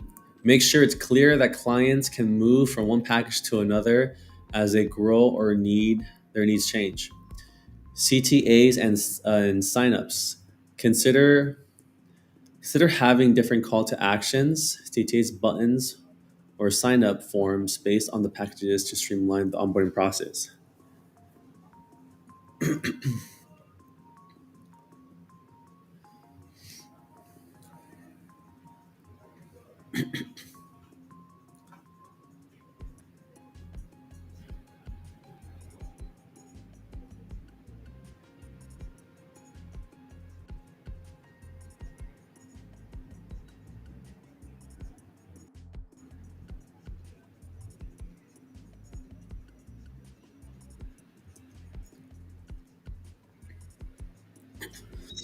I'm going to provide you with part of the website copy, and I want you to take the website copy and then alter it to fit these ideas that we both had.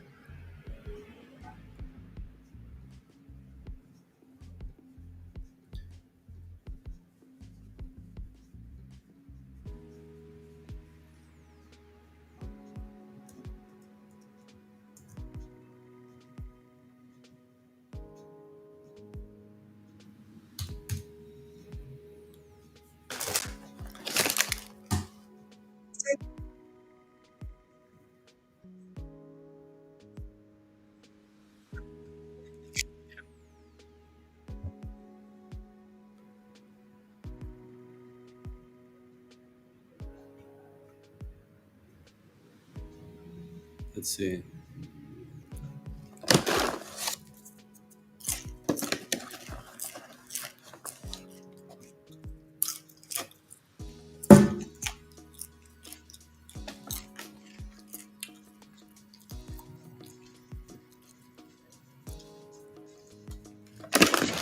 Hmm.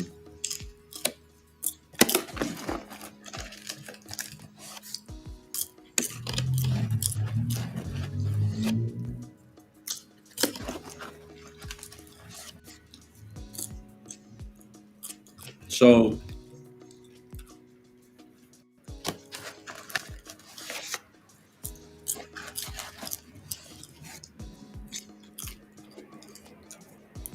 so here,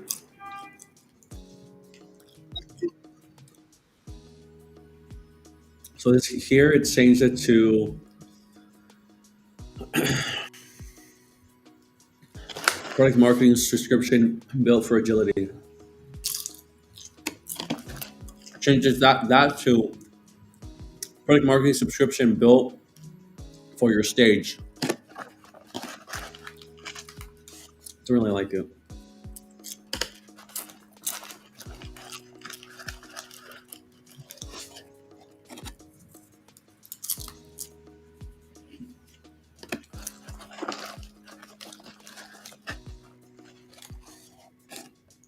Mm.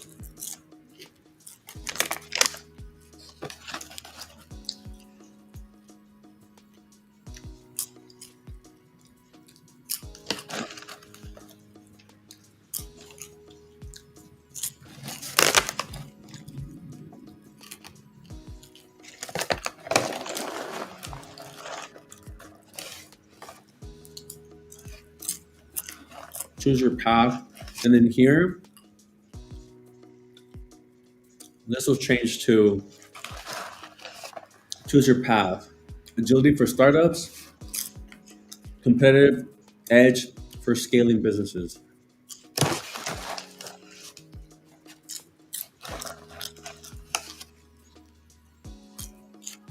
So, don't really know what to put.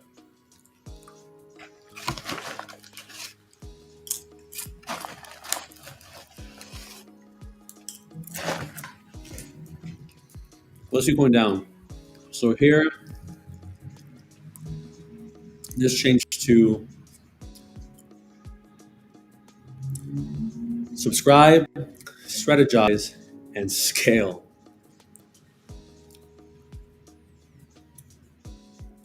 Then we move on to the next task, change to your marketing journey simplified.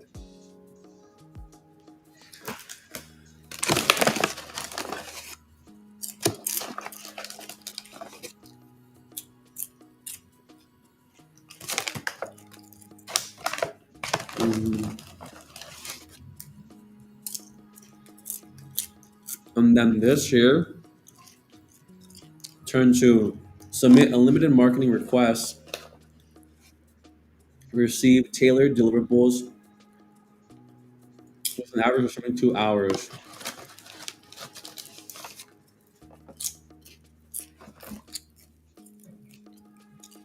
Okay, here, this changed to subscribe and onboard.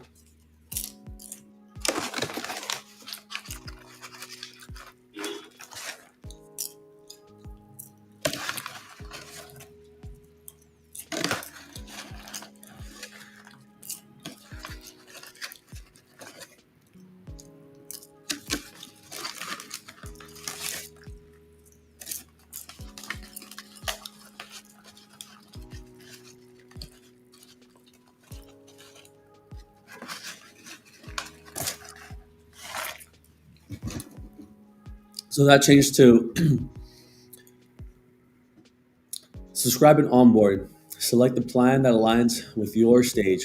Agility for startups or competitive edge for scaling businesses. Get a dedicated Notion workspace tailored to your business goals.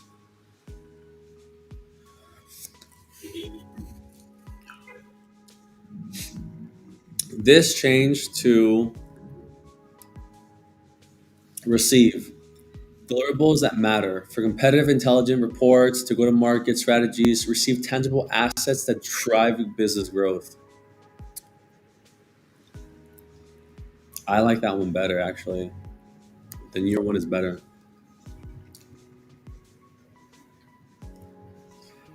And then this changed to revise.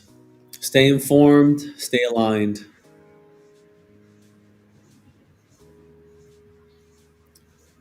Track your deliverables and their impact from your dedicated workspace. Foster team coherence around data driven insights.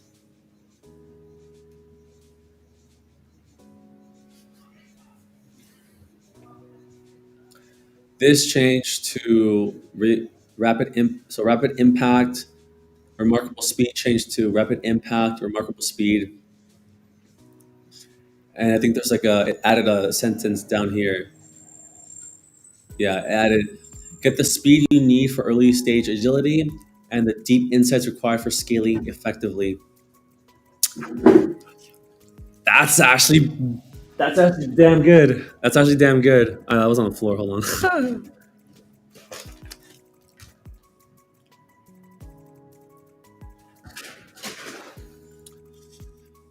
And then this year, more about how we can help. So this is the part where I actually wanted to really focus on.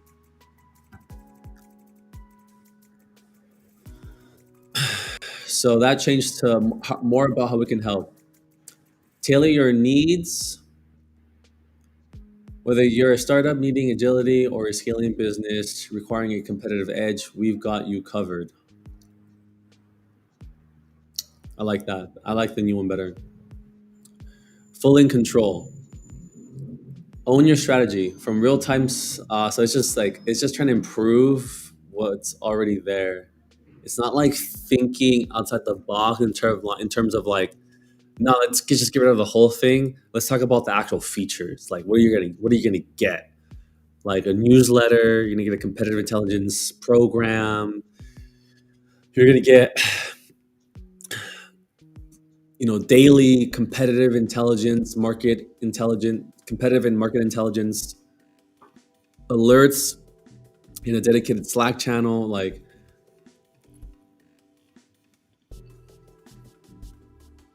that, pretty cool. But let's just continue. So, on your strategy from real time Slack notifications to a comprehensive Notion workspace, you're in the driver's seat. Personal, this one here is personal workspace with Notion, same title. More than a dashboard, your dedicated workspace houses everything from competitive intelligence reports to go-to-market timelines. I like that.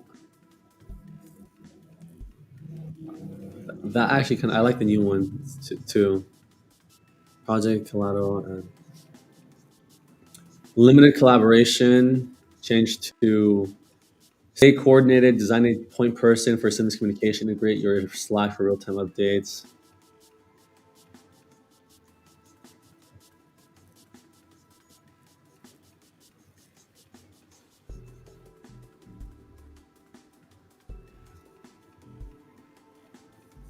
I kind of like this one better, the old one.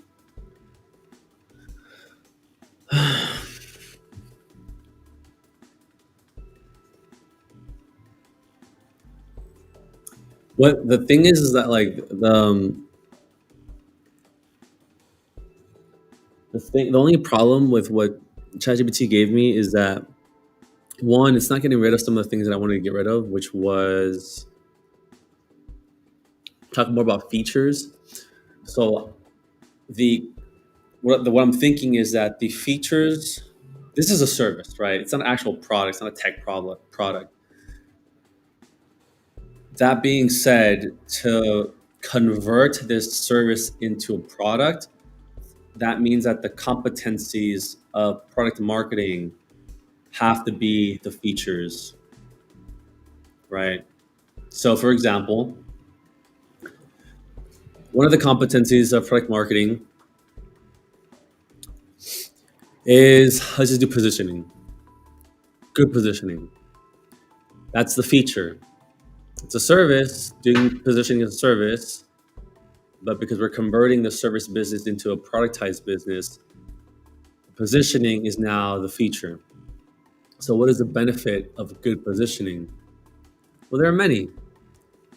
It can increase your sales. It can increase your well, one, customers see the value of your product, meaning that when the amount of time that they enter the pipeline of your sales funnel is a lot shorter. So the sales cycle decreases. They find value quicker. So time to value as well. You set yourself apart from your competitors. They stop asking, so how do you compare to X company? Like they understand who you are, what you're doing, what your product is, why it benefits them. So there's a lot of benefits to that. So that's the benefit. So there are benefits to the competencies of product marketing.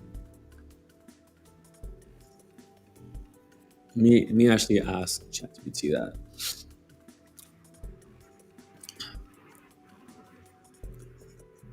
Okay, that's great. I actually want to get rid of the fully in control, comma, personal workspace with Notion, comma, and unlimited collaboration. Those three sections that fall under the more about how we can help, that is a place to talk about the features and benefits of GTM Labs. Think about it like this. We're trying to turn a service into a product, right? We're trying to turn product marketing competencies into a feature. So think about all of the product marketing competencies there are. That this could be customer and user interviews, comma, buyer interviews, creating personas, buyer and user personas, comma, great positioning, comma, creating enchanting messaging, to competitive intelligence, building out battle cards, sales enablement training, competitive intelligence training, to launching products and go to market strategies. Those are all core product marketing services. So now for GTM Labs, those are all of the features. And so this is a great place for the more about how we can help to create sections. So get rid of like the fully in control, get rid of the personal workspace with Notion, get rid of ultimate collaboration.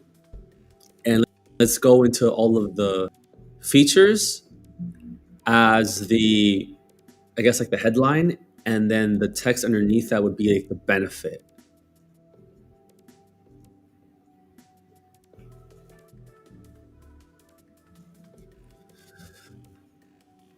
Let's see ChatGPT what it says.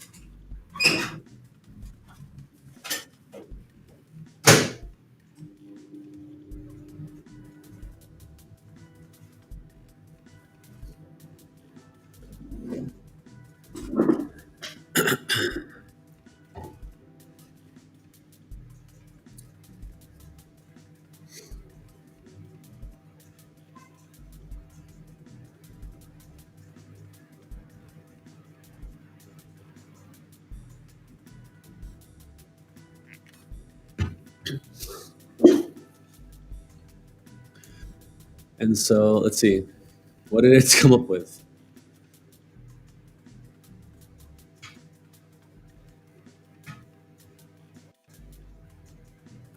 More about how we can help. So,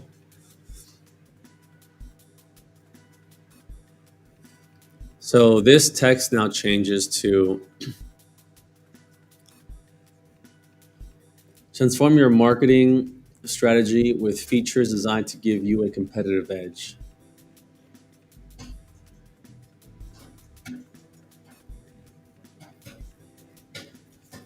Eh, he's tired. And then, so the first one, customer and user interviews. Listen to your marketable insights directly from your customers to inform product development and marketing strategies. Not bad. Buyer interview, buyer interviews and personas. I feel like these can be amalgamated right here. Know your audience, craft detailed buyer personas to refine your targeting and messaging, increasing marketing effectiveness. Positioning. Stand out, don't blend in, differentiate your product in a saturated market by focusing your unique value proposition. Enchanting messaging. It's literally just copying what I said.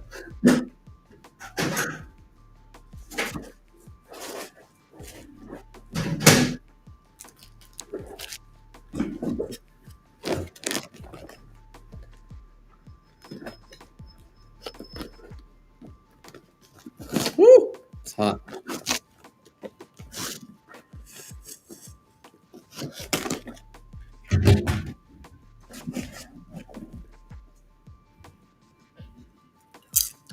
Enchanting messaging.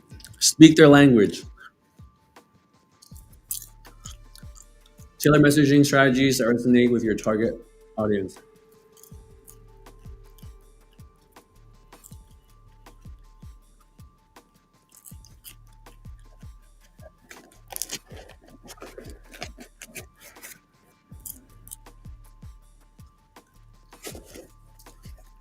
Okay.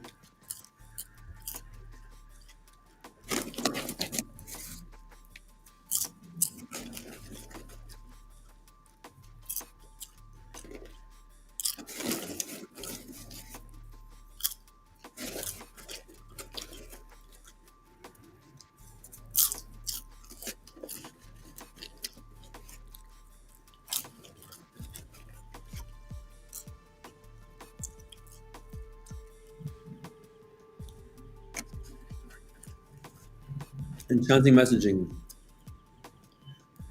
Speak their language. Tailored messaging strategies that resonate with your target audience, driving interest and engagement.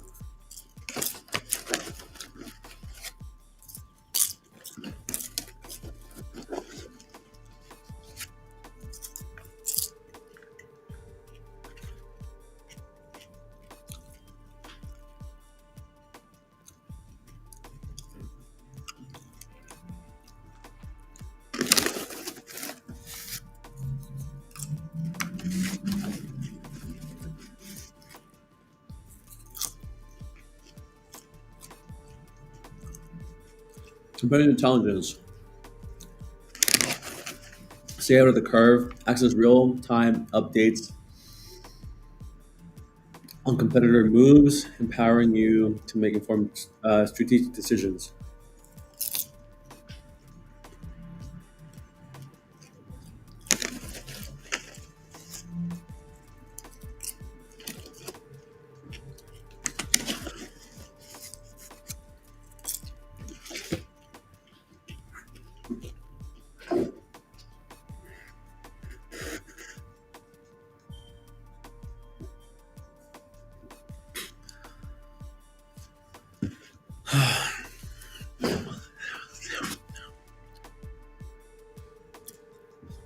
Battle cards and sales enablement trainings. Some of these are like power your sales team, arm arm your sales team with comparison sheets and training, and enable them to close deals more effectively.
Mm.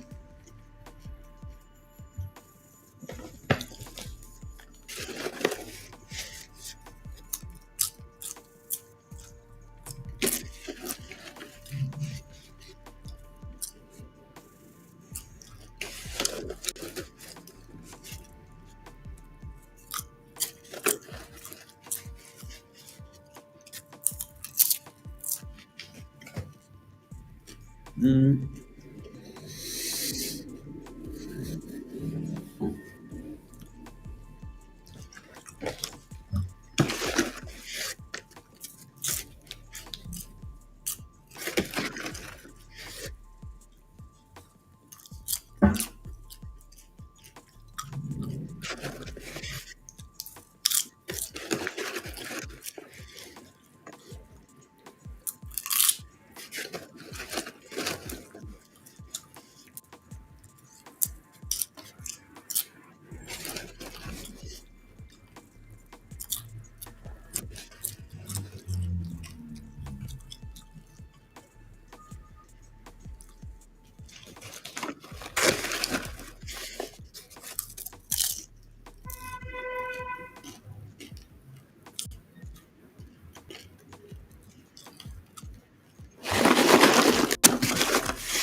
I don't know.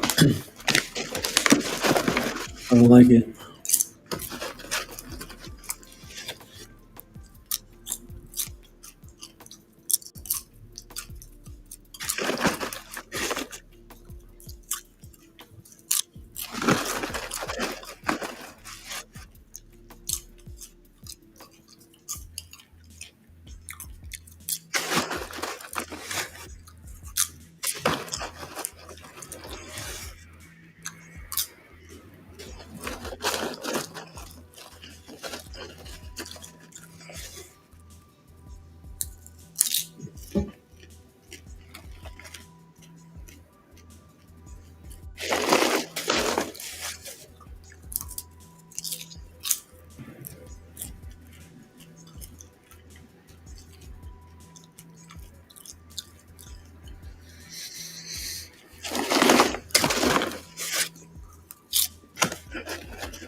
Mm.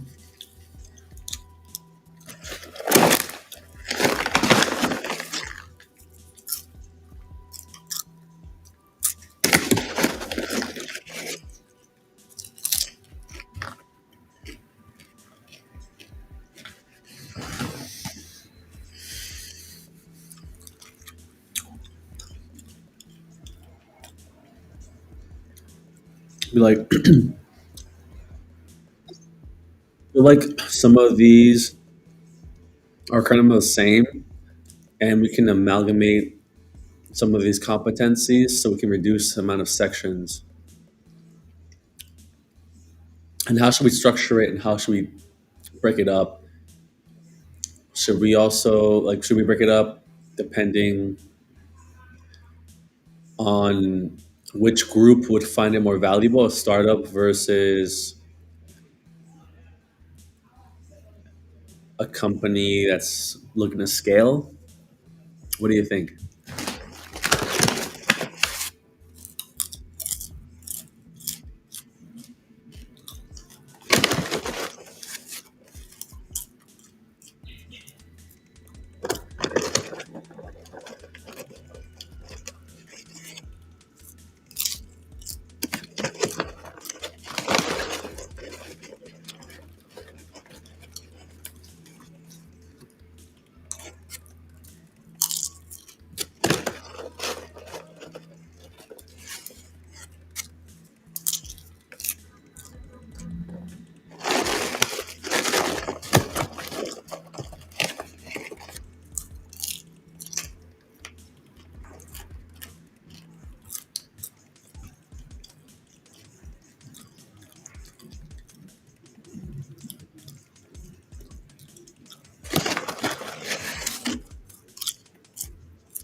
Mhm.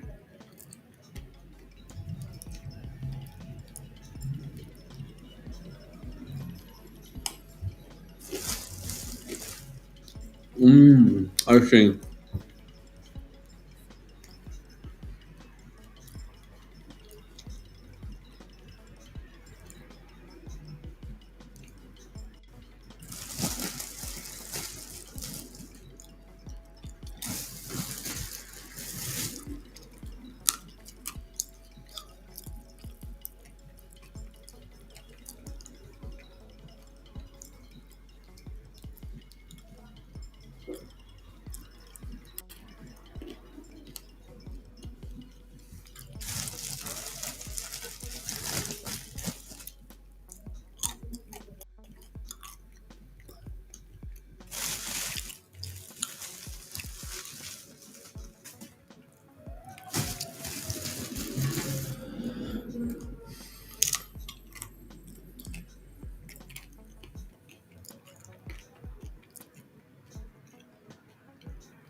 Mm,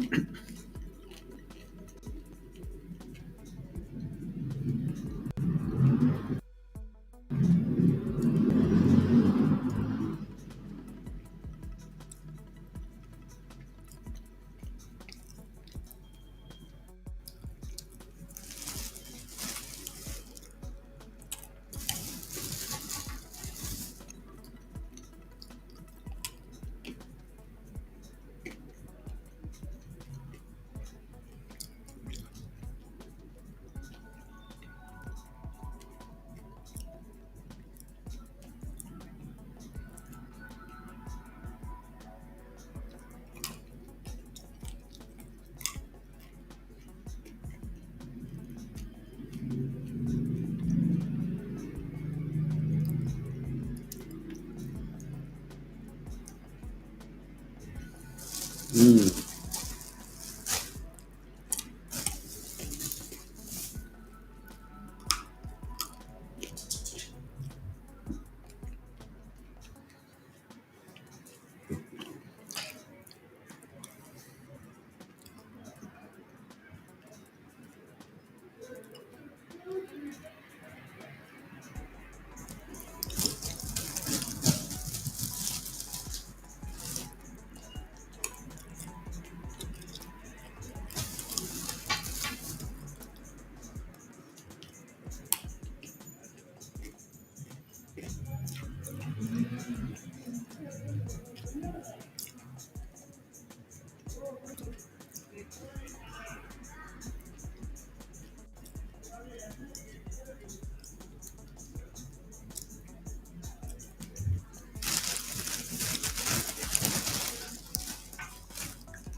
okay.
Excuse me.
Hmm.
Basic.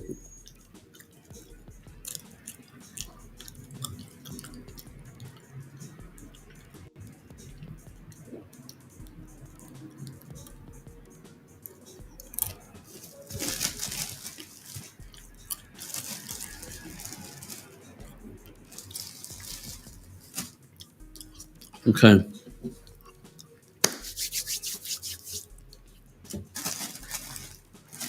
I have a vision for this now.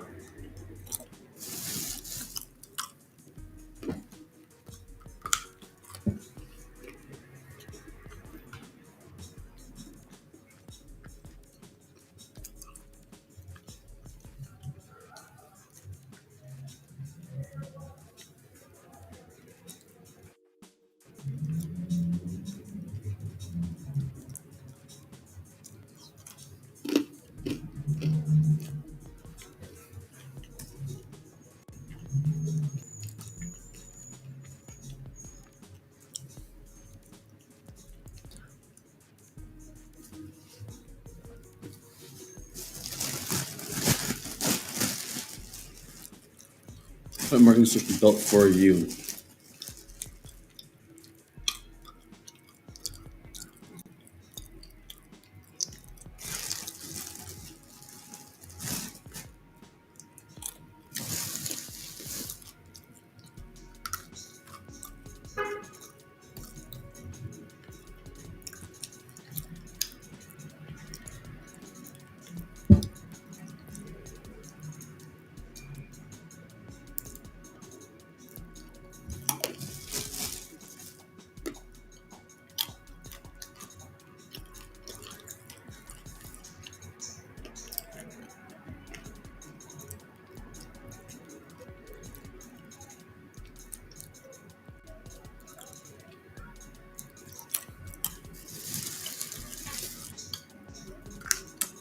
Mm.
So I think flexibility. I think this looks good.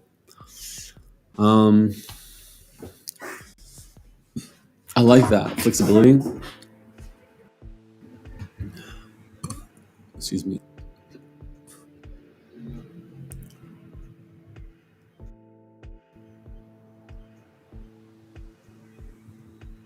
I can't increase it.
Hmm.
Crazy.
I think I could definitely. I think it's just this. Like these are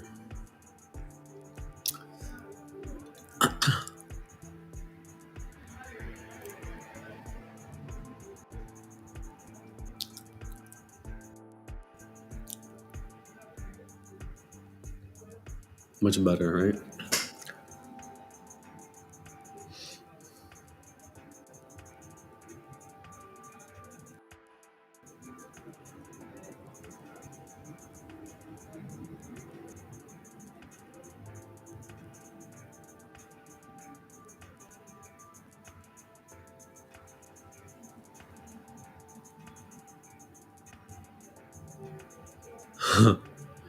Yeah, I gotta give it to H2. Looks better like that.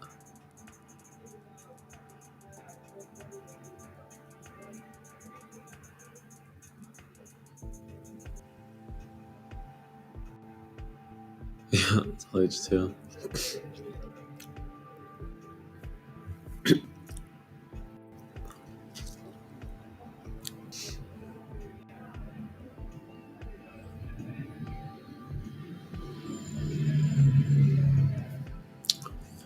I'd say like,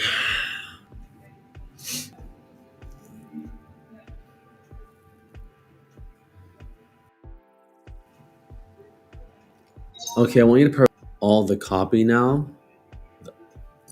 Period provided updated. But I also want you to notice that you say competitive edge a lot and are focusing a lot on competitive intelligence, which is pretty cool. Like some of the things I want to do is create a competitive intelligence newsletter that goes out, you know, bi-weekly, monthly, depending on the organization, that alerts everyone in the organization. This is more for like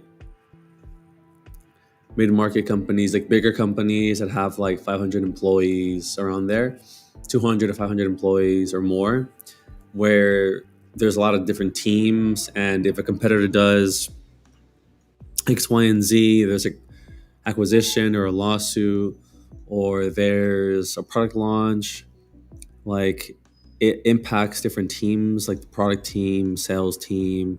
And so the newsletter basically just goes over all of the things that have happened and how it affects the different teams, and also what it means for the company, and what does it mean for the user and customer of the company. Like that's one of the things I want to do.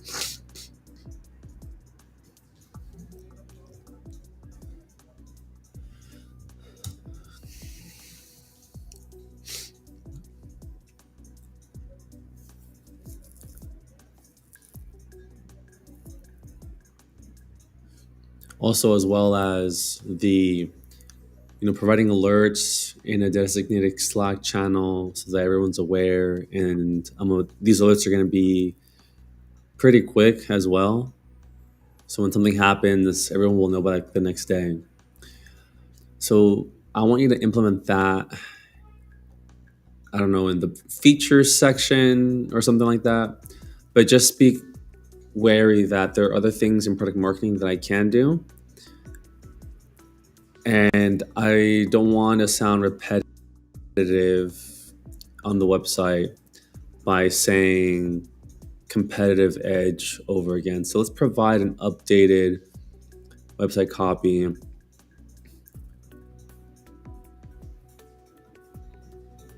and make sure it speaks to both startups and scaling companies.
Hmm.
I don't get this. I don't get it.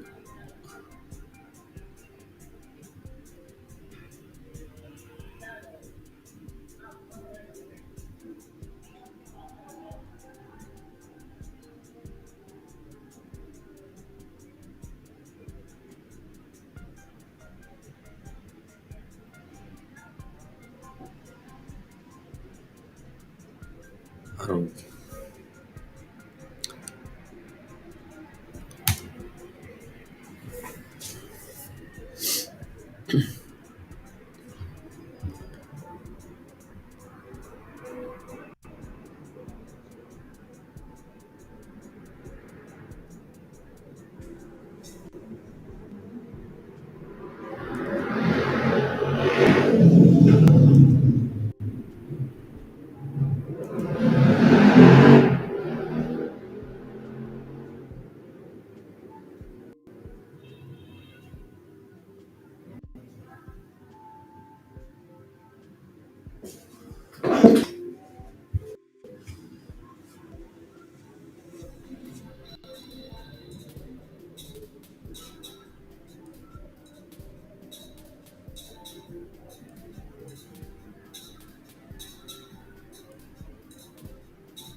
Stop.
I'll do that tomorrow. I'm tired. I'm gonna sleep. This room for 6 hours. Jesus. That's a lot. What have we learned? That this is building business is so hard. No, it's fun though. It's fun. It's fun. It's fun. It's fun. It's fun. It's fun. I don't have any alcohol.